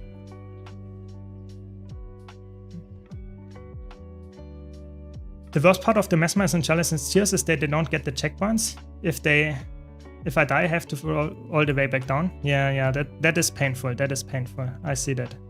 I think it's in the water here. Yeah. Yeah, exactly. If you're at 30 runs and you have like half of it already, then it's like probably 50 to 60 or something like that. Yeah, without the achievements, makes sense. 50 to 60 runs, which is quite good. I think it's not too bad, you know. Over 4 weeks, 60 runs, one like 5 minutes or something. That's like 300 minutes. That's like farming over 4 weeks. That's like 5 hours or something of farming this event. It's really not bad. Sadly, no key. No. That's actually Berserkers. I actually might have to keep this, to be honest. It's not level 80, but it gives me Berserker stats and it's light armor. I actually might have to keep this, to be honest, because I want to equip some Berserker gear at some point. I might have to keep this, yeah. This one we sell though. And let's salvage some stuff. There we go. And that we don't need. Don't need that one. Very good. I would have never interacted with World vs. World if it wasn't for the gift of battle, and now it's a game mode that I enjoy from time to time. Perfect. That's the intention of the whole idea. Yeah. Thanks, Sika, sir. Really appreciate the Prime. Thanks a lot. Didn't see it earlier. Thanks a lot. What do you recommend getting from Wizard's World apart from the Omni Potion?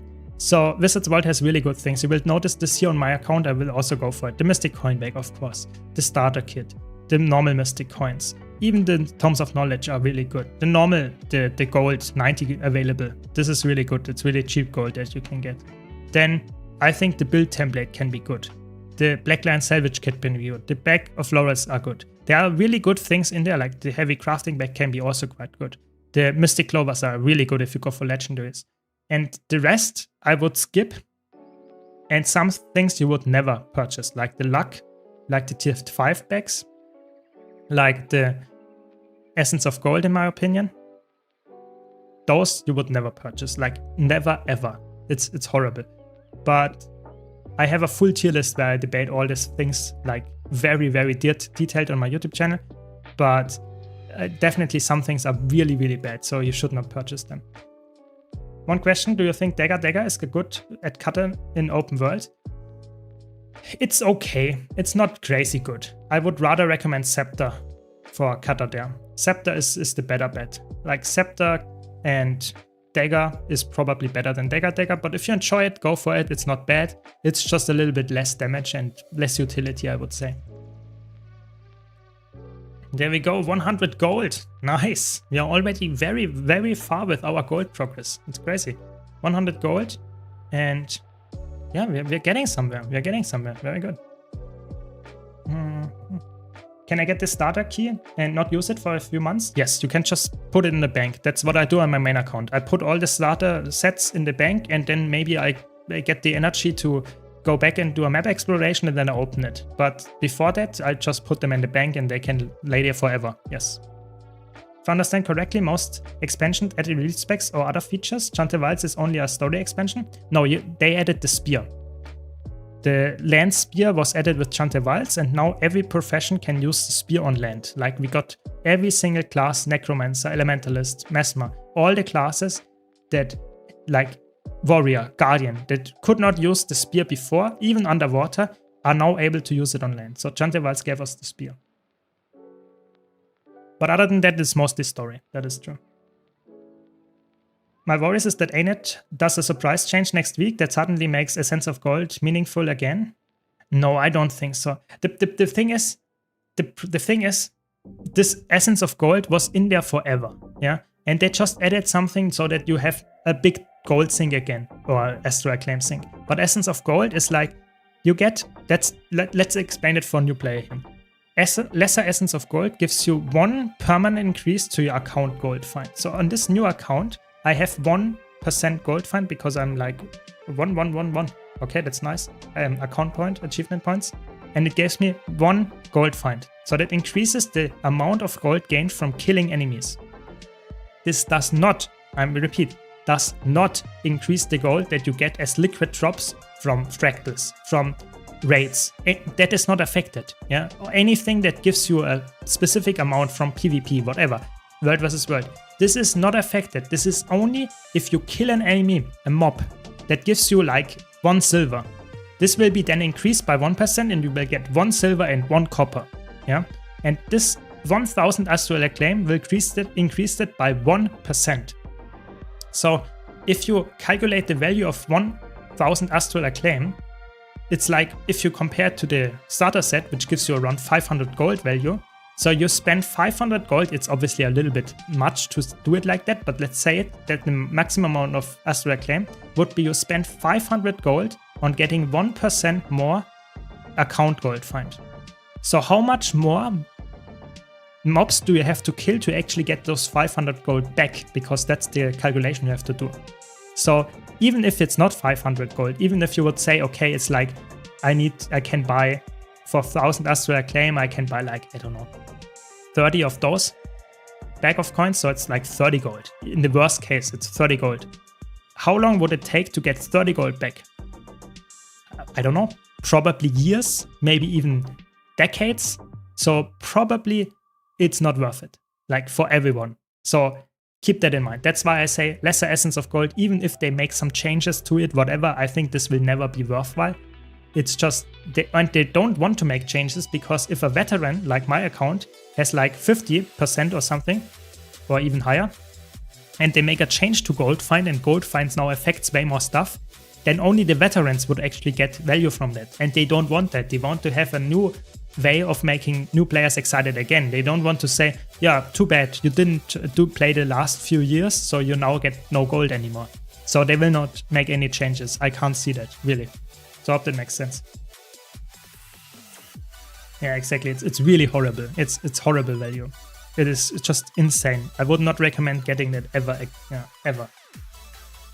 But yeah, it can be. The Wizard's World is a big thing to understand. There are so many things that are in there that can be confusing and for new player. So just ask veterans or anyone if that's a good item, and they will probably give you a somewhat similar answer to I would say. But some things are obviously personal. You know, there is always this like skin tab here. I would not rate them. It's like, if you like the skin, go for it. They will never go away. You can always go to the legacy rewards, and you will find all the skins that were added at some point. You will find it there. Just the Omni Potion, for example, you should definitely get if you don't have it. Even if you have the Ascended version, you should definitely get this one as well, because you can trade it for very good upgrades to your legendary gloves. But this is something that goes away. So if the expansion releases, this Omni Potion will probably go in the legacy rewards, but it's not confirmed as far as I know, so it could actually go away completely as well. So I'm not completely sure how they will handle it, but either way, get this item. This is a really good one, definitely. And also the legendary starter kit, I would also always get that, even if you're not playing and making it right now. In the future, it's definitely worth as well. Can I surpass the Wizard's World points over the limit? Yes, you can accept it over the limit. So if I'm now at 1,300 and I accept, or 1,290 and accept something, it goes over that, but you can't accept more than that. So you have to spend it then. But you will not lose any points. Yeah. Yeah. Makes sense, Jane. Makes sense. I never thought of using Staff Greatsword for 4 Phantasms total for that amazing quickness. Yeah, that's really cool. The thing is, you can lose a lot of nice, like, interesting combos on Mesmer, so I'm always happy to help that. but this spear is the same. You can use spear, greatsword, and make 4 phantasms as well. But of course, I like to play this here because I'm not having too much options and I don't have the spear unlocked yet. Stuff like that. But yeah, glad I could help there. How would you feel about me giving you a chug infusion to hype up the channel and do a big giveaway? I mean, I would obviously like that, but come on, you don't have to spend any stuff to me, you know, like donate anything to me. It's like, I would really like that and would do a really big giveaway, probably at some point in the future where I announce it early so that people can actually join the stream. But come on, if you have that big ticket items laying around, I'm not sure if I'm the person that you want to give it to, you know. But if you do, I mean, I would be grateful and forever in your debt, I would say. But still, that's not required, of course. In before Magic Find Gear gets reintroduced, oh my god, that would be so fun. So for the people that don't know, in the beginning of Guild Wars 2, there was a gear stat that was called, I think, how was it called? Travelers or something like that. And it had like power, precision, and magic find on there. So it had magic find as a gear stat. And you could increase your magic find by running this gear, which is obviously like grieving your group because you have less gear stats that increase your damage or your tankiness, but you get more loot. So there were crazy people that were running that in dungeons and stuff to get more loot and grieving the party members. And because of that, they removed it at some point because that's obviously not that healthy if you have like people that are consciously playing worse builds because they want to get more loot. But stuff like that would be so interesting if they would bring up back some infusions or something that give you more loot or something. I don't know, not the enrichments, but something that gives you a small stat gain or a small magic find gain for a small increase. I don't know, would be cool. Glad to hear that, you. Glad to hear that. I mean, I'm happy about any support, you know. I'm like, I don't care how you support me. Any support, I'm always happy. If you just like watch my streams, if you want to donate me anything, I'm always happy about that and appreciate it very much. Best way, I don't know. Just find the one that is the best for you and I will be happy about it either way. So that's just what I want to say. And if you want to support the channel, just want to mention it here as well and don't have bought any expansion yet or pre-ordered the new expansion, you can use my referral link. It's always in the description of the stream or the videos and you can find it there and can support me for free, so to say. Thanks a lot. And with that much said, I think I'm also like, I'm not that big on Twitch. I'm playing on Twitch and YouTube at the same time. Yeah, and I think with that, I'm also at the end of the stream for today. So I hope you enjoyed it. It was quite fun. Did some nice progress here and had some nice conversations and it was a nice stream. Take care. I wish you all a very nice weekend. Thanks a lot. And you can also write me on you can also write me on Discord if you have any questions. I'm always happy for that. Join my Discord server for that. And like I said, take care. Thanks for watching.